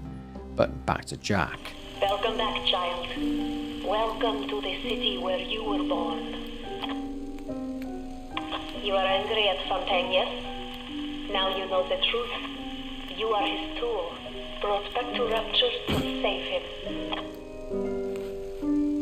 You have committed many sins, but perhaps you can find some redemption. While you sleep, I undo some of Fontaine's mental conditioning. His control is no longer complete, but he can still pull some very unpleasant strings. We made your mind with many locks and keys. Fontaine has most of those keys, but not all. Suchong designed your mind, taught Fontaine to control you.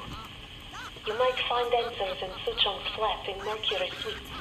One of the Little Sisters leads Jack somewhere, and the reactions of the Little Sisters reflect how Jack has treated them up to this point.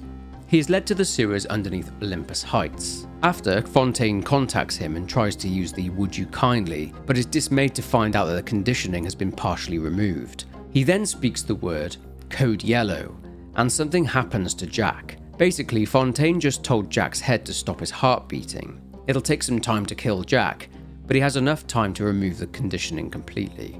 As a result, Jack's health is decreased. Entering and searching Mercury Suites, the place where all the important people live, Jack finds Dr. Suchong's apartment. Inside, he finds a tape regarding the antidote for the mind control. Fontaine's become some kind of boogeyman in Rapture. That myth gives him power. But peel back flim flam and a humbug, he's just another conman. And like all conmen, he worries he'll end up on the wrong side of grift. That's why he commissioned Lot 192, the antidote to the mental control plasmid. Fontaine said I better not tell anybody about the antidote, not even Tenenbaum. And Suchong is inclined to listen. Jack needs to seek out Lot 192, so gains access to Fontaine's suite. Finding the first part of the antidote, Jack takes it, but this causes his plasmids to start acting erratically. He now needs to go to Suchong's lab in order to obtain the other dose of the antidote. Heading over to Apollo Square, Jack finds the lab, which of course contains the still dead body of Suchong, and also inside the other dose of Lot 192. Taking it, he is now completely free of Fontaine's conditioning. As to be expected, Fontaine is not happy about it. You broke the spell! But laying all your chips on Mother Goose, it's not like you never been double-crossed before. You know what I'm saying? Hoof it the point, Prometheus. We'll discuss this like men. You, me, a submarine submarine topside, and more Adam than you can possibly imagine. Also in Apollo Square, we find out what happened to Diane McClintock, Ryan's former lover. As we heard earlier, she got injured during the New Year's Eve attack on the Kashmir restaurant and got fixed up by Dr. Steinman. But what happened to her afterwards? After her operation, she headed to Apollo Square in order to confront Atlas and his followers for the attack that injured her. But she would find out just how evil Andrew Ryan really was. I was so angry when I came down here, but my God, I had no idea. There's armed men all over the place. I saw a woman climb over the fence trying to escape. One of Ryan's guards pointed at her and she lit on fire. Just like that. What's happening here? The people here have grown to trust me, Ryan's mistress, and still they take me in. They finally brought me to Atlas. Without him, the people of Apollo Square would give up. I asked him if he was going to lead the people in some kind of uprising against Ryan. He sighed and said, I am not a liberator. Liberators do not exist. These people will liberate themselves. I thought Andrew Ryan was a great man. I was a fool. Now a part of Atlas's revolution, Diane would join them on raids, even taking down a Big Daddy. News that she was eager to share with Atlas. But going back to Fontaine's home for the poor, she'd walked in on Atlas in his other character, Frank Fontaine. Never play a man for the short con when you can play him for the long one. Atlas is the longest con of all. Ryan wanted Frank Fontaine dead. I just gave him what he wanted. As Atlas, I got a new face, a clean record, and a fresh start. Now, it's time to take back Rapture. I'll be so pleased. Oh, Mrs. McClintock! What are you doing here? Let me just turn this off. Diane was then killed by Fontaine. But again, back to the story. Jack now needs to take the bathysphere to Point Prometheus, as that is where Fontaine will be. Arriving, Jack is greeted by Fontaine. He says that he has all the Adam in the city and he's not open to sharing it. Going after him, he sends a load of flying turrets and splices after Jack, giving him the chance to escape. He's in his tower, and Jack, in order to go up there, needs to befriend a little sister who can open up another passage to the Proving Grounds. In order to do this, he needs to become, or rather act like, a Big Daddy. He needs to look like one and smell like one. Jack hunts down 3 Big Daddy pheromone samples. He has his larynx adjusted to make him sound more like a Big Daddy, and he also finds a Big Daddy suit, a helmet, and boots to complete the set. Jack is now a Big Daddy. Sort of. He needs to summon a little sister, so he does this by banging on one of the vents. She then unlocks the door and Jack heads to the Proving Grounds. He then follows the little sister, doing what a Big Daddy is supposed to do, and protects the girl while she is collecting Adam from corpses in the area. Of course, Fontaine is still in Jack's ear, winding him up during all this. Hey, Mr. B. Angels are waiting. I really wound you up with that wife and child bit. Oh, me poor Moira. Me wee baby Patrick. Time to go, Mr. B. Maybe one day I'll get me a real family. They play well. After the little sister has collected enough Adam, Jack is led to a final area, and the little sister gives Jack the Adam syringe. He is to drain Fontaine of his Adam, as Tenenbaum says that is the only way to destroy him. Ascending in the elevator, Fontaine speaks with Jack again. I remember when me and the crowd put you in that sub. You were no more than 2. You were my ace in the hole, but you were also the closest thing I ever had to a son. And that's why this hurts. Betrayal, kid. Life ain't strictly business. Approaching Fontaine, he has hooked himself up to a huge Adam machine. He's no longer human, that's for sure. Jack and Fontaine fight, and every so often, after being injured, Fontaine hooks himself back up to his machine. So Jack uses the syringe to drain him of his Adam, and this weakens him. After doing this repeatedly, Fontaine is still quite strong, but the little sisters come to Jack's rescue, and a large number of them jump on Fontaine, stabbing him with their syringes and draining him of his Adam quite rapidly. Fontaine is now dead. For good. A little sister approaches Jack with Fontaine's genetic key. This would give Jack control of Rapture. Okay, so there are 3 endings for Bioshock. We'll go over the worst endings first and finish with the best one. These endings are achieved by determining how Jack acts during the game. It all depends on how Jack treated the Little Sisters. In the bad ending, which is achieved by harvesting most of the Little Sisters, Jack is shown to be a horrible person, and he grabs the Little Sister by the hand aggressively. Tenenbaum's dialogue is angry and she is disgusted by Jack. It's not shown, but it's implied that he killed the Little Sisters, and on the surface, a Navy submarine is investigating the plane's crash site.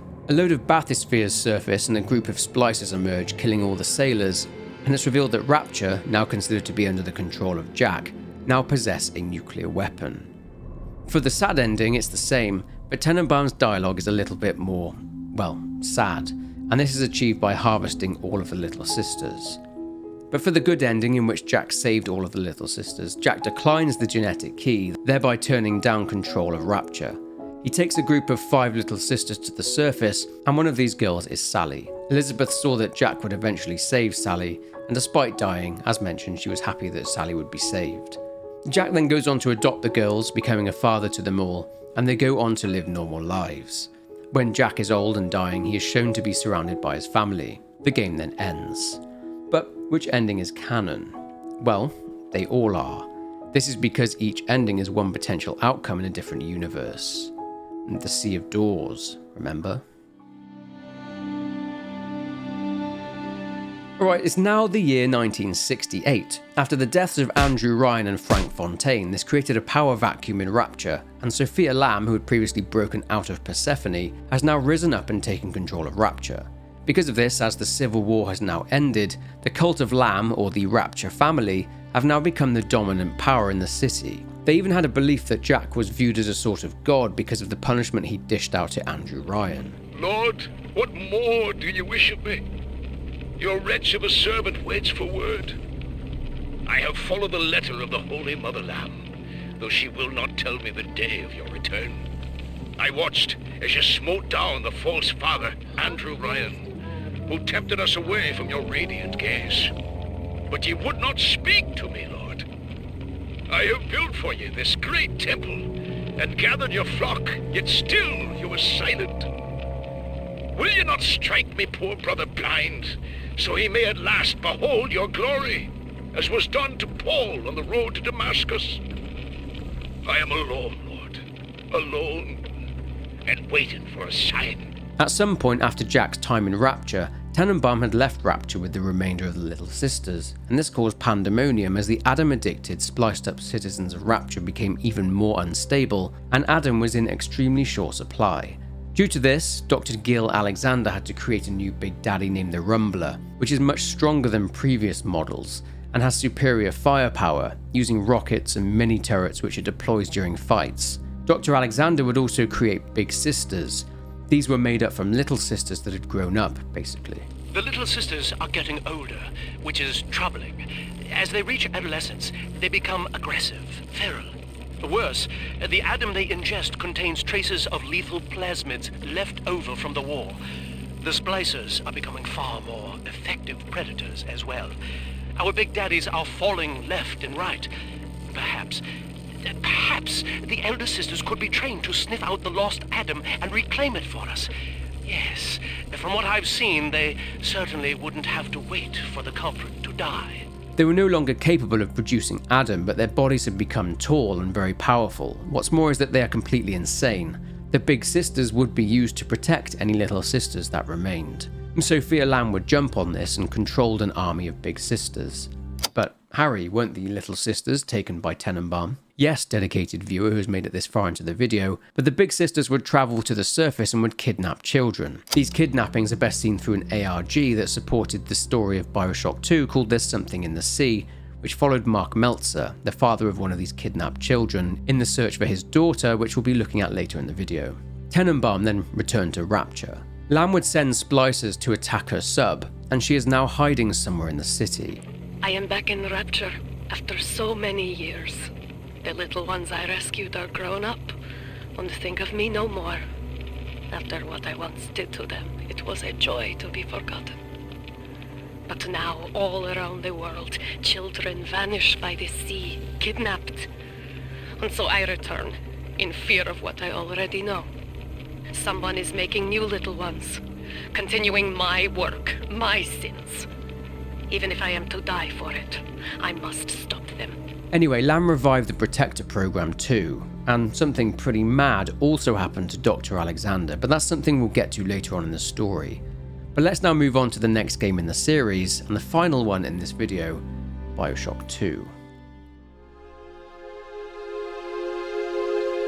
So remember how I was talking about how smart Eleanor Lamb is? Well, she managed to reconfigure one of the Vita chambers and it resurrected Delta, who wakes up in the now heavily damaged Adonis Luxury Resort.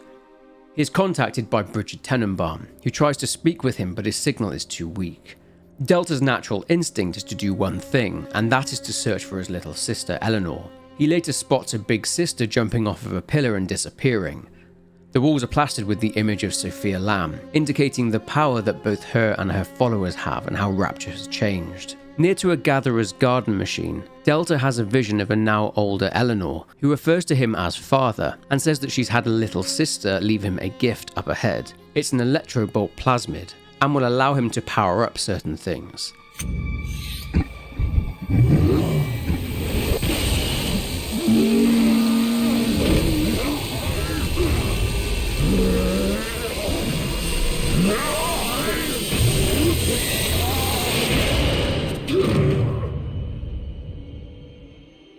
Daddy was sleeping for such a long time, and Eleanor has missed you. Find her and you'll be all better. Daddy! Going after the big sister, Delta uses his new electrobolt ability to kill some splicers and also to power up the area. The signal is now better, so Tenenbaum makes contact. At last, a signal. You, who are bringing this dead city to life, listen. My name, it is Tenenbaum. I know who you are, and I am in much need of your help. Please, find me in the Atlantic Express train station. Proceeding through the resort, Delta approaches a little sister. But again, a big sister shows up, and a fight ensues, and Delta fights off the big sister, which flees. Following it, a bit further ahead, it destroys the window of a large room and the ocean water floods in. Thankfully, Delta is in a diving suit, so he's unharmed and able to walk out on the seabed. He enters the airlock for the Atlantic Express maintenance depot. Fighting a few more splicers, Delta is contacted by Lamb, who tells him that she recognizes him, and that out of his pain, Paradise was born. She has set an ambush for him, calling it an act of love. Thankfully, the floor gives way as the room sets ablaze and Delta falls down into a flooded section. Moving through the depot, he ascends in an elevator and up into the station. Now, here is what the children tell me. You are a very old Big Daddy, bonded for life to a single little one. When you are apart for too long, your body begins to shut down like a coma. As long as the girl is in the Rapture, you are trapped here as well. The name of your little one is Eleanor Lamb, daughter of Sofia. She is kept at Fontaine Futuristics on the other side of the city. You must go there and save her before it is too late. A short way further, he meets Tenenbaum, who is hiding in a ticket booth. You see? This is why I must fight Sofia Lamb. She is using the new little ones for something, and I have returned to rescue them. If I do not, more children will die for my sins, and the Rapture nightmare it will repeat forever. Now, we must talk. Citizens of Rapture, this is Subject Delta. Behind that mask hides an enemy of the people, without soul or sympathy. It is a beast apart, and as family, we must tear out its jaw and drive it back into the sea. Lamb will take this place apart to find you. Please hold back the splicers until we escape. Taking out the splicers sent by Lamb, Tenenbaum says she needs to help someone else in the city, and she puts Delta in touch with Augustus Sinclair, who we mentioned much earlier on in the video. Well, look at you. A bona fide knight in armor, complete with iron horse. The name's Augustus Sinclair, Sport, Esquire. Old Tenenbaum and I share an interest in the old Fontaine building, the very same place you'll find Eleanor Lamb. I think you and I can do business. Take the train to Ryan Amusements. I'll see you shortly. Boarding the train, Delta arrives at Ryan Amusements but sees the exit covered in ice which needs to be melted. Sinclair says that Delta will need an incinerate plasmid and that it can be found inside the park. Entering the park, Delta finds that he needs a ticket to enter, so he goes off in search for one. Sinclair then takes the opportunity to tell Delta about what his own goal is. You're a rare old model, son. Alpha series, I believe. Now, Rapture's full of scientific wonderments just like you, and if we can sell them to the world at my price, well, curing your condition ought to be a cakewalk. Once we find Eleanor, the sky's the limit. Picking up a ticket, Delta gains access to the park. Sinclair says that in order to buy the incinerate plasmid, he will need Adam and therefore will need to acquire a bond with a little sister. In other words, he needs to kill her big daddy. Through the exhibits and entering the El Dorado Lounge, Delta encounters a little sister and fights and kills the big daddy with her. Delta adopts her and he accompanies and protects her while she harvests Adam from various dead bodies in the area. After the little sister has gathered up 2 sources of Adam, Delta can harvest the sea slug from the little sister, which will kill her, but will result in a large source of Adam, or he can use the same plasmid that Jack did, thereby curing her, and drop her off at a vent. This sends her to Tenenbaum, freeing the little sister from the control of Sofia Lamb. Anyway, this park itself is a testament to Andrew Ryan's hubris. I was hired to engineer a park the likes of which no man has seen. Now all I do is watch over it like a grizzled sheepdog. My first line of mechanical puppets made the children here cool with wonder. But Ryan thought my vision was immature. Antiquated, he said. This place could have been something magical. But instead, he turned it into a school. No, a cathedral. Dedicated to himself. That becomes more evident whilst Delta walks around, as the entire place is basically, just as Carson Fiddle said, all about Andrew Ryan and his founding of Rapture. He built an exhibition he calls The Journey to the Surface. Why, hello there. My name is Andrew Ryan. I built the city of Rapture for children just like you, because the world above had become unfit for us. But here, beneath the ocean, it is natural to wonder if the danger has passed. If those we left behind will ever come to their senses. So, let us imagine, you and I, what might befall us on the surface. This part of the park is designed to indoctrinate the children of Rapture into thinking that the surface is an awful place to be due to God and the government robbing the spoils of other people's hard work. This was done so that children would not want to go to the surface at all. With the Adam he needs, Delta heads to the Hall of the Future and obtains the incinerate plasmid. Returning to the train, Delta is attacked and has to fight a big sister again. Defeating her, Delta melts the ice using his new plasmid, and he hears from Sinclair. After opening the train tunnel, Sinclair shows up and boards the train. Delta boards too after fighting off more of Lamb's splicers, and they leave for a place called Pauper's Drop, another of the poor districts of Rapture. Upon arriving, however, Lamb initiates a citywide lockdown, meaning that to override it, they'll need the override key from Grace Holloway, who we mentioned earlier on, as she is now the governor of Pauper's Drop. Sinclair says that she's residing in his own hotel, the Sinclair Deluxe, so that's where Delta needs to go. It soon becomes clear that Grace hates Delta. Anyhow, Delta proceeds through Pauper's Drop and finds the Sinclair Deluxe. Unfortunately, a brute splicer causes the entrance to become blocked off, so Delta needs to upgrade his drill in order to destroy the rubble. After obtaining the drill upgrade and smashing the debris out of the way, Delta is now inside the hotel. The place is rife with crazed splicers, all of them hunting for their fix of Adam. But Delta eventually manages to track Grace down. I know what you're here for. Go on, take it. I won't have you touching me. Dr. Lamb trusted me to care for her child, and I tried. But baby Eleanor disappeared. And then one day, I see her walking with you, looking wrong.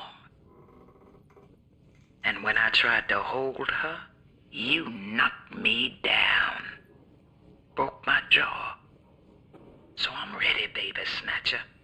Come on in and finish the job. After she's said her bit, Delta can choose to spare or kill Grace, a choice that will have certain ramifications in the near future. Anyway, Delta grabs the key to lift the lockdown and leaves. Getting back to the train, Delta lifts the lockdown and they leave. But on the way, a surprise is in store. Hear me, O ye who would murder the Lamb of God! Ye shall never reach her God!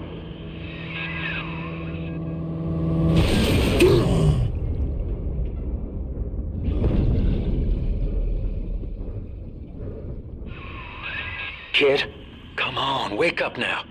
There you are. I thought you rode that torpedo into the great hereafter.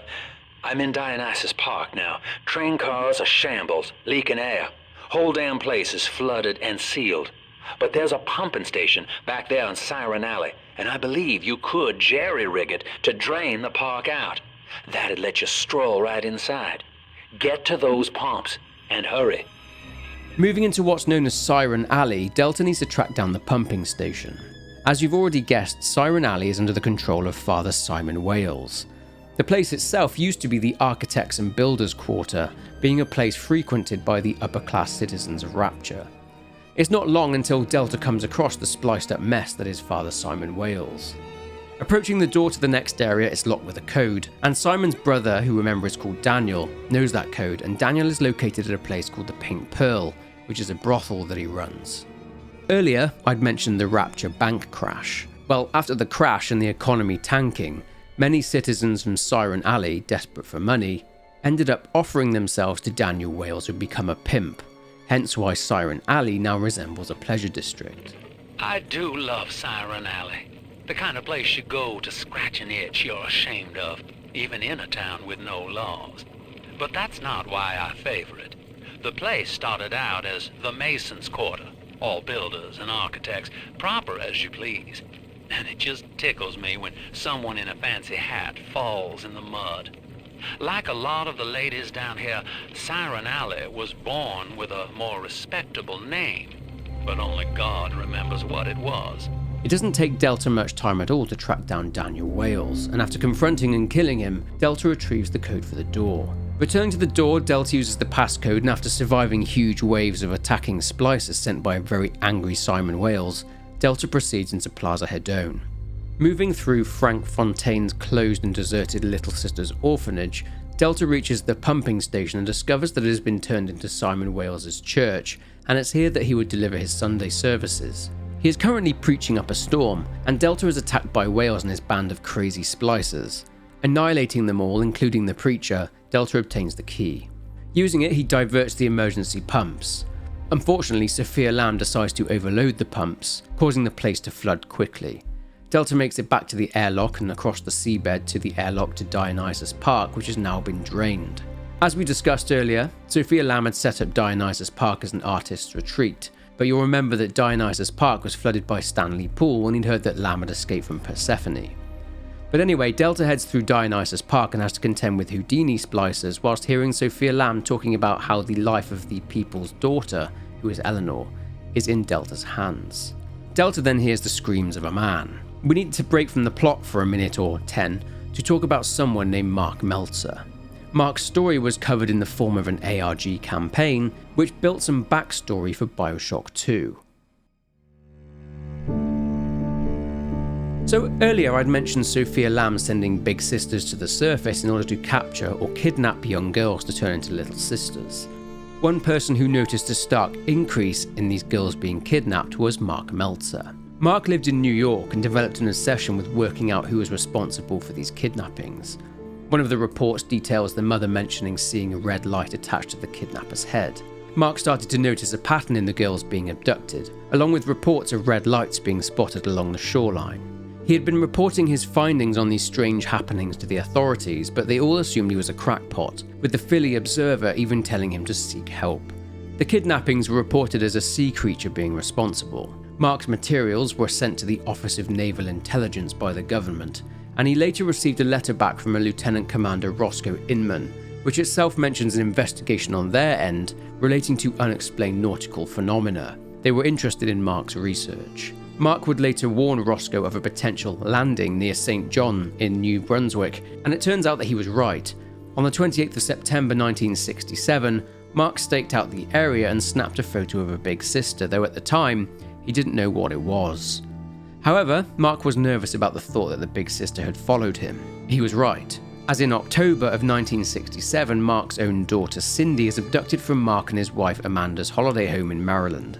After sinking into a deep depression, Mark was admitted to Tollview Mental Hospital, eventually being discharged in March 1968. He would pick up from where he left off and would attempt to find the Big Sister again. He did, but on trying to capture it, he was attacked, and the Big Sister broke his leg and 3 ribs. After recovering in May of 1968, Mark is in the process of divorce, as Amanda blames him for their daughter's disappearance. Mark then discovers that the Big Sister had broken into his apartment. She had left a strange puzzle box that Mark calls the lunchbox. Mark began reaching out to his contacts, and one particular contact was Phil Isidore, who was part of the National UFO Society. He sent an excerpt from Utopolis by an author called R. Killian Quain, who apparently went missing during the earlier mentioned event widely known as the Vanishing. It speaks of an advanced city at the bottom of the sea called Utopolis, and Quain claimed the city to be real. Mark also received a letter from a man named Jeremiah Lynch, an eccentric Irish author who had sent him some photos that he'd taken of footprints on a beach and a Big Daddy doll too. After cracking the lunchbox puzzle, Mark found a drawing of a Big Sister and Little Sister inside, along with an envelope with an odd code scrawled on it. The code said, "It's cold down here, Daddy, come find me."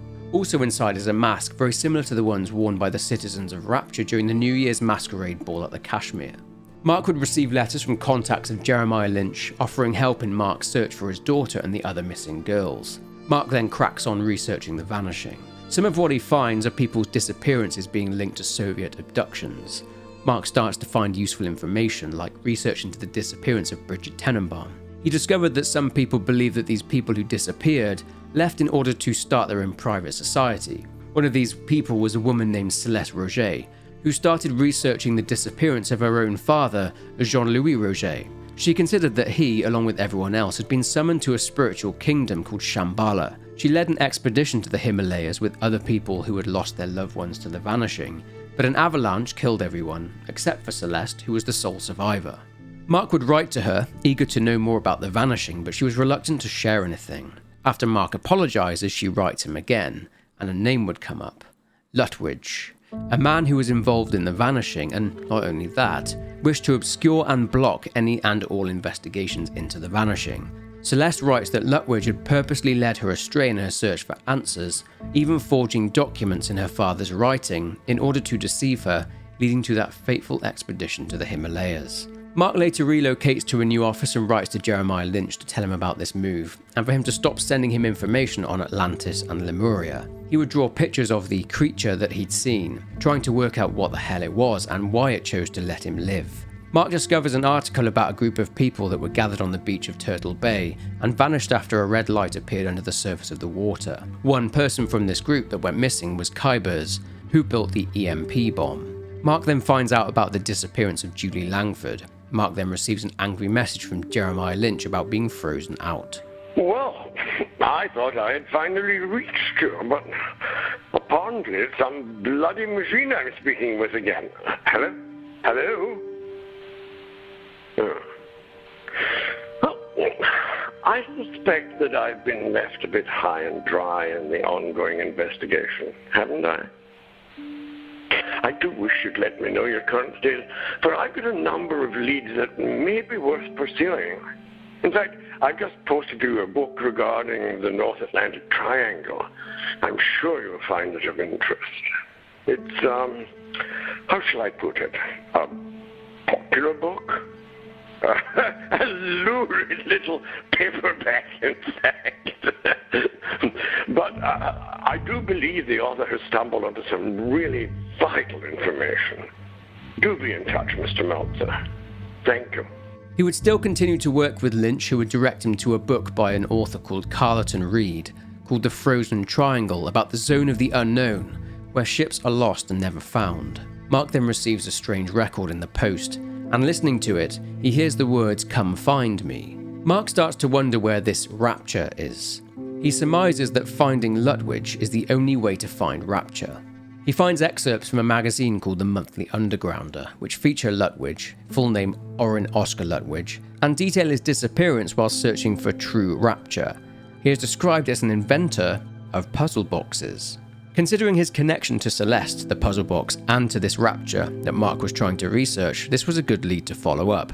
Just as well as Jeremiah Lynch's seeming obsession with the lost city of Atlantis was really starting to rub Mark the wrong way. Mark contacts Celeste regarding Lutwidge and receives a response. Celeste Roger would send him a telegram stating that Lutwidge is a dead end as he's insane, basically. Mark digs a little further and finds out about a fire at one of Lutwidge's old labs that occurred 3 months after he disappeared. Planning to visit the building, Mark did so but got caught trespassing and was bailed. He did manage to retrieve a tape from the building which was Lutwidge speaking in riddles. He finds that Rapture lies downwards, and Lutwidge says to find the 3-fold key with the 7-fold lock. Going back to the building again, Mark finds a hatch and inside was a metal box. Solving the puzzle box, Mark gets the phrase Red Queen and gets another clue to find the decrepit corpse of the Red Queen. Mark receives a voice message from Celeste Roger. She is again warning him not to get involved with Lutwidge. Mark? This is Celeste Roger. After our last conversation, I cannot sleep. I'm trying to save you from what happened to me 10 years ago. Please, listen to me. This Ludwig, if this was even his name, he was like a demented child playing games with other people's lives. 3 days I spent digging out of an avalanche with my bare hands because of him. My friends died because of him, because of his lies. Mark, do not go down this road. Do not trust Ludwig or any of the foolish games he left behind. Call me back. Au revoir. Mark presses on anyway and discovers information regarding Lutwidge's businesses, one in particular being Scarlet Sovereign Import-Export. It mentions Warden Yarn, which is an anagram of Andrew Ryan, and was the company used to order the materials for the construction of Rapture, meaning that Lutwidge is a former business partner of Ryan. He then receives a message from Roscoe Inman. It seems that he doesn't trust Celeste. Meltzer, this is Lieutenant Commander Roscoe Inman. This Celeste Roger woman, she's kind of my main concern. This incident in Tibet she talks about. Now remember, she was the sole survivor. There's no version of this story except hers. I'm not making any accusations. I'm just saying, know what you don't know. You read? After receiving Cindy's old codebook, which was actually written and created by Lutwidge, writing under an alias, Mark was curious about if Jeremiah Lynch knew Lutwidge. He left a message. Mr. Meltzer, Jeremiah Lynch here. Of course I knew Orrin Lutwidge. He regarded the Atlantis theory with considerable interest. Now, what you're asking about his business practices, false names, shell companies and the like, well, I can't say I'm too surprised. Old Lutwidge was a bit of a trickster. He used to make sport of me by sending over the most elaborate forgeries of ancient documents. Too bad the old rascal vanished himself. Well, best of luck, Mark. Let me know if you need anything else. Receiving a letter from Celeste that Lutwidge had sent her, taunting her, Mark realises that Scarlet Sovereign is Red Queen. Mark later solves another couple of puzzles, and one of them reveals a date, along with keys detailing potential coordinates. Mark then sends a letter to correspondents asking them to go to different beaches at certain times. Celeste says that she'll visit the location in France. One of Mark's contacts, though, UFO Phil, is starting to get annoyed and mentions Utropolis and an interview he did with Lex Harlan. Yeah, Mark, I guess you didn't actually read the stuff I sent earlier, because then you'd know it gets revealed in the last chapter of the story that Utropolis is on the bottom of the ocean. That's why I keep thinking it might be related, and the city had all this advanced technology that might explain some of the things we've... what's the use? I don't know if you've had a chance to listen to the interview with Lex Harlan that I sent you. What he had to say, it got me rethinking a lot of things. I don't know, Mark. Maybe all this has been a big waste of time.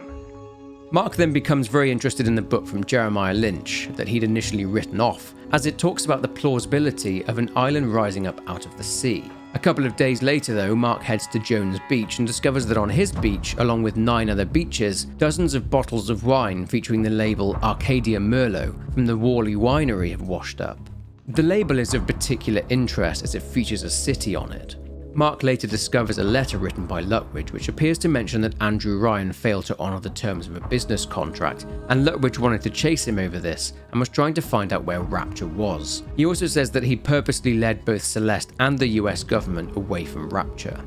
Mark wonders if Lutwidge ever got the coordinates for the city. Mark sends a letter in which he asks Celeste if Lutwidge is still alive, and she sends him a voice message. Mark? I received your letter and I don't quite... What you mean, Lutwidge alive? Of course he's dead, or at the very least he's long gone. I merely meant perhaps these bottles and papers from the beach. Perhaps he buried them long ago, only to be discovered now. Perhaps there is no Rapture, and never was, except in the twisted mind of Orin Lutwidge. Be well, Mark. I will be thinking of you tomorrow. And of Cindy also. However, Celeste soon comes clean. She reveals that Lutwidge is indeed alive, and she explains that she hired a firm of private investigators to watch him, as she was in fear for her life. Her private investigators had found him in one of his labs, and upon going there herself, Celeste saw him with her own eyes, and he was hunched over a typewriter. She ends the letter by telling Mark not to look for him. The name Archillian Quain keeps coming up, and Mark has been calling Lex Harlan quite a few times, it seems, and Harlan left Mark a message telling him to stop, essentially. Hey, this is Lex Harlan. You keep calling. I don't know where you got this number, but why don't you lose it? And as far as Killian Quain goes, check into Tollview Mental Hospital. That's the last place I saw him. Oh, and I'll tell you what, brother. Sounds like maybe you belong there yourself. With the information that Archillian Quain is in Tollview Mental Hospital, Mark gets no luck in trying to get info about Quain, and fakes being mentally ill in order to get himself admitted. When in the hospital, Mark meets Quain, and of course Quain is Lutwidge. According to Quain's medical records, he has a fascination with Lewis Carroll, and claimed to have had an association with Andrew Ryan. He claims to have fallen in with a gang called the Splicers, and the report makes mention of plasmids and Rapture itself. When Mark meets him, he's sat in a rocking chair, and telling him that he is the Seeker, Lutwidge hands over a cylinder, another puzzle. Back in his room, Mark solves the puzzle cylinder and obtains a blue notebook, a journal. Later that night, using the light underneath the door, he tries to read its contents, but he's unable to decipher them. The book is full of references to Lewis Carroll's Alice in Wonderland, with Lutwidge, Quain himself, being Alice and Ryan being the master of Wonderland. Despite this, Mark thinks he knows where to find the key. Mark is later able to find out the location of Lutwidge's lab. Inside, he finds a lot of souvenirs, and Mark thinks they could be from Rapture. Mark sent an item to a friend of Phil Isidore. He's naturally pretty excited about his discoveries, but Jeremiah Lynch is not. Jeremiah Lynch here, Mark. And, my dear boy, I'm not quite sure what you're talking about. Lutwidge alive? Locked up? Under some assumed name and raving about gang warfare and preposterous chemical substances. I don't know, Mark. It all sounds quite unlikely. Now, I do know you've been under a great deal of strain, but as we know, the quest for Rapture leads to very deep strains. And Lord knows stronger men have snapped under the pressure. Do take care of yourself, Mark. After Mark speaks with Celeste's private investigator, she gets in touch with him on the 28th of September. Mark? Hello, this is Celeste. So you have spoken to my private investigators. I understand they may be helping you to find the basement where we discovered Lutwidge hiding in 1960. But before you go there, I am wondering, Mark, if you think it is truly necessary.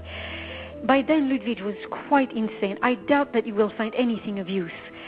And, this will sound a little bit silly, but I have been receiving these phone calls in the middle of the night, no one there, and I'm sure it's nothing. Call me when you can. Mark, please. Good night. She gets in touch again the following day as things are escalating, and due to her fears, Celeste is no longer able to help Mark. Mark, I have received a threatening letter. This is precisely what I feared. After 10 years, 10 years, they're after me again. Because of you, because you have stirred up all of these once again. I cannot stay here. They may be watching, they may be listening. I must go. I must hide. Do not look for me and leave me out of this. This little quest of yours, I'm done with it. Do you hear? Done! Mark himself then receives a threatening letter, warning him to drop his investigation. Finding more Lutwidge documents, Mark sees a phantom lighthouse mentioned, and that there is only one true route to Rapture. Notes seem to point towards something or someone called the Red Pawn. Mark's office is broken into at some point, and he believes the Red Pawn to be one of the suspects, but he's trying to work out who they are. He discovers a letter written by Lutwidge to the Red Pawn requesting that they stop harassing Celeste Roger, which of course had led to her hiring private investigators. But something has happened. Celeste has gone missing, and Mark receives a message from Dash Carmody, one of the private investigators she hired. Mr. Meltzer, this is Dash Carmody from Auger Detection. I gotta say, you got some stones calling me back. Truth is, no, we haven't heard from Celeste Roger. She's still missing. But if you want me to take a look at this threatening letter you received, maybe we can see if it's coming from the same individual. We always figured that Lutwidge had an accomplice. And if you got any leads on who that might be, I'm all ears. Oh, in addition to the materials you were going to send over, I'm wondering if you can maybe provide a list of all your contacts in this matter. All due respect, if they was playing games with Ms. Roger, they might have been doing the same with you. Shortly afterwards, Mark receives a file that shows something might be off about Jeremiah Lynch, his criminal record, and it shows that he's a con man who has dabbled in forged documentation. Mark writes to Phil, and given that Jeremiah Lynch seems to have been working with Lutwidge, Mark is doubting all the information he'd received from Lynch. In terms of time frame, it's now been a year since Cindy's disappearance. But Mark sees something that gives him hope. He's out walking on the beach and spots a sandcastle in the shape of a city. He starts to think this is the Red Pawn messing with him, but he also thinks it could be a message from Cindy, as symbols are drawn in the sand, translating to, "What's taking so long?" But Jeremiah Lynch leaves Mark a message. Mark, this is your old friend, Jeremiah Lynch. Oh, you have been stirring up a whole hornet's nest, haven't you? You've been talking to the detectives and spoiling all our fun. Well, I dare say you don't give up easily. Old Orrin Lutwidge would be proud of you if he could think straight. Good luck, Mark, with your night's journey. Hopefully it leads you to Rapture and not a padded cell. Half an hour. I really must run. A little later, Mark is looking at a photo of floor tiles in Lutwidge's lab, a photo taken by Celeste's private investigators. Mark realizes the floor tiles are a code to more puzzle boxes, but for now he's leaving for Europe by boat. Having set up his office on the boat, the SS Nellie Bly, Mark solves another puzzle box. He writes to Phil stating that he left his copy of the Frozen Triangle at home, so asks Phil to send him the book. Mark receives the book and scours its contents. He also receives a pamphlet which details an organisation called the International Order of the Pawns. It talks about the White King, Andrew Ryan, in his ivory tower, which is Rapture, and that the Order have been challenged to find the hidden castle. Lutwidge is revealed to have the name of the Red Queen, and tells his pawns that they must act on his behalf, as he cannot be everywhere at once. Anyway, using the Frozen Triangle book, Mark solves another puzzle box, and features a recording of Lutwidge asking for the name of the only ship that made it through the icy triangle. The answer was the Sky Train, and Mark receives some coordinates. He eventually stops up in France as the ship is docked, and he's hoping to find out what happened to Celeste. He'd found out about an explosion there at her villa in Strasbourg, and she was presumed dead. This is the Trans-European News Broadcast, Ulrich Bode reporting from Strasbourg. Celebrated heiress Celeste Roger appears to have been the victim of a bizarre accident. Last night, authorities say a freak accident seemed to have caused the explosion of an oil-burning furnace in her cottage near the French border. As rescue workers dig through the wreckage, Celeste Roger remains missing, presumed dead. Checking her hotel room where she was staying under another name, after receiving a note from her, Mark found signs of a struggle and considered Jeremiah Lynch, the Red Pawn, had gotten there before him. Of course, the note he received from Celeste was actually a forgery written by Lynch. Mark eventually met Lynch and they fought, but a German reporter Mark knew called Ulrich helped him. He revealed a memo which stated that Celeste was in fact safe and was 400 miles away in Switzerland, so Mark went to meet her. But Celeste would contact Mark. Mark, this is You know who this is. Mark, I know that you've been in touch with Dash Carnegie, but please, I beg you, do not come to me. We are a danger to each other. Your red pawn has been using me as a lure to draw you. Do you not see? I gave up all hope long ago, but you have yet to find your daughter. Stay away so we both may live, but most of all, so you may find your darling Cindy. There is no hope for me, but for her perhaps there is still a way. Au revoir, Mark, and bonne chance. Ignoring her warnings, Mark went anyway and she wasn't too pleased to see him. Nonetheless, they walked along the falls. But this letter has blood on it. It seems that Lynch had found them both and Mark charged at him using his book as a shield.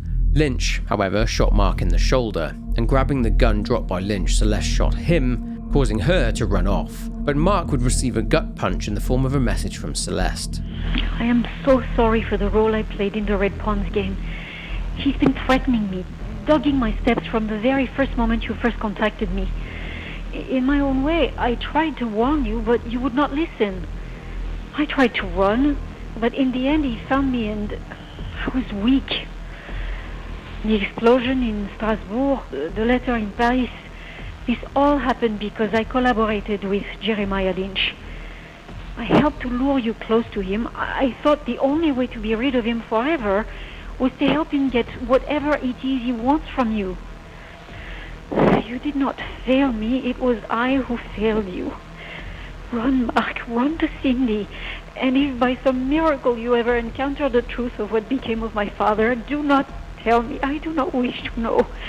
He would never forgive me for the way I have treated you. Adieu, Mark, Meltzer. Adieu.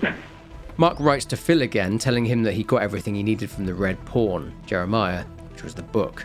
The SS Nellie Bly leaves port and sails out to sea again.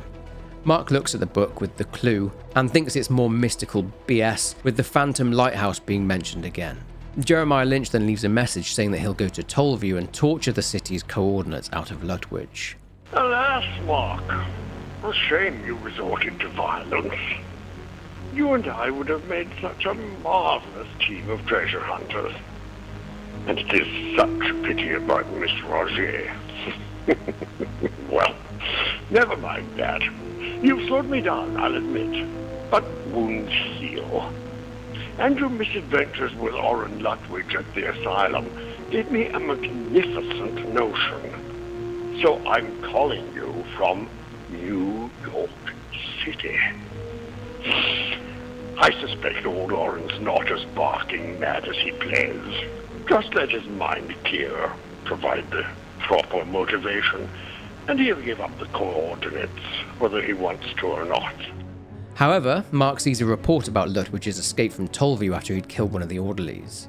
After receiving a letter from one of the pawns called Grey Pawn, Mark later goes to London to meet a man known as the Glass Pawn. This man was none other than Carlton Reed, the author of The Frozen Triangle. He helps Mark by giving him an advance copy of the book. In the book, Mark reads more about the Phantom Lighthouse, which talks about the waters between Greenland and Iceland. More puzzle boxes narrow down a location until a compass is revealed.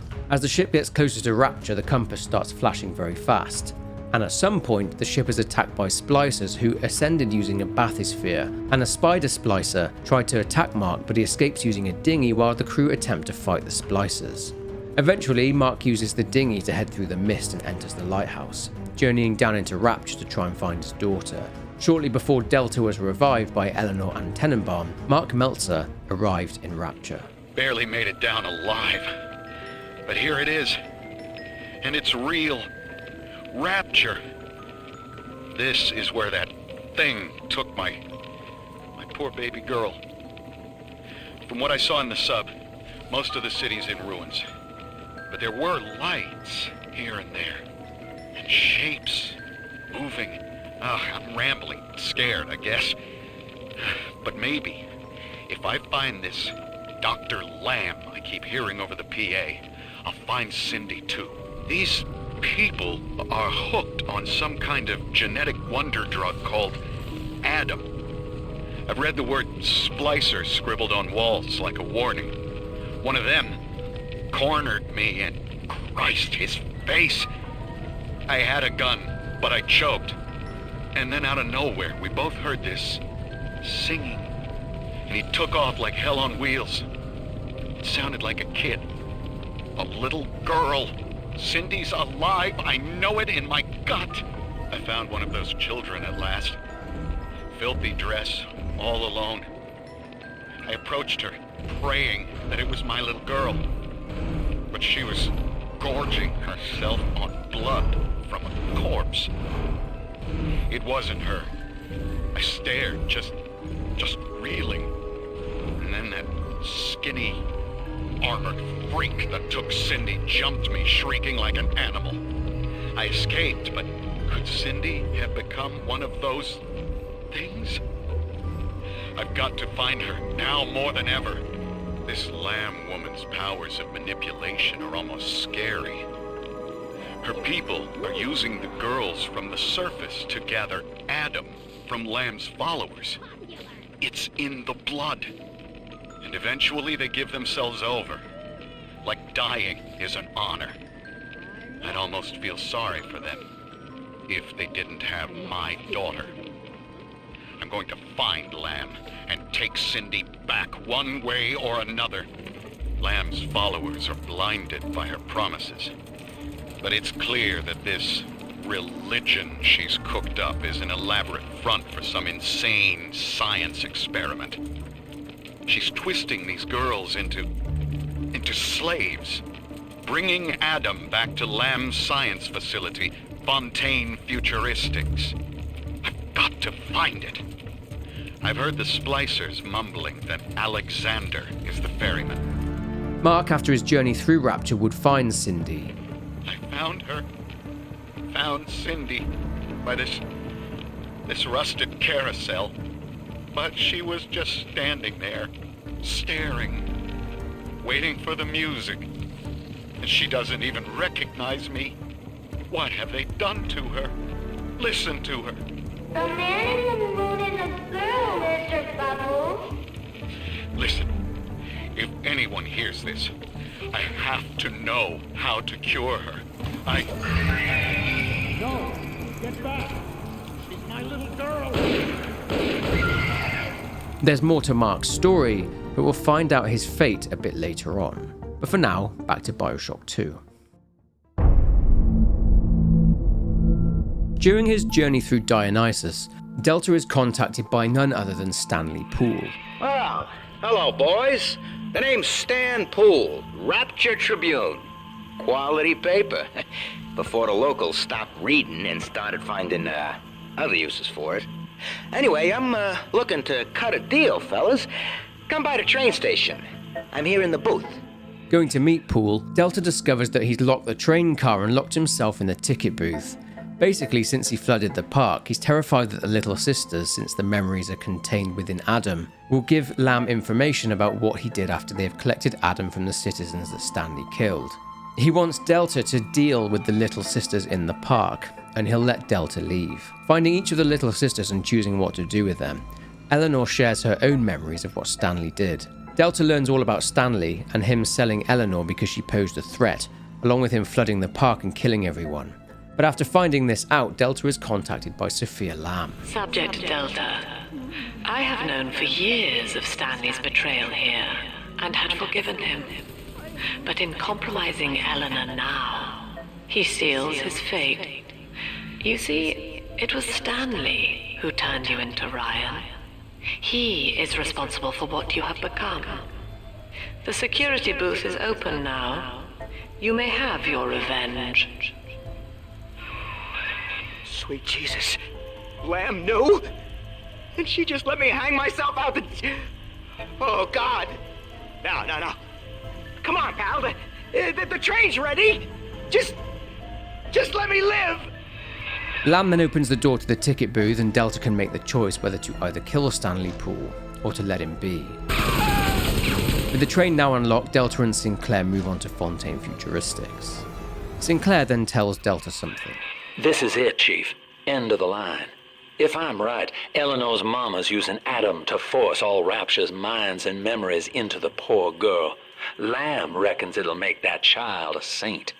Now, Eleanor's in a deep, dark place beneath Fontaine headquarters, and to keep you alive, we need to sneak in and find her. Now at Fontaine Futuristics, Delta receives a message on her screen from Dr. Gil Alexander, who, remember, was the man who took over the Protector program. But before we learn what he has to say, let's discuss something that Sofia Lamb had been working on. So we need to look at what happened to Eleanor after she was taken from Delta during the New Year's Eve riots, and during the long period of time that Delta was dead, essentially. But first, we need to discuss what happened to Dr. Gil. After he'd created the Rumbler Big Daddy model, as well as the Big Sisters, Gil joined Lamb's cult, the Rapture family, although this was done more out of remorse than anything else. But Lamb would take advantage of Gil's guilt, and would coerce him into volunteering for a project of hers, to create the perfect utopian. Prison, it seems, was a blessing. Ryan is now dead by his own son's hand. But far more interesting is the program of compulsion bred into his child, coded WYK. It was some manner of verbal trigger phrase, which the boy would obey as an order, unerringly.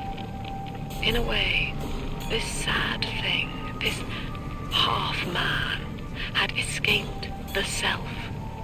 Highly intelligent, but devoid of so-called free will, with all its convenient blind spots. What if he had been instructed to uphold the common good? What if he were a volunteer? Rapture. The keenest minds in the world, united under the ocean, yet somehow expected to subscribe to the same model of self-interest. Ryan could be staggeringly naive. As individuals, no matter how brilliant, each was a prisoner to his or her own ego, a sea of dreams in constant flux. But in Adam, their genes remain, ready to be tested against a moral vessel. Utopia cannot precede the utopian. It will exist the moment we are fit to occupy it. Dr. Alexander has agreed to accept both measures of the new Utopian Project. He will become a kind of genetic chimera, host to all the minds of Rapture, accessing their talents and memories via the Adam we have gathered. And deriving in part from Project WYK, I have developed a new set of behavioral constraints. Dr. Alexander will live to promote the common good. His love and loyalty shall be spread evenly across the entire human race. For me, that is discipline at great personal cost. For him, at last, it will be instinct. This project had an awful effect on Gil, and he would become mutated to an immense degree as a result of the Adam being injected into his body. But Sofia Lamb abandoned him, leaving him in control of Fontaine Futuristics. I was to be Sofia Lamb's greatest achievement, a living composite of all Rapture's genius in the body of a single man, unfettered by self-interest. Now, I am nothing more to her than a failed experiment. My scores on tests of intelligence and moral reasoning are still noteworthy, but declining sharply. She has abandoned me, and I do not have long before psychosis takes me. With his realization that he doesn't have long left, he recorded a series of messages should anyone go there, and he would leave instructions on how to get to the core of the facility. October 9th, 1967. Hello. My name is Gilbert Alexander, and by the time you hear this, I will be clinically insane. I am recording these diaries in advance as a last-ditch effort to assist anyone I might threaten in dealing with me. My next message awaits you beyond the security checkpoint. The bioscan will ensure that you're sane enough to need it. After he'd succumbed to the effects of Adam and had entered into a permanent state of psychosis, Gil started calling himself Alex the Great and acted like a dictator in his own little playpen, abusing his employees. But that's it for the little bit of backstory on Gil, and this leads us on to the People's Daughter. As I mentioned earlier, Eleanor was sold by Stanley Poole and became a little sister, getting taken from Delta by Sofia during the New Year's Eve riots and was taken away to live in seclusion again. Sofia would work with Dr. Gil to rehabilitate Eleanor and undo her little sister conditioning, but the sea slug inside her stomach could not be removed. This is Eleanor Lamb speaking. It's been many years since my last diary. Mother found a way to rehabilitate me psychologically, but she can't remove this thing inside my body. I look in the mirror, and I see a freak. I remember very little. Just an artificial sense of peace and a compulsive hunger for Adam. Dr. Alexander is trying to help me adjust. He's responsible for part of my condition, but he wants to make amends. It's around this time that Sofia started trying to make Gil into the first Utopian, something that would horrify young Eleanor. Mother has destroyed Dr. Alexander. She tried to splice him into some kind of living saint who would calculate the common good and adhere to it tirelessly. But now he's become something unspeakable. Eleanor wished to escape. This was when Sofia turned to Eleanor to become the first Utopian. Eleanor's condition may be a blessing in disguise. Early splicing tests indicate 0 genetic damage due to her condition as a little sister. It appears that she is our new vessel. This will be no mere personality schism, though. Rapture's genius will be held within her DNA, able to shift into desired patterns at will. A Utopian cannot be confined to a single throw of the genetic dice. When needed, she is a composer, a dancer, an engineer. She truly will be the people's daughter. Sofia then began injecting Eleanor with large amounts of Adam, and this is when she envisioned her daughter becoming the daughter of the people, and the Rapture family therefore started to see Eleanor as a holy vessel for their followers. We believe in the daughter of the Lamb, hallowed Savior and anointed vessel, whose blood with our blood, sin with our sin, mind with our minds, life with our life, lifts us up from the depths, transcends base temptation, and delivers us all from ego. We commend ourselves to the new and unknown, born by our common strength and guided by the Lamb. Andrew Ryan left us wandering, confused, and alone amongst yesterday's wreckage. But Sofia Lamb shows us that we are not alone. We are together as a family. So when you see a man brought to his knees, recognize that he is your brother and pull him up. Sofia Lamb teaches us what is in common is good. What is irreducible is right. She guides us all to the indivisible along a river of Adam. Rapture's daughter, Eleanor, shall be our vessel. In her, we shall be reborn. Sofia would also try and indoctrinate Eleanor with the ideals that she holds dear, and with her beliefs so that Eleanor could carry these on in Rapture after she's gone. Rapture is a paradise of the ego, Eleanor. Under Ryan, the voices of an entire city sing the virtues of greed and pride. But truth, rather, is in the body. Already they grow weary of struggling against one another in fruitless competition. Observe the bent backs, the drawn faces. Ryan promised us more, they seem to say. In what shall we now believe? And Eleanor, it is our task to answer. Awareness of self is no miracle, Eleanor. It is a trick of the gene, an endless inner refrain asking, what's in it for me? To serve the world, we must grow deaf to the self. Are you ready? Now, stop listening to my voice. Stop listening. Stop. Difficult, isn't it? Human verbal cues are defensive coloration, camouflage. Play this recording until you no longer hear the words. Then you may observe the people for who they are. Eleanor was to be a composite of all Rapture's genius, the first living Utopian, serving the world at large with no regard for herself. These experiments only reinforced Eleanor's desire to escape, and grew to despise her mother's ideals. She discovered that she could control and talk to the little sisters outside of where she was being kept prisoner. She would use this ability to send out little sisters, and they would find parts of Delta's genetic sequence and would work together with Bridget Tenenbaum. We've done it. Father is back, right under Mother's nose. I've contacted a woman named Tenenbaum through my sisters. We've worked out a way to free his mind inside that suit, to awaken the man inside the monster. Mother's entire belief structure is corrupt. And if I know one thing about Father, it's that he will believe in escape. Eleanor, it is time for you to accept your duty to the people. When you awake, you'll understand. No! Get away from me!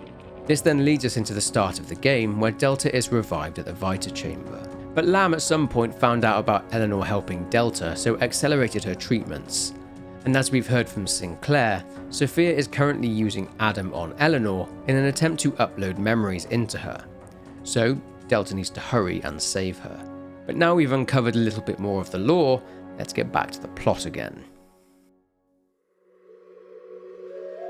Having to deal with Alex the Great's annoying security bot, Delta fights off splicers along with another Alpha Series model and listens to another pre-recorded message from Gil, in which he asks Delta to get through the defenses he has set up and kill him.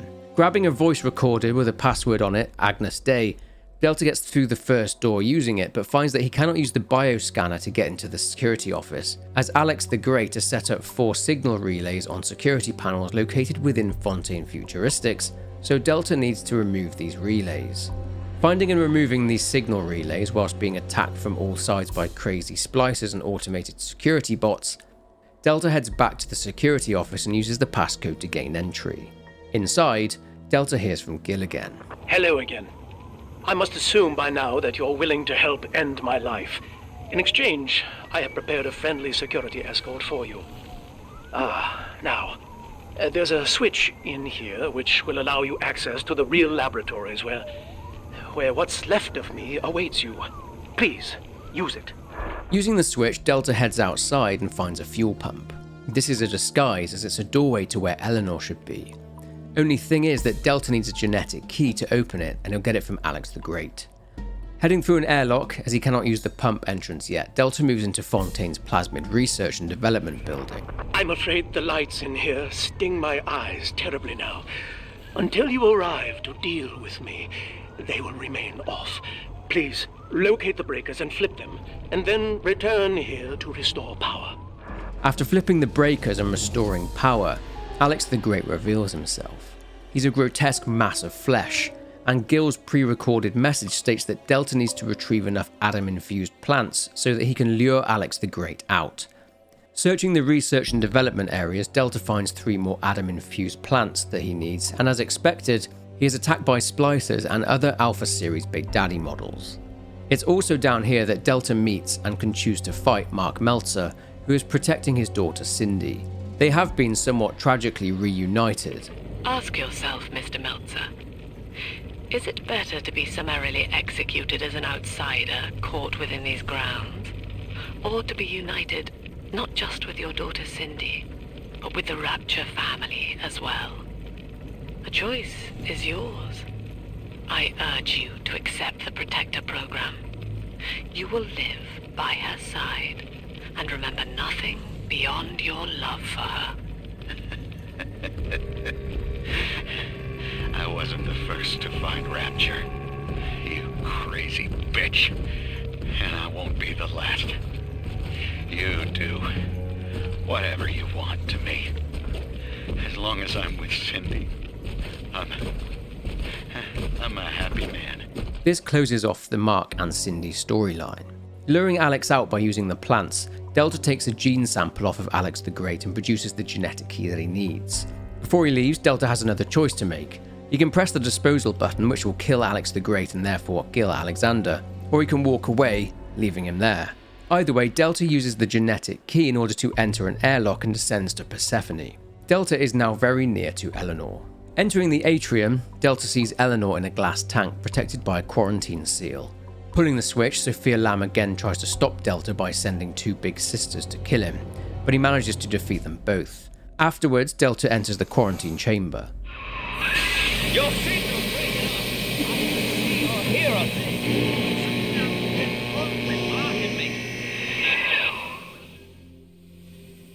Look at her, Delta. 10 years, and still she dreams of you. 50 seconds remaining. Do you know why Eleanor brought you here? She wanted a father. So she found a way to restore you in body and mind. And she has been watching you ever since, exalting your every act as gospel.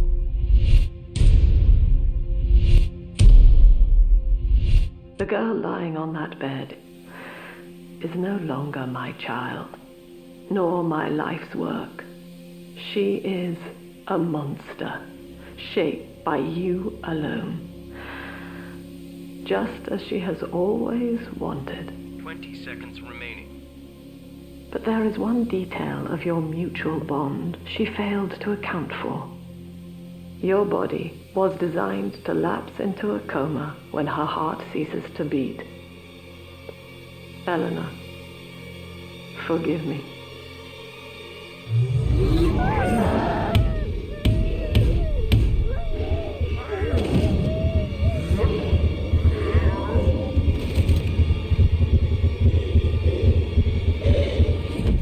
Eleanor's heart stopped long enough to sever the bond between her and Delta. This means that Delta will gradually slip into a coma and die within the next few hours. Lamb has had Delta placed on a gurney inside a secure room. However, Eleanor, although she's weak from dying for a moment, sends a little sister in there and the girl injects him, and this gives Delta the ability to control the little sister. This is so that Delta, or rather the little sister, can gather the parts needed for Eleanor to be able to don a big sister suit. That way she can fight alongside Delta. As is with their conditioning, the little sister sees Rapture as spotless and the ugly deformed splicers as angels. Although this mental conditioning isn't strong due to Delta controlling the little sister, so the real decaying Rapture would appear from time to time. The little sister, piece by piece, gathers all the parts of the big sister suit, taking them to Eleanor, who then goes and kills the splicers guarding the room Delta is in and frees him, with the two of them now going to Inner Persephone in order to find Augustus Sinclair. Heading up to the docking platform, they see Sinclair's submarine. This is Sinclair's lifeboat, Father. Out the window here. It's our only chance of escape. From what I know of Sinclair, he wouldn't just abandon it. Yes, Delta. What of Sinclair? The man who would sell paradise. And where is he now? Warning. A security curfew is now in effect. All cells and bulkheads are sealed until further notice. This facility hangs over an ocean trench, Delta. The family has activated timed charges within its foundations. Surrender before detonation, or we shall fall and be crushed in the abyss below. With the curfew in effect and Lamb threatening to destroy Persephone with them all in it, they need to reverse what she's done and unlock the gangway leading to the lifeboat. In order to do that, they need to find the security override key, but they later find that a Big Daddy has it. But this Big Daddy holds a surprise. Don't you recognize Sinclair, Delta? Now he is what you should have been. One final Alpha series, ready to die for the family. As Persephone's former owner, he is the ideal man to put you back in your cage. Sinclair radios Delta but says that he's trying to resist Lamb's control, and that she wants him to stop Delta from leaving Rapture with Eleanor. Making his way through the prison, Delta fights the aggressive prisoners spliced to madness from all the plasmid testing that they were subjected to. Sofia Lamb reveals that she is inside Sinclair's lifeboat now, and that Delta cannot reach her there. She says that Eleanor can reach her, and she doesn't need to die with Delta. They can then return to the surface together, and that Eleanor should accept her duty. Delta eventually reaches Sinclair and gives him eternal rest, for which Sinclair is very grateful. With the override key in his possession, Delta uses it, and this releases all the prisoners, but returning to the lifeboat, Sofia blows out the ballast compressors, meaning that the lifeboat will be too heavy to launch. So Eleanor proposes that they boil away the water. She can do it, but she needs Adam in order to do it, therefore they need little sisters. They need to hurry, as Sofia Lamb is already starting to detonate the charges in order to crash Persephone down into the trench. Heading to the pediatric wards, How Eleanor treats the little sisters is dependent on how Delta has treated them throughout his journey through Rapture. If he saved them, then Eleanor will rescue them. But if Delta has mostly cruelly harvested little sisters for their Adam, then Eleanor will do the same. Returning to the lifeboat again, Eleanor boils away the water, either by herself or with the little sisters, and after a long fight whilst the water is being boiled away and flooding the room, Delta and Eleanor use the gangway. But Sofia has placed explosives at the end of the tunnel. Eleanor manages to teleport just in time, avoiding the blast, but Delta is caught in the blast, being ejected into the sea. But he holds onto the lifeboat, which ascends. Alright, so Bioshock 2's endings are a little bit more complex, if you like. The ending you get is dependent on whether Delta spared Grace Holloway, Stanley Poole, and Gil Alexander, or Alex the Great, and how Delta treated the little sisters. The ending is kind of split into two sections, one deciding the fate of Sofia, and one deciding the fate of Delta, and Eleanor's subsequent mindset going forward. Eleanor has essentially been watching and observing Delta throughout his journey and saving her and learning from him, so how her character is going forward will be influenced by actions in game. The fate of Sofia Lamb is tied to the 3 NPCs. If Delta killed all of the NPCs, then Eleanor will drown her mother while she is trying to get to a pocket of air inside the lifeboat. On the other hand, if Delta spared one NPC's life, for me this was Grace, and saved all the little sisters, then Eleanor will save her mother's life, handing her an oxygen tank. Eleanor's dialogue in this part of the ending will be different depending on player action, but here's what she says if Sofia Lamb dies. And then, Father, the Rapture dream was over. You taught me that innocence is chrysalis, a phase designed to end. Only when we are free from it do we know ourselves. You showed me that my survival, my joy, are all that matter. I indulge. Nothing else exists. Now on to the final part of the ending, which takes place on the surface.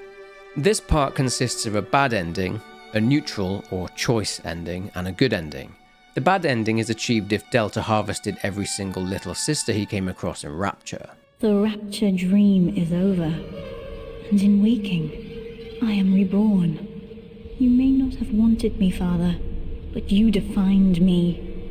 You chose to survive, no matter the cost, and I will not let your instincts go to waste.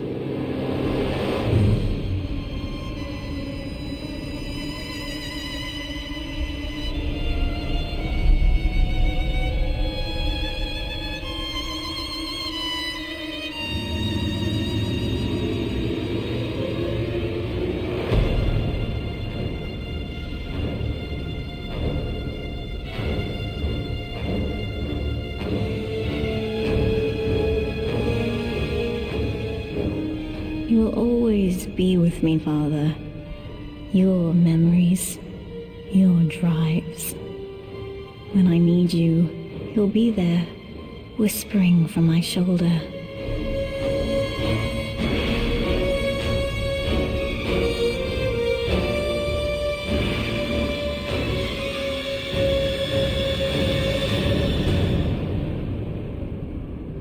There is no name for what I am. But the world is about to change, and with your help, they will never see me coming. The neutral ending is achieved if Delta saved and harvested at least one little sister.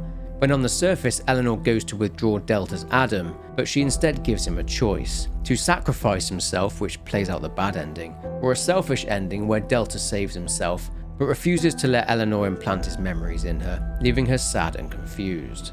The Rapture dream is over, and in waking, I am alone. Mother, I left behind, and you chose to die rather than to have me follow you.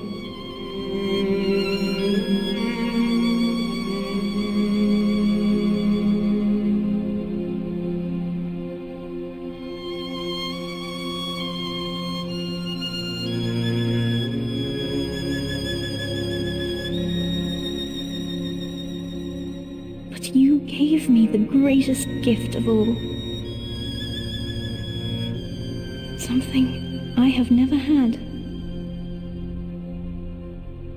My freedom There is no name for what I am, but the world is about to change. I thought we would seize it together. Yet, as I sat there with you, I wondered if even I could be redeemed.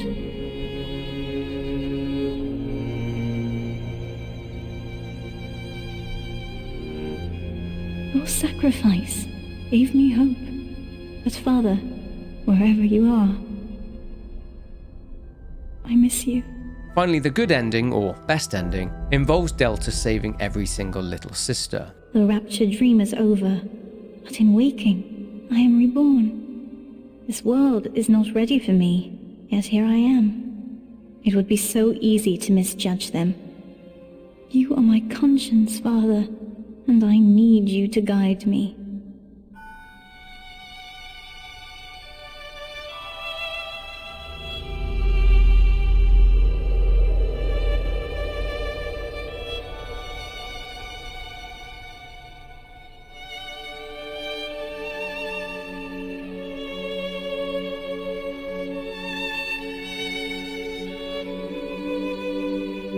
You will always be with me now, Father. Your memories, your drives. And when I need you, you'll be there on my shoulder, whispering.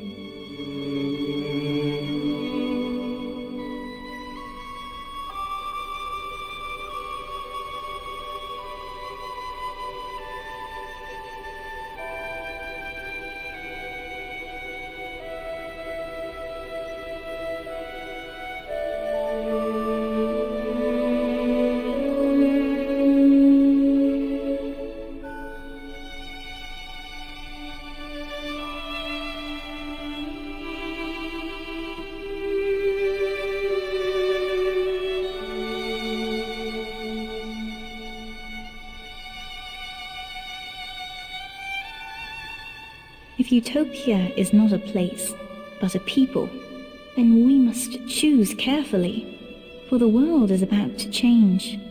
And in our story, Rapture was just the beginning. And those are all the endings. As with Bioshock 1, every single one of the endings and the variations explained here are canon too, due to the Sea of Doors concept, with every outcome being a possible outcome in different universes. But we've still got one last thing to cover in this video, and that is the Bioshock 2 DLC, Minerva's Den. So we actually need to rewind to this point in the plot for Bioshock 2. After fighting off Lamb's splicers, Tenenbaum said this. Now I must leave you, and I am sorry for this, but there are others I must help before the city drowns. Now we are going to see who Tenenbaum needs to go and help.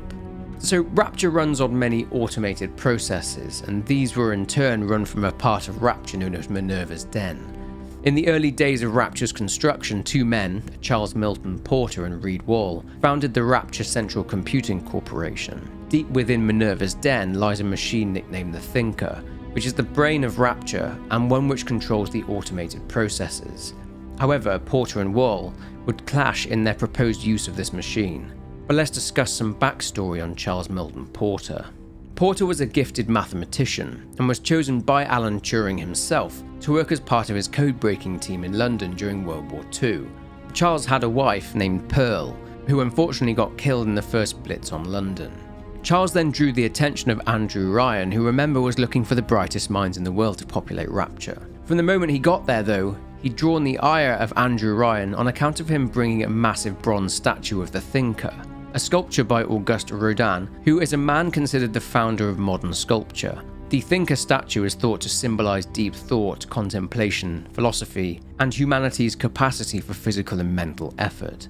It's said to be a statue of the Italian poet Dante Alighieri, who is in the pose thinking about his poem The Divine Comedy. But yeah, Andrew Ryan didn't like the statue.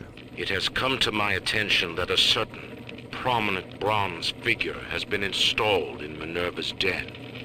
An original cast from the mold, no less. Such indulgence leaves a trail. If that costly little souvenir brings the looters sniffing to my door, and I am forced to gun them down, it will be at your feet I lay the blame. Sofia Lamb would also invite Charles to join the Rapture family, but he declined and flexed on the power that Minerva's den had over the whole of Rapture. Dear Dr. Lamb, I received the invitation to your little social club today. In return, I'd like to make you a wager. I wager you need Rapture Central Computing just a little bit more than I need your half-baked metaphysical mumbo-jumbo. Ideal in science, not whatever it is you're up to. You keep out of Minerva's den, and I'll keep this city's automation from grinding to a complete and sudden halt. Sound fair? Anyway, Porter got to work on the computer, the Thinker.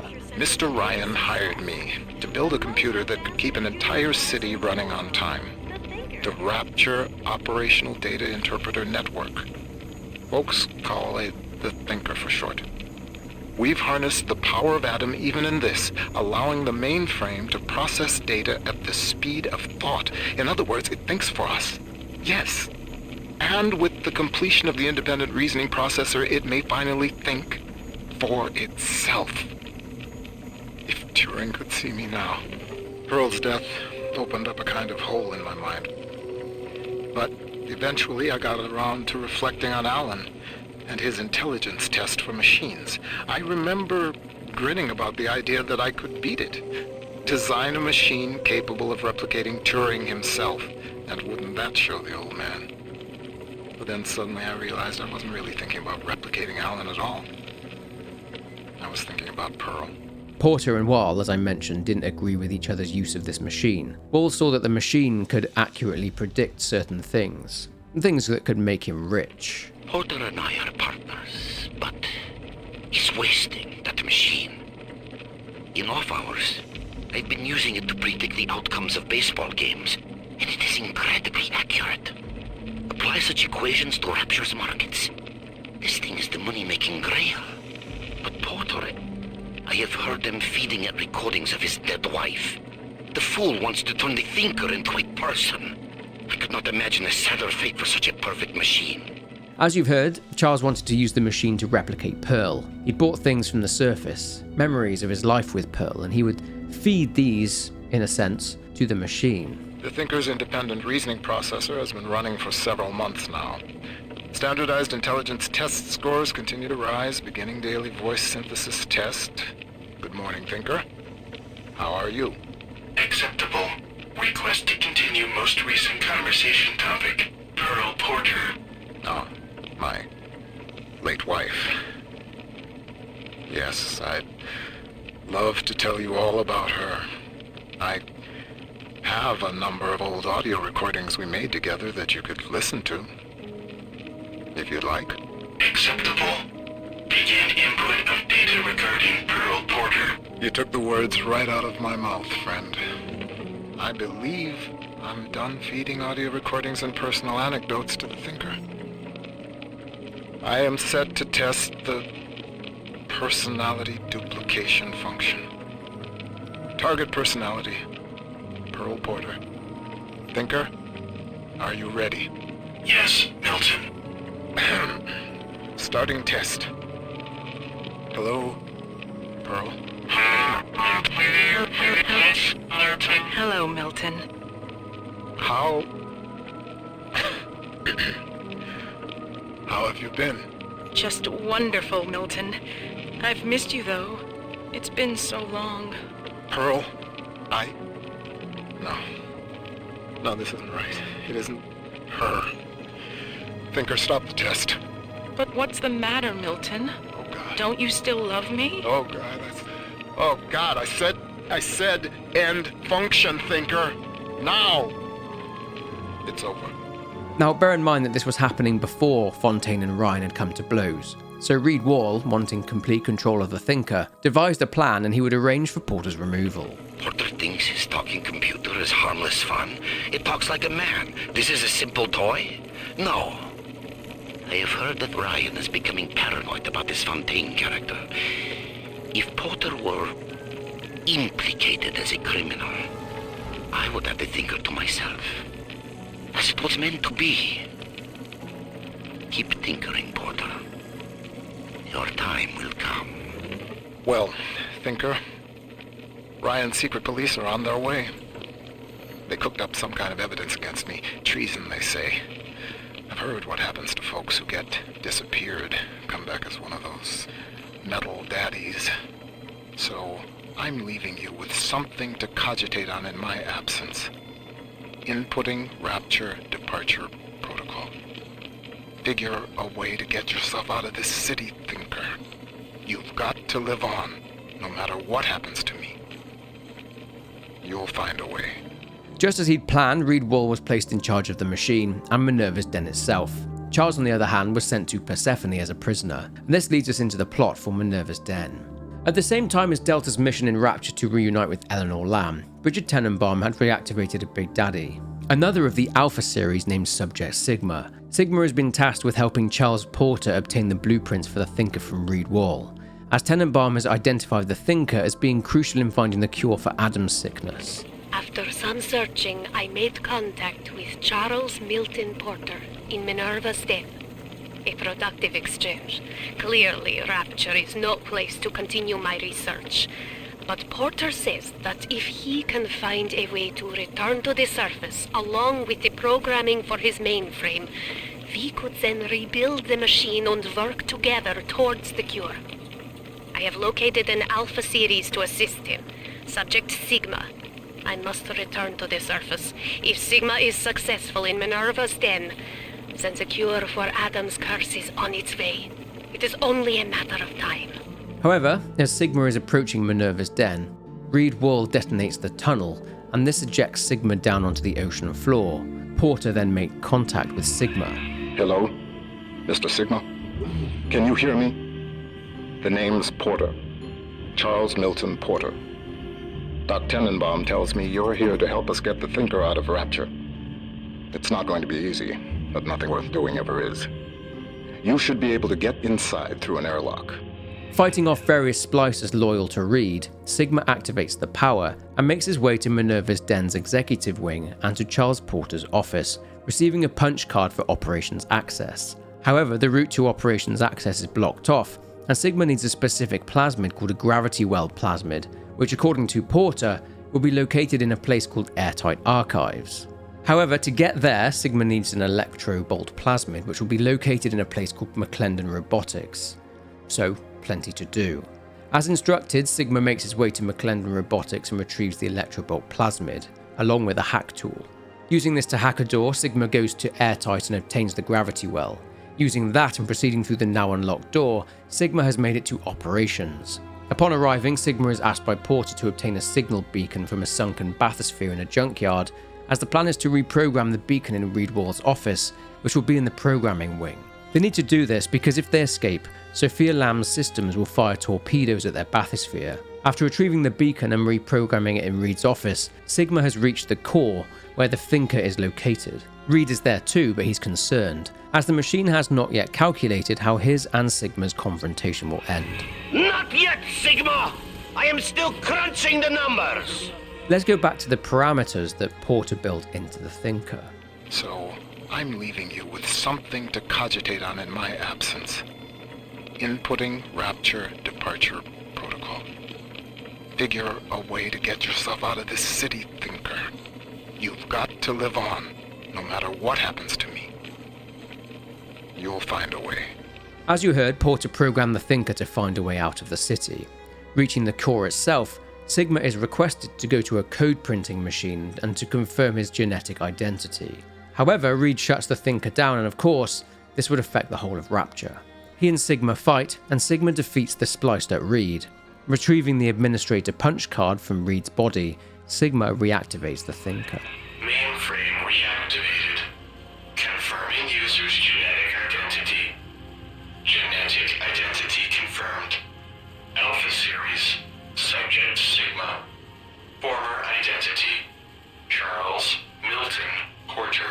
The voice that Porter was hearing was actually the Thinker. The machine had taken the form of Charles Porter after he'd finally accepted that Pearl was not coming back. This was the Thinker's way of escaping the city, part of the Rapture Departure Protocol. Making his way through his quarters, which is decorated with memories of his life on the surface and his relationship and marriage to Pearl, Sigma, or rather Porter, reaches a bathysphere and inside sits Bridget Tenenbaum. I lived through the Blitz, Pearl. and the fall of Rapture. They took my memory, my voice, everything that made me a man, but nothing ever scared me so much as saying goodbye. I wanted to save you. I couldn't resist trying to bring you back the only way I knew how. But you didn't want that. I know it now, and I think I'm finally ready to let you go your way. I stand here with the sun on my face, and it's almost like I can feel you smiling. Goodbye, Pearl. I love you more than I've got words for. Milton. The game then ends, and that is the entire story of Bioshock. Right, so I need to finish this video and sign off by quickly discussing some issues. The discourse around the canonicity of Bioshock 2 and Burial at Sea Part 2 can get pretty toxic at times, but it's worth having a short discussion about. So when Burial at Sea Part 2 came out, people quickly noticed how some things in Burial at Sea clashed with Bioshock 2. People pointed out the presence of the pneumolines and air grabbers in Rapture in Burial at Sea, but there were none in Bioshock 1 or 2. Same with the drinkable plasmids, although this was addressed through Fontaine's audio diary to Suchong. What the hell were you thinking? Drinkable plasmids? Switch back to the injectables and let the eggheads in marketing worry about selling it to the chumps. You could argue that the pneumolines and the air grabbers were only in Fontaine's department store, and of course, that was sunk below the city before Bioshock 1 and 2 took place. Another is that Fontaine would have been present with Suchong and Tenenbaum when Jack was raised as the ace in the hole, so why would he not know the activation phrase for his own plan? In Bioshock 2, Suchong's year of death was considered to be 1958, as Delta was bonded to Eleanor at this point. But in Burial at Sea, Suchong is seen as being killed in early 1959, after the attack on the Kashmir. There was no mention of Sofia Lamb either, but that kind of makes sense when you consider what Sinclair said about her after she was locked up in Persephone. Sinclair, I don't care how you accomplish Lamb's removal from the public eye. Indeed, I'd rather cease contact with you altogether. But allow me to make this plain. I don't want to see Lamb on the streets again, peddling her Bolshevik fever dreams to my people. Bury her memory, Sinclair. Bury it, and salt the earth. You could say that this Rapture is a different Rapture, as in one in a different universe, but I guess that's up to you. I think personally that Infinite could have just been it, and we could have just done without Burial at Sea. It added so many more questions and head scratches, like how there was one more Comstock after Elizabeth had wiped them all out. Again, these are little things that don't affect the narrative too much, as they are minor inconsistencies, but yeah, the franchise could have just done without Burial at Sea, to be honest. As for the future of the series, well, who knows? Ken Levine stated that Burial at Sea was his closure on the Bioshock series in general, but he doesn't technically own the franchise, 2K Games do. Where the series will go from here is anyone's guess, but me personally, I think that it's over, and it should stay that way. But as an overall franchise, I enjoyed playing through Bioshock and writing about this one. I played through the games in release order and didn't mind Bioshock Infinite. The departure from Rapture to Columbia was a drastic one, but I did enjoy the visual aesthetic of Columbia, although the constantly moving buildings did cause me a little bit of motion sickness at times. But anyway, I'll leave it there. If you enjoyed this video, then I've got other long-form videos covering multiple games and franchises, so go and check those out and leave a like, subscribe and all that stuff. Comment your thoughts down below, but for now, take care, and I'll see you in the next one.